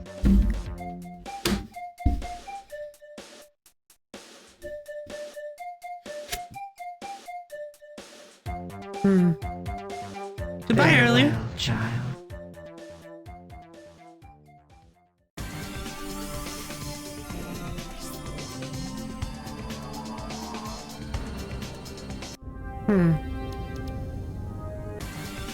I'm a little confused. Last night as you slept, I touched your face and you smiled. But now you frown. A pity. Smiling is healthier. You are so weird! The enemy of your enemy is your friend, at least for a time. I see. You already know more than is appropriate. In fact, you may represent an unfortunate complication. Uh-oh. You have been in the stars for much time. Do you seek the doorway, or are you just passing I through? seek the doorway. Remember, you can only go over, naturally, for the 3 days it is open.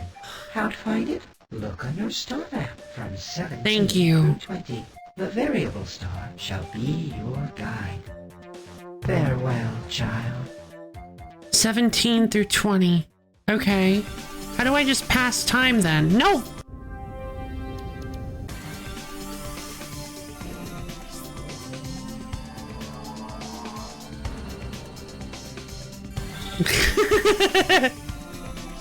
Yay! Okay.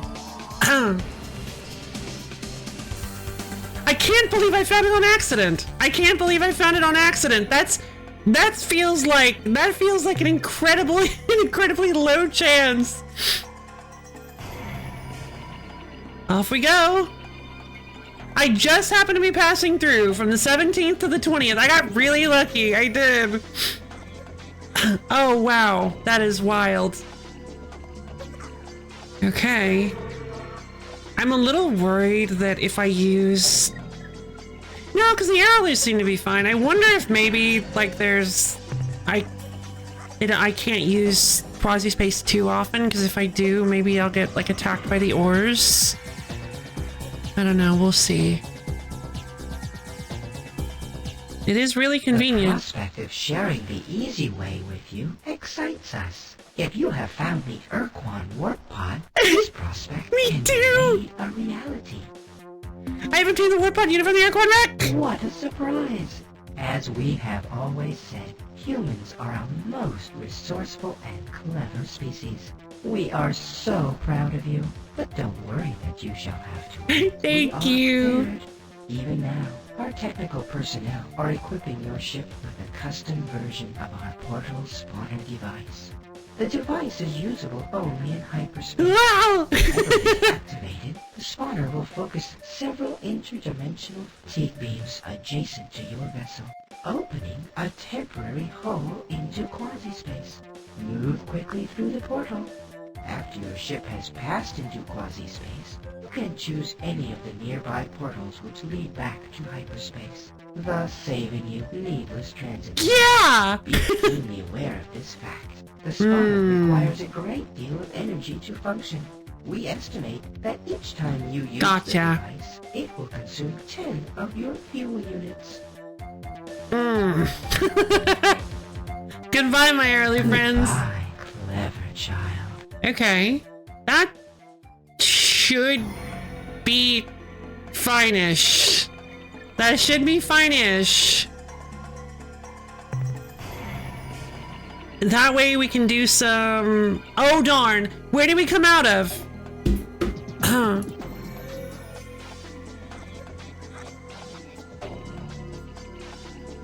Hold on. Let me go back.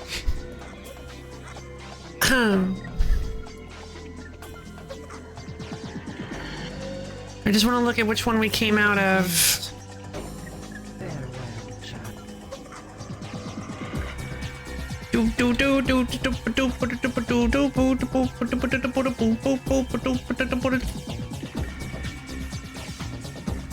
So it's approximately, I'm gonna write down as 0437.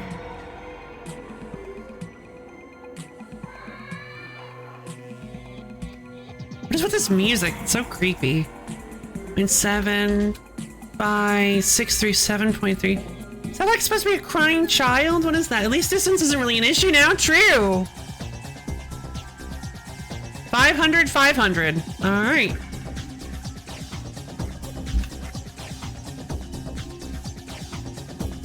.500.0 by 500.0.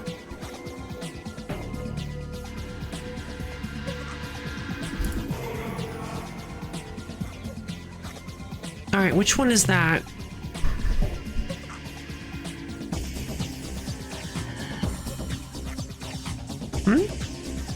Oh, wait.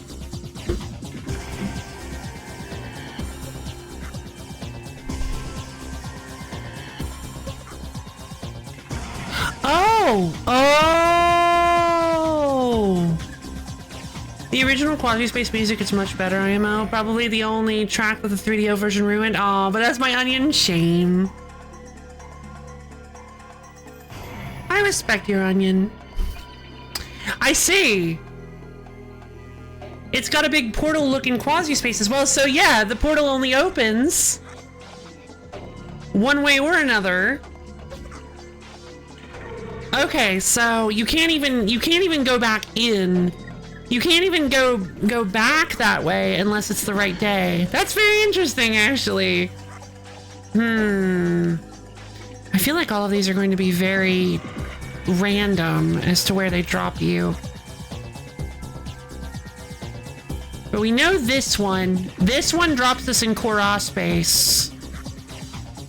So maybe this one will drop us somewhere safer? Let's try out this one. 544 by 532.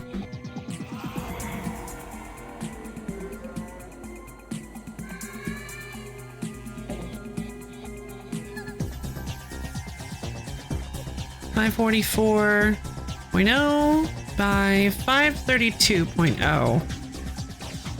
It's very interesting that they're exact measurements. All right, let's see where this takes us.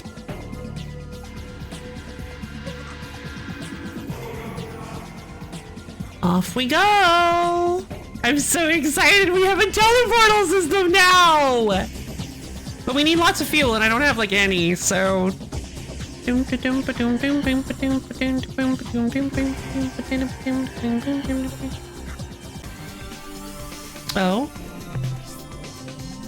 Oh! Oh. Okay.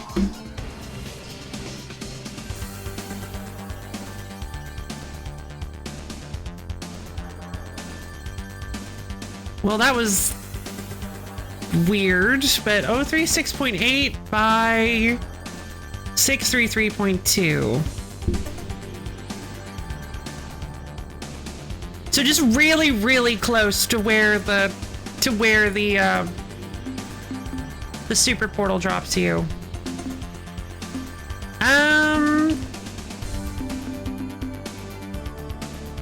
There's gotta be one that takes us to Soul. Quasi portal! Whoa, it just immediately pulls us through. That's helpful. That can be used to get away from like really big scary enemies. Okay, so this one takes us there.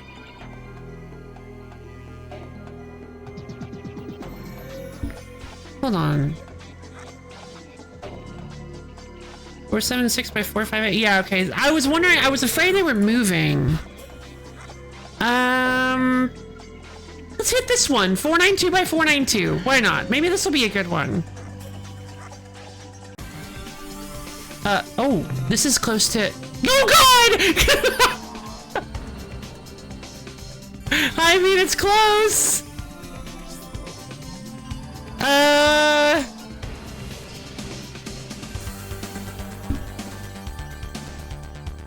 Well, we're currently in Ilrath space, and I didn't write down the number. Hold on. I've been writing down the number. I didn't write that one down. Oh, I think it was 492 by 492, actually.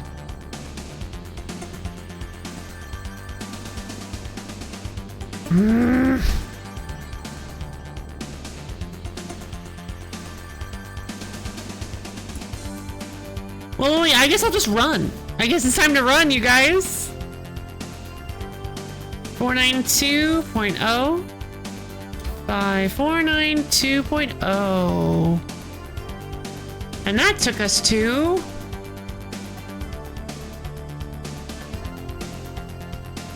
Oh, 5.0 by 164.7. This might not be the most convenient teleportal, but I'm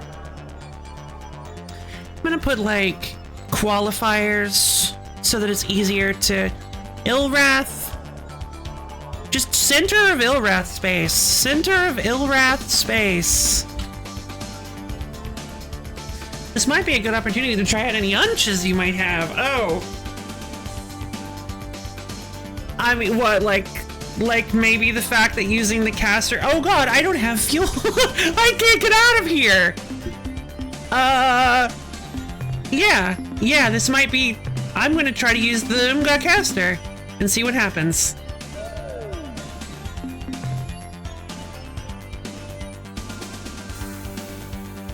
Please don't be an Ilrath. Please don't be an Ilrath.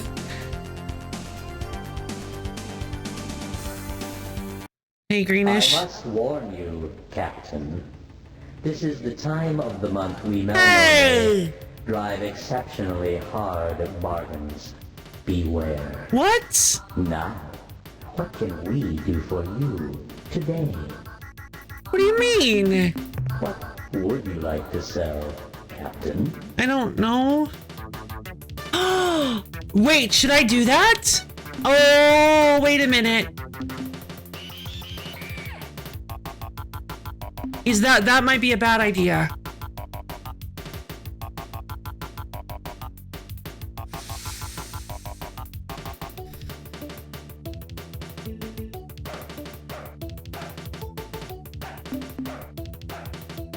How much would you give me for Rainbow World locations? Could be... Your ship's log indicates that you discovered the whereabouts of one of the Rainbow Worlds, which so fascinate us.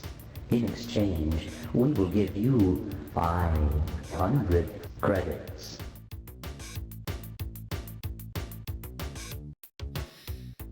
Hey guys, you want to take some trips to some Rainbow Worlds? I'd like to make some purchases, please. Buy today. I'm interested in buying some new purchasing some new technology, actually. The technology we are now offering 500 credits. would show how to add double capacity. Yeah, fuel let's tanks. grab these double capacity fuel tanks. I'd like to buy it. We hope that these improved tanks will make more module slots available on your flagship, which you can fill with That was the other, same amount of more credits. useful equipment. The technology we are now offering includes plans for improving the rate of fire on Of your my landers. stun ray bolt beamer gun. I think I'm gonna go for it. After some wild games, well, the changes we made should really make a difference. Thank you, Mendes Greenish. Unless, of course, that wiring went in backwards, in which case you won't be able to shoot at all, or take off. for You that might, matter. you've got it. You better be Don't worry, joking. Captain. We stand behind our work. If something goes wrong, just bring it back to us. No, I was gonna say Mel Norme, not Melody. The technology we are now offering includes details. You better be for joking. building modifications to your planet landers, which make them resistant to earthquakes. Yes! With the addition of these safety vests and heavy-duty shock absorbers, your lander occupants should be much safer when an untimely earthquake strikes. Finally! The job is complete. Your landers are ready. The Are technology ready. we are now Storm offering resistance? includes plans for adding Storm resistance? auto-tracking modules. Oh, To oh. improve the aim of all your weapons. All of them? Yeah, I look nothing like this particular Mel Norman. What else would you Like to buy. Fuel, please. How much fuel do you wish to purchase? All of it. Just all of it. Just give it all to me. Oh, but I can't. My tanks are too big. I guess I'll go with 25. To your vessel. How much fuel do you wish to purchase? Fuel transferred. Okay, that should be fine. 80 should be fine at this point. Especially because, like, fuel is way easier to deal with now. Because I can use... I just want enough fuel to experiment with, I just want enough fuel to be able to experiment properly with cartographing, with mapping out quasi-space. I'm done buying fuel. Would you like to purchase anything else? As soon as I'm done buying, I shall be leaving now. It has been a pleasure dealing with you, Captain. So as soon as I We look find... forward to your next visit. As soon as I find the portal that takes me next to Seoul, which there has to be one, there's gotta be one. As soon as I find the portal, here they come! Here they come!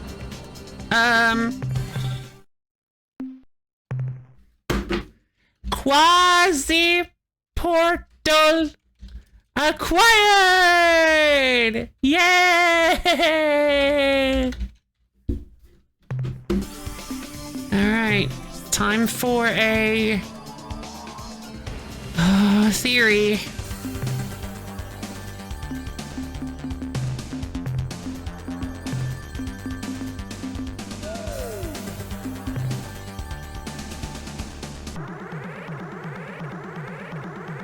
Boom. What? Can I believe my sensory cluster? I sense human. That's me. I dance with joy for our good fortune. The human dies with such agony that it cannot help but please I love the Dogar font. Kazan.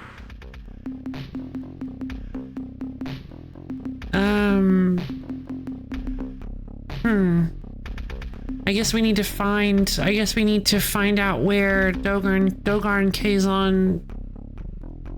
I guess we need irrefutable proof. Airlock vessel, state now the nature of your mission. We take pity upon you printers. State now the nature of your mission, I guess. puny human. You make me chitter with amusement. By the will of the mighty Dogar and Kazan, I am here. Dogar. I love the way he says. I love the way he says Dogar. Love the way they say Dogar. That's really fun. All right, Trent. Let's see if you can pull this off. Oh, is he cloaked? Ah! Oh my God! They have cloaking devices. You can't be serious. Jesus.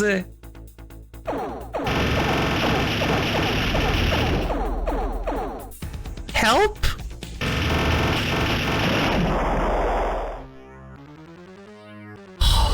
Holy Lord.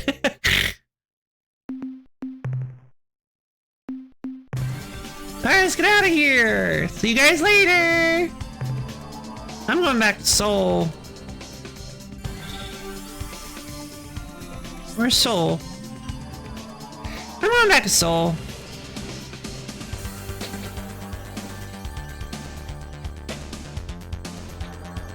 Or should I just use the quasi device?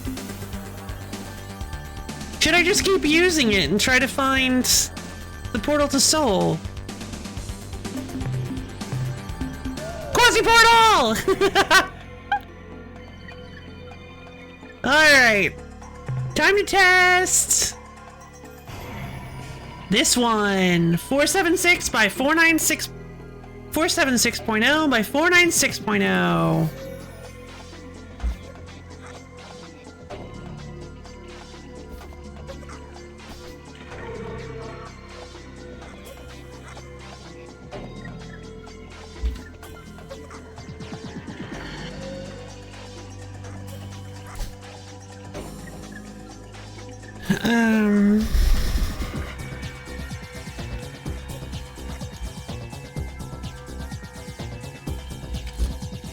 Airloose space.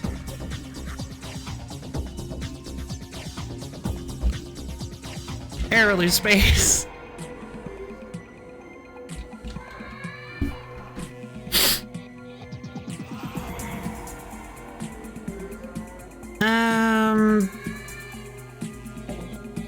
I guess this one is Thradak space. Just as a... Okay. Alright, let's check it out. 476 by 496. Where am I? 611 by... Oh no. Okay, that's 611.7 by 413.1. Well, that's not super helpful.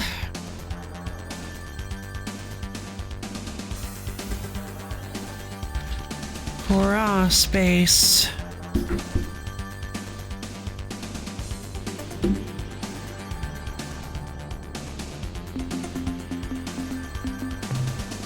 Am I in the middle of a specific cluster? Camelopardalis the Camelopardalis constellation is apparently where I am. Camelopardalis. That might not be important, but let's Camelopardalis constellation. All right. Once more.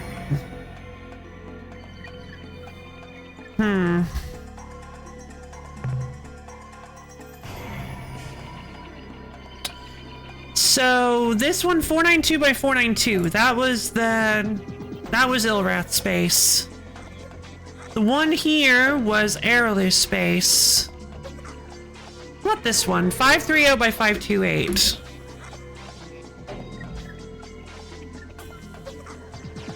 .0 by 528.0.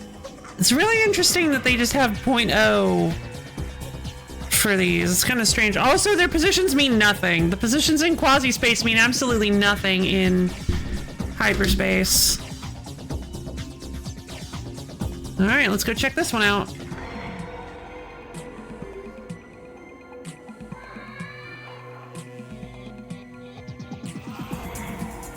Whoa, whoa, whoa, whoa, whoa, whoa. Oh no, I'm in the like far corner. Ooh. Okay. Epsilon Aquile. Okay, so I could check out some fun stars here. Beta Leporus, Alpha Librae, Lambda Hyades, Orgy Biv. So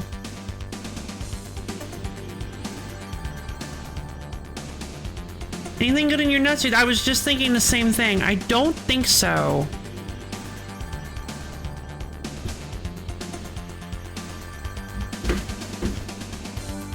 Let's see. So the Androsynth homeworld is in Eta Vulpeculi. Oh, which is actually down here near Zima. I did not realize we could go check out. We could go check out their homeworld. Don't know if that's a great idea, but we could. Earlier, the Chinjesu. I don't think we know anything about the Chinjesu's homeworld. I haven't learned anything about them. We found Alpha Centauri, they traded with you. So the Mycon, Mount Beta Brahe, which we've actually been to Beta Brahe, so yeah, that's down there.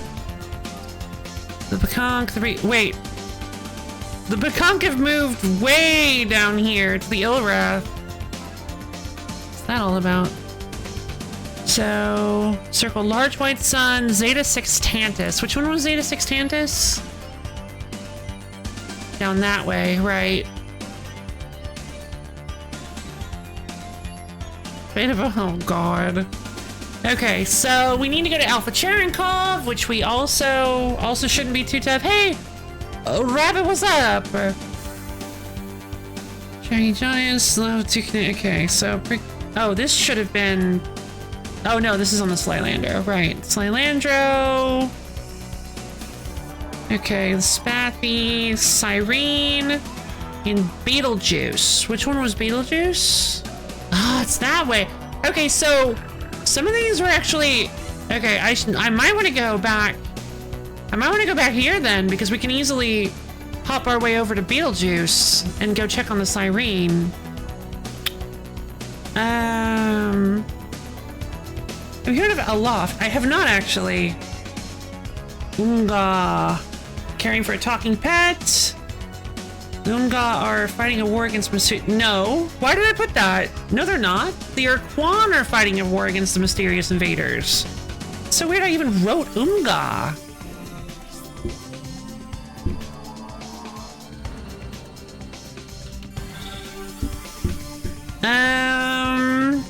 The Ophiuchi system. Oh, interesting. It's way over there. But apparently the Ur-Quan originated from the Ophiuchi system, so that may be their homeworld. We could probably go check them out there. Zeta Sextantis is in Vux space. The Yehat are possibly in the Serpentis constellation, which again we have... Yeah, we have nailed down. It's down there. They've been ruled by the Veep Seeps for 2,000 years. Zokbot pick, we already know everything. It doesn't look like I have anything else. But I worry that maybe I'm missing something since you asked. But also, you may just not be sure. I don't know. I'm worried that I'm missing something. There could be something...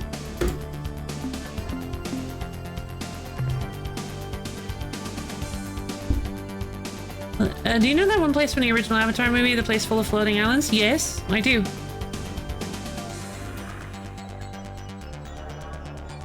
Ooh, neat. The Leporus and Aquaria Hyades. Wait, Beta Hyades. Wait a minute. The Hyades cluster.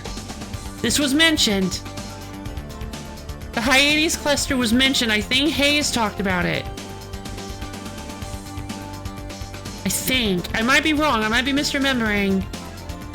But I think Groombridge. Oh, we should go check out Groombridge. That sounds great.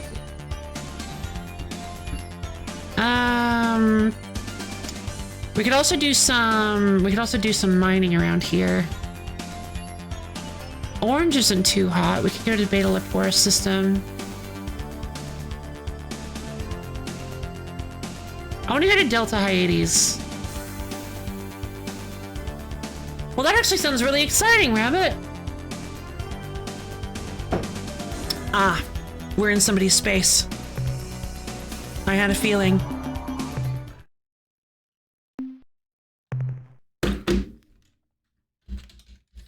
Exploring the Hyades cluster. Fight me! Boom. Oh? I suppose as a courtesy I should extend an appropriate Are these the greeting. Mycon?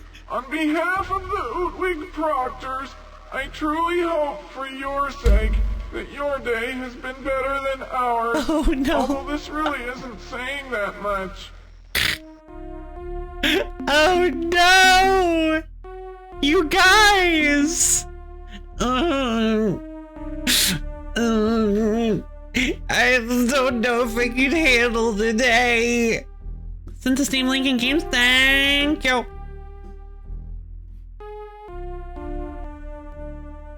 Ooh, expensive. Transform any island into a flying ship. Oh my god, that sounds incredible. What? That sounds so cool. I am absolutely... I'm gonna just go ahead and put that on my wish list.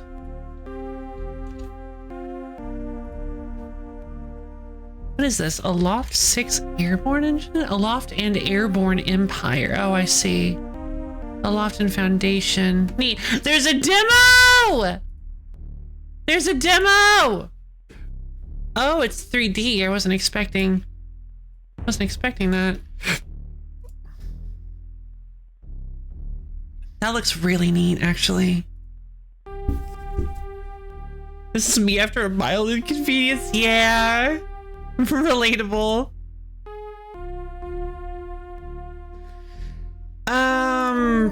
This is Captain Loaf representing the new Alliance of Free Stars. Please respond. What good would that do?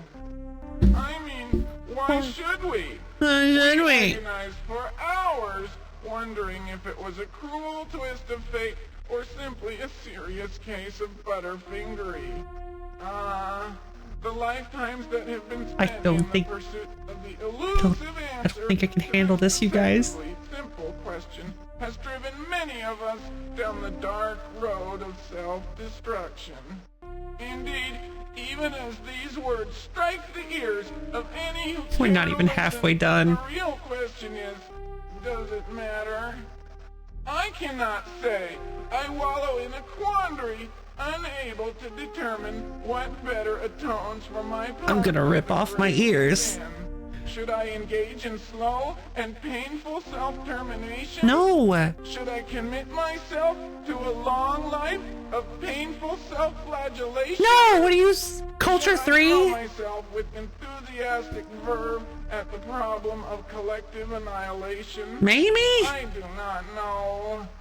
Even now, my mind writhes in anguish of indecision, lest the outcome be inadequate. Oh my god. No! No! Don't ask them to start at the beginning. I'm begging you. I detect the recent events have not gone your way. Why don't you start at the beginning? All right, I'll try. But you know, it really doesn't matter. After all, we have a famous Ootwig They're saying, Ootwigs. when one loses the reason for existence, one tends to get less motivated. Yeah, a little bit. This goes hand in hand with the painfully appropriate credo, we broke it, so we are paying for it. Of course, this isn't really accurate. The situation is so much more hideous. Imagine, if you can, holding within your hands the answer, only to have it taunt you with its former potential. Ah, cruel irony. The loss of the Ultron grieves us all. Ultron? Okay, well I wrote in my notes the Udwig are insufferable, so yes, of course, the Ultron we grieve. Nah, how sad. Now, what was it again? Bah! It doesn't Bah! matter. Besides being of no concern to you, I find discussion of this matter, well, distasteful.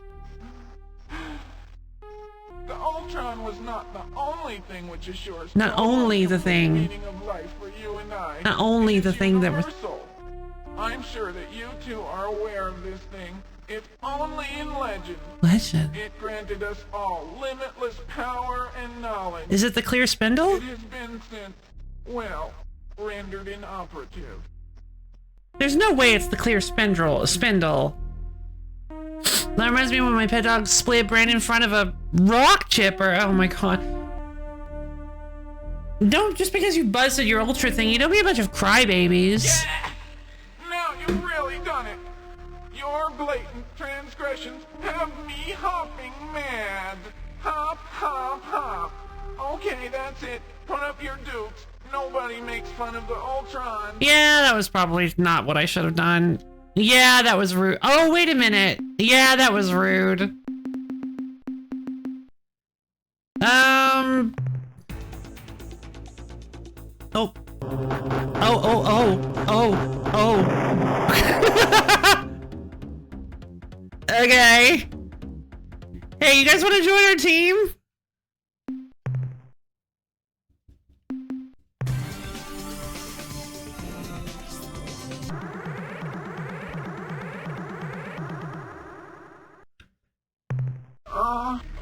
Nope.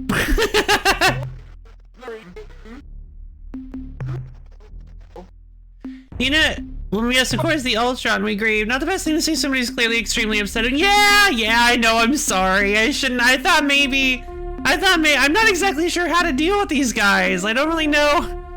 I guess I need to relate.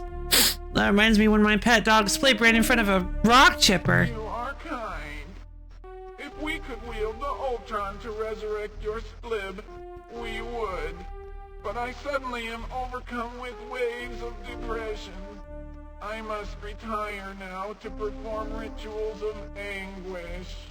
Waves of trauma wash across my being even now. I must go. I just can't. Oh my god. Well, we found the Udwig territory. Hey, do you want to keep talking? Maybe a little bit faster? Just go away. Leave us to ponder our grief. Do you know anything about the enslaving Ur-Quan? We know nothing of this species that you mentioned. You're right next to them. However, while we are on the subject of evil and powerful species, Have you heard of the we Ur-Quan? have encountered a particularly gruesome race that seemed to come from the direction of Arcturus. When we hailed them, they responded with mighty weapons that sent our delegation to their deaths. Lucky fools. The aliens' dark, crusty battleships are capable of guiding spinning mines into almost any location. That sounds like the And Korra. should an enemy get too close, a fiery corona emerges to inflict fearsome damage. I don't think that's the In Korra. our skirmishes with the race who called themselves the Ur-Quan, Never we mind. found that by using our own shielding capability, we could sweep through the mines, absorb the corona, and then get close enough to the dark ships to give a lick of our own. Can I have some of your ships, please? In truth, however, they are very powerful and ruthless. When the Ur-Quan I started to can't. press toward our home world, we thought that our deserved punishment was being administered. But then, a mystery? They suddenly became disinterested and veered away. Bah, confounding frustration. What? With the Ultron, I could speak knowledgeably on this subject. To have this quality torn from our grasp emphasizes how meaningless our existence really is. This lack of meaning is what drives my species to the serious contemplation of a quick I end. really feel bad for these guys, but I just don't. Yes, that really is really a pity. So what more do you know about the Korra? Your query once again painfully reminds me of the Ultron and what it was for the universe. I could tell you all and correct all that is wrong in the universe. All I can tell you is that the Korra lived to kill. Their stated purpose is to seek out new life and new civilizations This again? and annihilate them. We seemed to qualify as such, and that is why it is puzzling that after pursuing us with some tenacity, they suddenly turned away and headed toward Craterus. Craterus. All this speculation would be unnecessary if only we had saved the Ultron. It would not have taken much. A diving catch, a thrown pillow, even a fuzzy wumpus would have broken the fall satisfactorily. It has to be this clear spindle. Indeed, a panel convened to analyze It has to the be this clear possibilities spindle. concluded there were at least 623 ways that the Ultron could have been saved if we had been prepared. Let us have our discussion concerning these matters. These guys are actually kind of fun. A truly unique set of events puts you in your current state, am I right? Huh, to say the least. Our past This is one leading of the towards something. glorious and proud people, coupled with a cataclysm that rocks the universe to its very core. It all began when the chimps rose from the murky bog. and It's the growing on me. as well. In these primitive times, we cavorted about our world, oblivious to any sort of higher purpose. We took everything at face value. Meanwhile, the tendrils of the chimp infiltrated the vast sky canopies of Faz. And then the veils fell. Suddenly, the Utwig were stunned by a collective realization.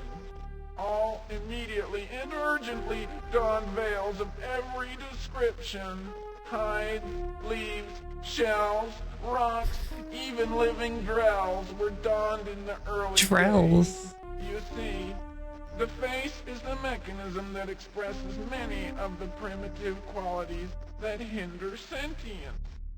Now rid What? of constant reminders of greed, rage, hatred, and lust, the wisdom of the Utwig was no longer hampered by constant reminders of the primitive urge. What are we doing? Over many Like, generations, mask etiquette was refined to a rock-solid foundation of our society.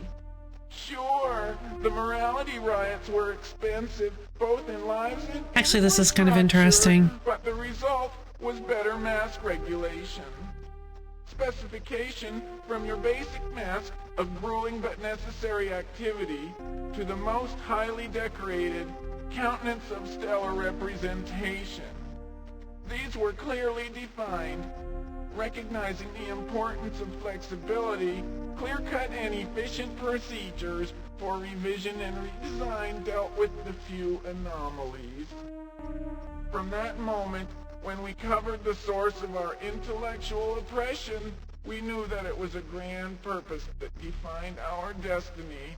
Are you still listening? I'm trying. I really am trying. Our entire development as a sentient species was coordinated to coincide with the appearance of a remarkable device, the Ultron.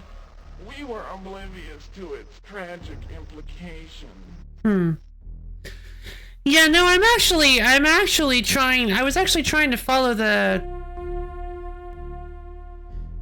To say the least. The chimp and the Ur-Wig live together. Cavorting about our world oblivious. Yeah, I cannot imagine this guy cavorting.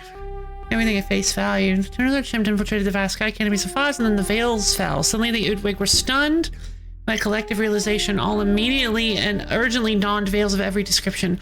Hides, leaves, shells, rocks, even living drells were donned. I see. There's many of the primitive qualities that hinder sentience. Now rid of the constant reminders of greed, rage, hatred, and lust. Huh. That's interesting. So they hide their faces to hide their emotions, which is what they deem emotions as signifiers of primitive sensibilities. It's hindrances towards sentience. How neat. The wisdom of the was no longer hampered by constant reminders of the primitive urge. Over many generations, mask ethic was refined to a rock-solid foundation of our society. Morality rights were expensive. There's always better mask regulation. Specification from your basic mask of grueling but necessary activity to the most highly decorated countess stellar representation. And recognizing the importance of flexibility, clear-cut and efficient procedures for revision and redesign dealt with the few anomalies. Cover the source of our intellectual oppression. Oh, wait a minute. It seems like I'm drifting off. Oh, I think this is to represent that I'm kind of like drifting off and missing huge bits of this. Recognizing the importance of flexibility, clear-cut and efficient procedures for... No, maybe not. Maybe the dots are just to represent... Yeah, no, the dots are just to represent different sections. Okay, because it felt like it didn't quite line up, but recognizing the importance of flexibility, clear-cut and efficient procedures for revision and redesign dealt with the few anomalies. From that moment, when we covered the source of our intellectual oppression, we knew that it was a grand purpose that defined our destiny. Strange. Our entire development as a sentient species was coordinated to coincide with the appearance of a remarkable device, the Ur-Quan. We were oblivious to its tragic implication. Yeah, absolutely fascinating, but what exactly do you mean by tragic? In order for you to truly understand the situation, you need to know more about the Ur-Quan I would love to. and its unique capabilities. Sure. You see, when the Druge discovered the Druge? Ur-Quan, they knew that Where do it they was come ours. from? The Druge were compelled by intrinsic universal direction to take it to where it has always belonged. They brought it to us. Oh, the Ur-Quan. Oh. It assured total and complete meaning of life for all, the universal. This reminds me of With the something. Ur-Quan in hand, I could sense not only your motivations and desires, but your purpose. Well, that seems I could act upon these way too things powerful. in ways that would most likely seem mysterious, if not, well, daft. Okay, so Years later, you would herald our participation in your development as the turning point for your species. The Druge were only one of the few to benefit in this way. taking notes weird. Even now, they are puzzled by the way we rewarded them for the delivery of the Ur-Quan to its correct place. In 24 years, 2 months, and 3 days, they will all dance the dance of jubilation. How did you reward them? Indeed, the Ur-Quan has allowed us to fundamentally change the Druge forever. The Supox, too, received many benefits from our use of the Ur-Quan. They can testify to its power. Uh-oh. I don't know if this sounds like a power you guys should be in control of. Sounds like things were going pretty well, so what happened? Yes, things were perfect. What happened is, well, it's difficult to talk about. Is it? But I saw it happen. Couldn't tell. I witnessed the Chinzral celebration. I felt the Ur-Quan fill the empty place that I did not know was there. I saw the Grand Proctor pass. So is this thing just... Well, they say that the Chief Crew did not know that it was so heavy and slippery. Perhaps it was a combination of factors. Some who have reviewed the records claim it was actually a conspiracy. The commission Is this thing just a placebo? officially stated that the Ur-Quan was rendered inoperative by the fall to the ground. Yet many feel that the whole story has not yet been told. As it struck the ground, I saw its glow fade, and then the painful void incapacitated all. All Utwig immediately donned the mask of ultimate embarrassment and shame, with the vow to wear it forever. Bonfires all over Foz consumed all but this mask.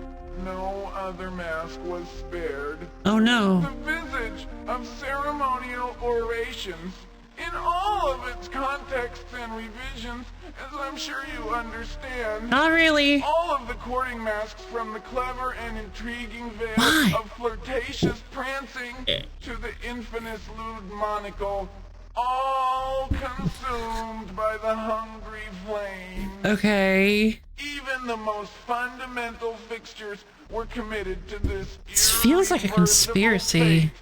The mask of natural bodily excretions once hung in every lavatory. Oh my god. Most of the public facilities have removed the disposable mask dispensers. Oh. But every once in a while, I still see such a repository. Always empty. We're in Florida. At that time, many suggested that we use the precursor relic as a form of self-punishment. The precursor relic. The proposal was that we collectively go to the second moon of the sixth planet of Zeta Hyades at coordinates 850.3 by 957.2 and use the ancient planeteering device to end our existence. After much discussion, we decided that we deserved to suffer. We can use the bomb if we ever decide the time is right. In the meantime, we atone for our grievous mistake with our collective misery. I suddenly sink into a chasm of depression. I must go. Okay. So, they have a precursor bomb just lying around. Okay.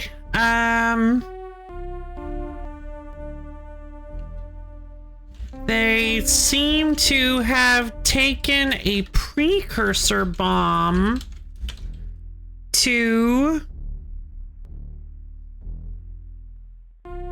the second moon of Zeta Hyades 6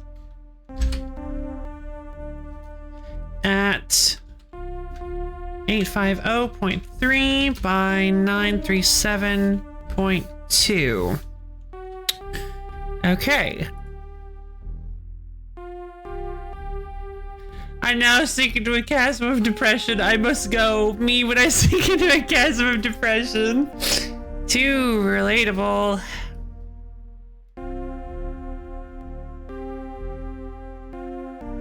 We now terminate communication in a civil yet efficient manner. As do we. Go now with neither malice nor joy. Never. Okay, get away from me. Okay, so Zeta Hyades. So 850-937.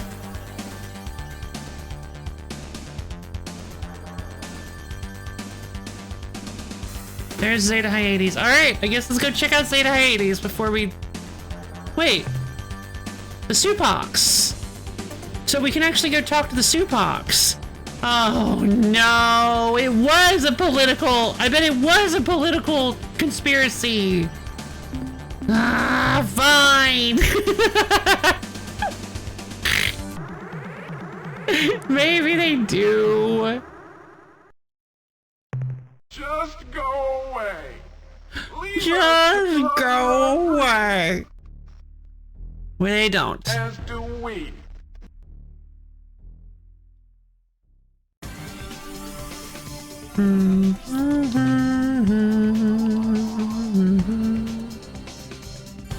And now we know. All right. I guess we know now, or something, or whatever.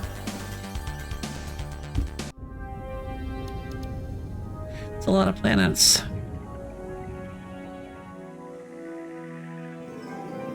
It's a lot of yellow planets.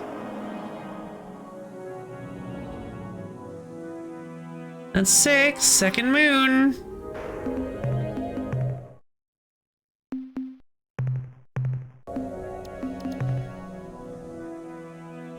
Yellow Vash. Ugh. Here we go. Time to diplomacy ourselves a bomb. Attention, alien vessel. Why do I do this to myself? This world is under the full jurisdiction of the Ur-Quan Proctorate. We extend a subdued but civil greeting. So they all sound like this? For what purpose do you linger at this location? We are the stewards of the bomb. Oh no. We keep it from those who would use it unwisely. In addition, we are prepared to act under the direction of the Proctorate, should we decide to make a final atonement for our most grievous blunder. This must be a pretty special bomb to have all of you keeping an eye on it. You are correct. It is a relic of precursor origin. It has the power to destroy entire... They kinda did, actually, yeah. ...objects, perhaps even galaxies. The The Ur-Quan have been entrusted by fate to watch over this device. You don't so know? It will be used in the way that it was intended by destiny. A planet and a galaxy, those are two very differently sized objects. Wow, that is, tell us about the bomb. What's the scoop? During standard exploration, Just keep talking. we came across what appeared to be an ancient precursor supply base. It had been dismantled and appeared to be empty. In the staging area, there was a collection of what appeared to be refuse. During the cataloging of these various items, this device was discovered in a damaged container. Are you sure it's a From bomb? what our scientists can tell, it appears to be a planeteering tool capable of reducing moon-sized objects to particulate dust clouds. What's the point of I that? believe that it was either accidentally forgotten or simply left because of a lack of room on the departing vessel. Well, that is pretty neat. Maybe have the bomb? Yes, it is a remarkable device. It is understandable that you would like to possess it yourself. Our mandate, however, requires that we maintain full control of the bomb. Would you like the super cool thing that I found? Oh, please, can't we have it? It would make us really happy. No, we're sorry. You cannot have the bomb. Besides being against our orders, imagine what would happen if for some reason our proctors decide to use it to destroy our civilization. Well, then I could just use it on you. We explain its absence. I could just... We have an urgent need for this device. Give us the bomb. We cannot relinquish control of this instrument of power. You cannot have the bomb. Any attempt on your part to change this current arrangement will be met with fearsome Ur-Quan resistance. This bomb is pretty dangerous, and you guys are nuts. I'm getting out of here. Don't worry. Hey! I laughed! How could I do that? Now I sink into a depression that leaves me speechless.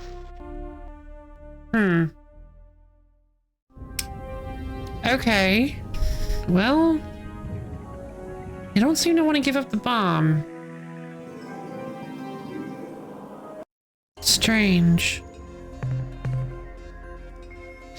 How can we get them to give us this bomb? I don't even know why I want this bomb, but I don't own it. So I gotta have it. I didn't really want the bomb until they told me I couldn't have it, and now I want it.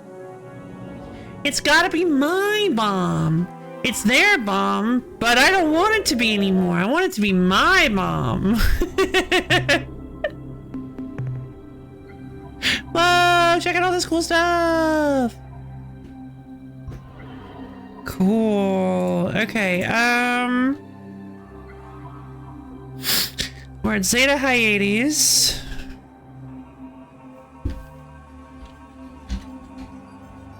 Yeah, it's my bomb now.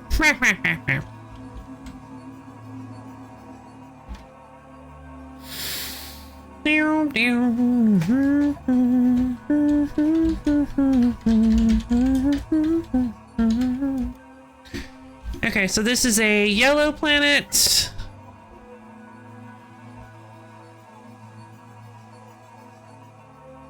I'm gonna say abundant.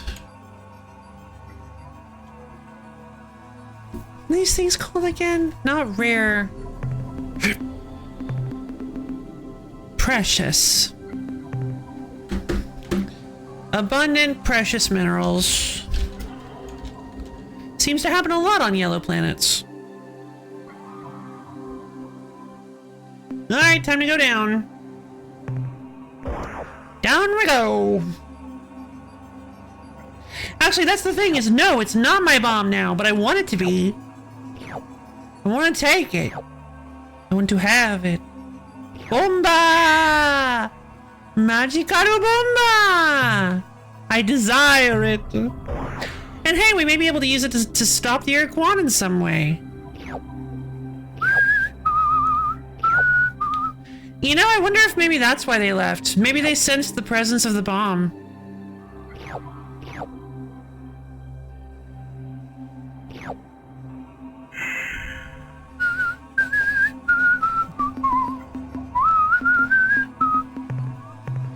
Okay, well, I'm going to... I think we have... What? Oh, okay, cool. I was a little worried for a second. I think this is... I'm gonna do a stretch redeem, but I honestly think this is a pretty good place to stop. I'm getting a little bit tired, and I don't mind stopping a little early today. But for now, first I gotta do the hydrate redeem. So hydrate redeem.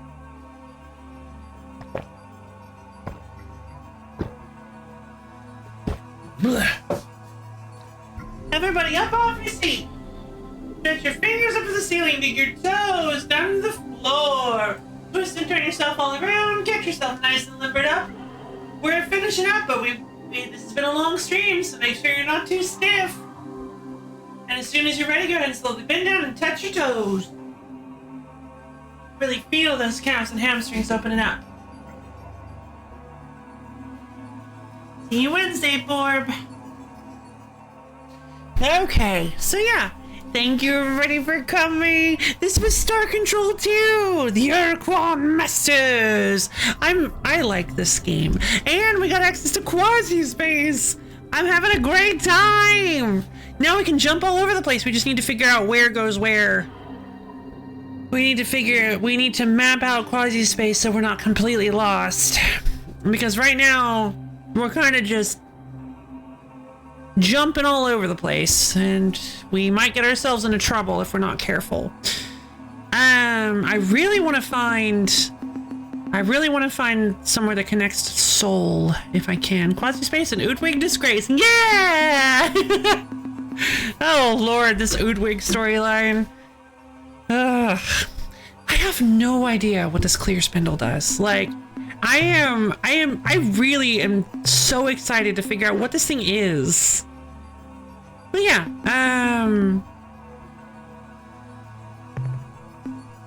well, it's clear. I mean, and it's a spindle, I suppose. So yeah, that's something, I guess. I think I tried using it on a rainbow world. I don't think it did anything. We can try finding another rainbow world and see if maybe it does something.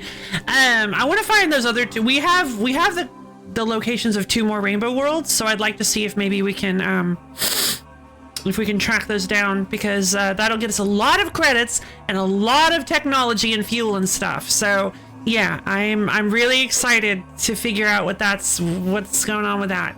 I don't think I actually got any of the materials off of the rainbow world. You did try that, but you should try to find more rainbow worlds anyways. Gotcha. Yeah, I did. The problem is I just don't know where to find. Like, I don't know. I don't know if there are any signifiers. The only thing I can think of is that maybe there are planets that are startlingly close to the planets that they are on. The stars of their system. Startlingly close to the stars of the system they're in. There we go. My thoughts veered off at the end of that sentence. But yeah, I'm very excited to see more of the Rainbow World, see more of what's going on, try to befriend some more planets, get back to Sol. I want to get back to Sol because I want to deliver some stuff to Commander. And, yeah, I guess we're currently in the Hyades cluster. Some more funny guys to me. Oh my goodness, yay! I'm really excited to find the Cyrene. I hope that we can help them. Cause like, I'm starting to feel really bad for them. They've been exploited and discriminated against. And then they got abandoned by the Yehat and the Shofixti. Like, good lord. I feel so bad for them. Everything we've learned about them, I'm just like, man, this stinks. So yeah, I guess let's we'll go ahead and call the stream for today. So yeah, for anybody who's unaware, maybe in the Phantom audience, I have a Discord server. I just posted the link in chat. It's a wonderful place. You can get access to my schedule as well as times when I go live and hang out with me and other low fans. It's a wonderful, tastic, super cool place that you should totally come check out if you can. Thanks for the stream. No problem. No problem, Jeffo. What? Wait, did I never greeted you? When did you first show up? I'm sorry, Jeffo. What? Consider the species voice acting. Oh my goodness, I didn't realize that. I'm so sorry. How have you been? It's great to see you, Jeffo. What? I hope you enjoyed the stream. Ugh. Light Nickel! Viral! Thank you for the almonds contribution to the wheel stream. Some great Ur-Quan master. You're making some clever prep. Thank you! I think I'm doing pretty well myself. I myself think I'm doing pretty well as well. Thank you. I think I'm getting the hang of writing down the planets, kind of in their colors and the important information. I think I'm kind of streamlining my notes a little bit, getting a little better at deciding what information needs to get written down. Yeah, I really like the note-taking aspect of this game. It's extremely fun. And yeah, I guess I hope you guys had fun, because I know I did. This game is a really, really fun series. It's a really chill, relaxing for the most part series. Excuse me, I'm having a great time with it. Depends, and we'll have a wheel next. Ah, yeah, 7 more. Just write it right immediately.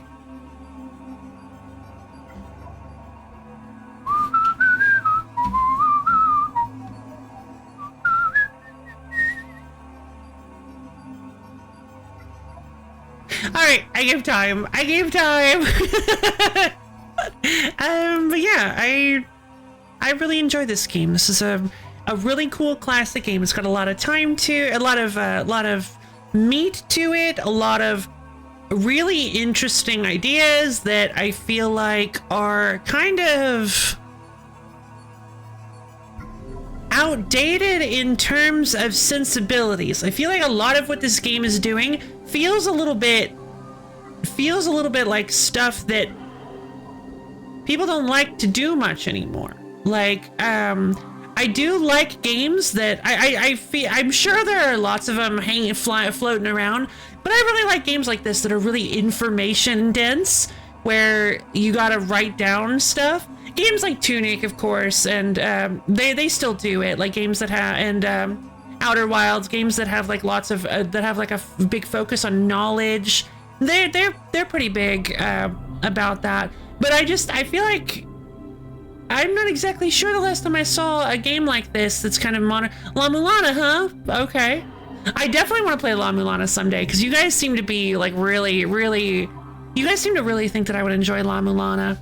Yeah, I don't like to fall into the trap of, like, saying, like, these kinds of games just could never be made anymore, or, like, there's just nothing like the old school, the golden age, because there are plenty of great things being made today, but I think this, like, ideology is kind of rare, perhaps, nowadays, of, like, these big games that require note-taking, like the old school dungeon crawlers, like Wizardry and Might and Magic and stuff like this. To bring your favorite grid paper. Grid paper! I should get some grid paper. But yeah, I'm not sure if there are loads of, like, pen and paper note-taking games being made nowadays, but this is a really fun concept. A really fun game to play. That just, it tickles your brain. I like this. I like this a lot. Games that make you feel like you're exploring, that you're discovering the galaxy. Like, you're going around writing a guide, like writing a space adventurer's guidebook. I'm having so much fun with this. I just love that as a concept. And so yeah, I guess, I mean, to be fair, the fun of games is what you make it. I guess there are plenty of games where you can take notes on stuff and write notes on lore. I guess you can do whatever you want when you're playing a video game. I can't stop you. You hold infinite power in your hands. You don't even need an Ur-Quan. So yeah, I think that'll be it for today. I love each and every one of you, and I hope you all have a wonderful, amazing, stupendatastic, splendiferous next 2 days. And I'll see all of you guys on Wednesday.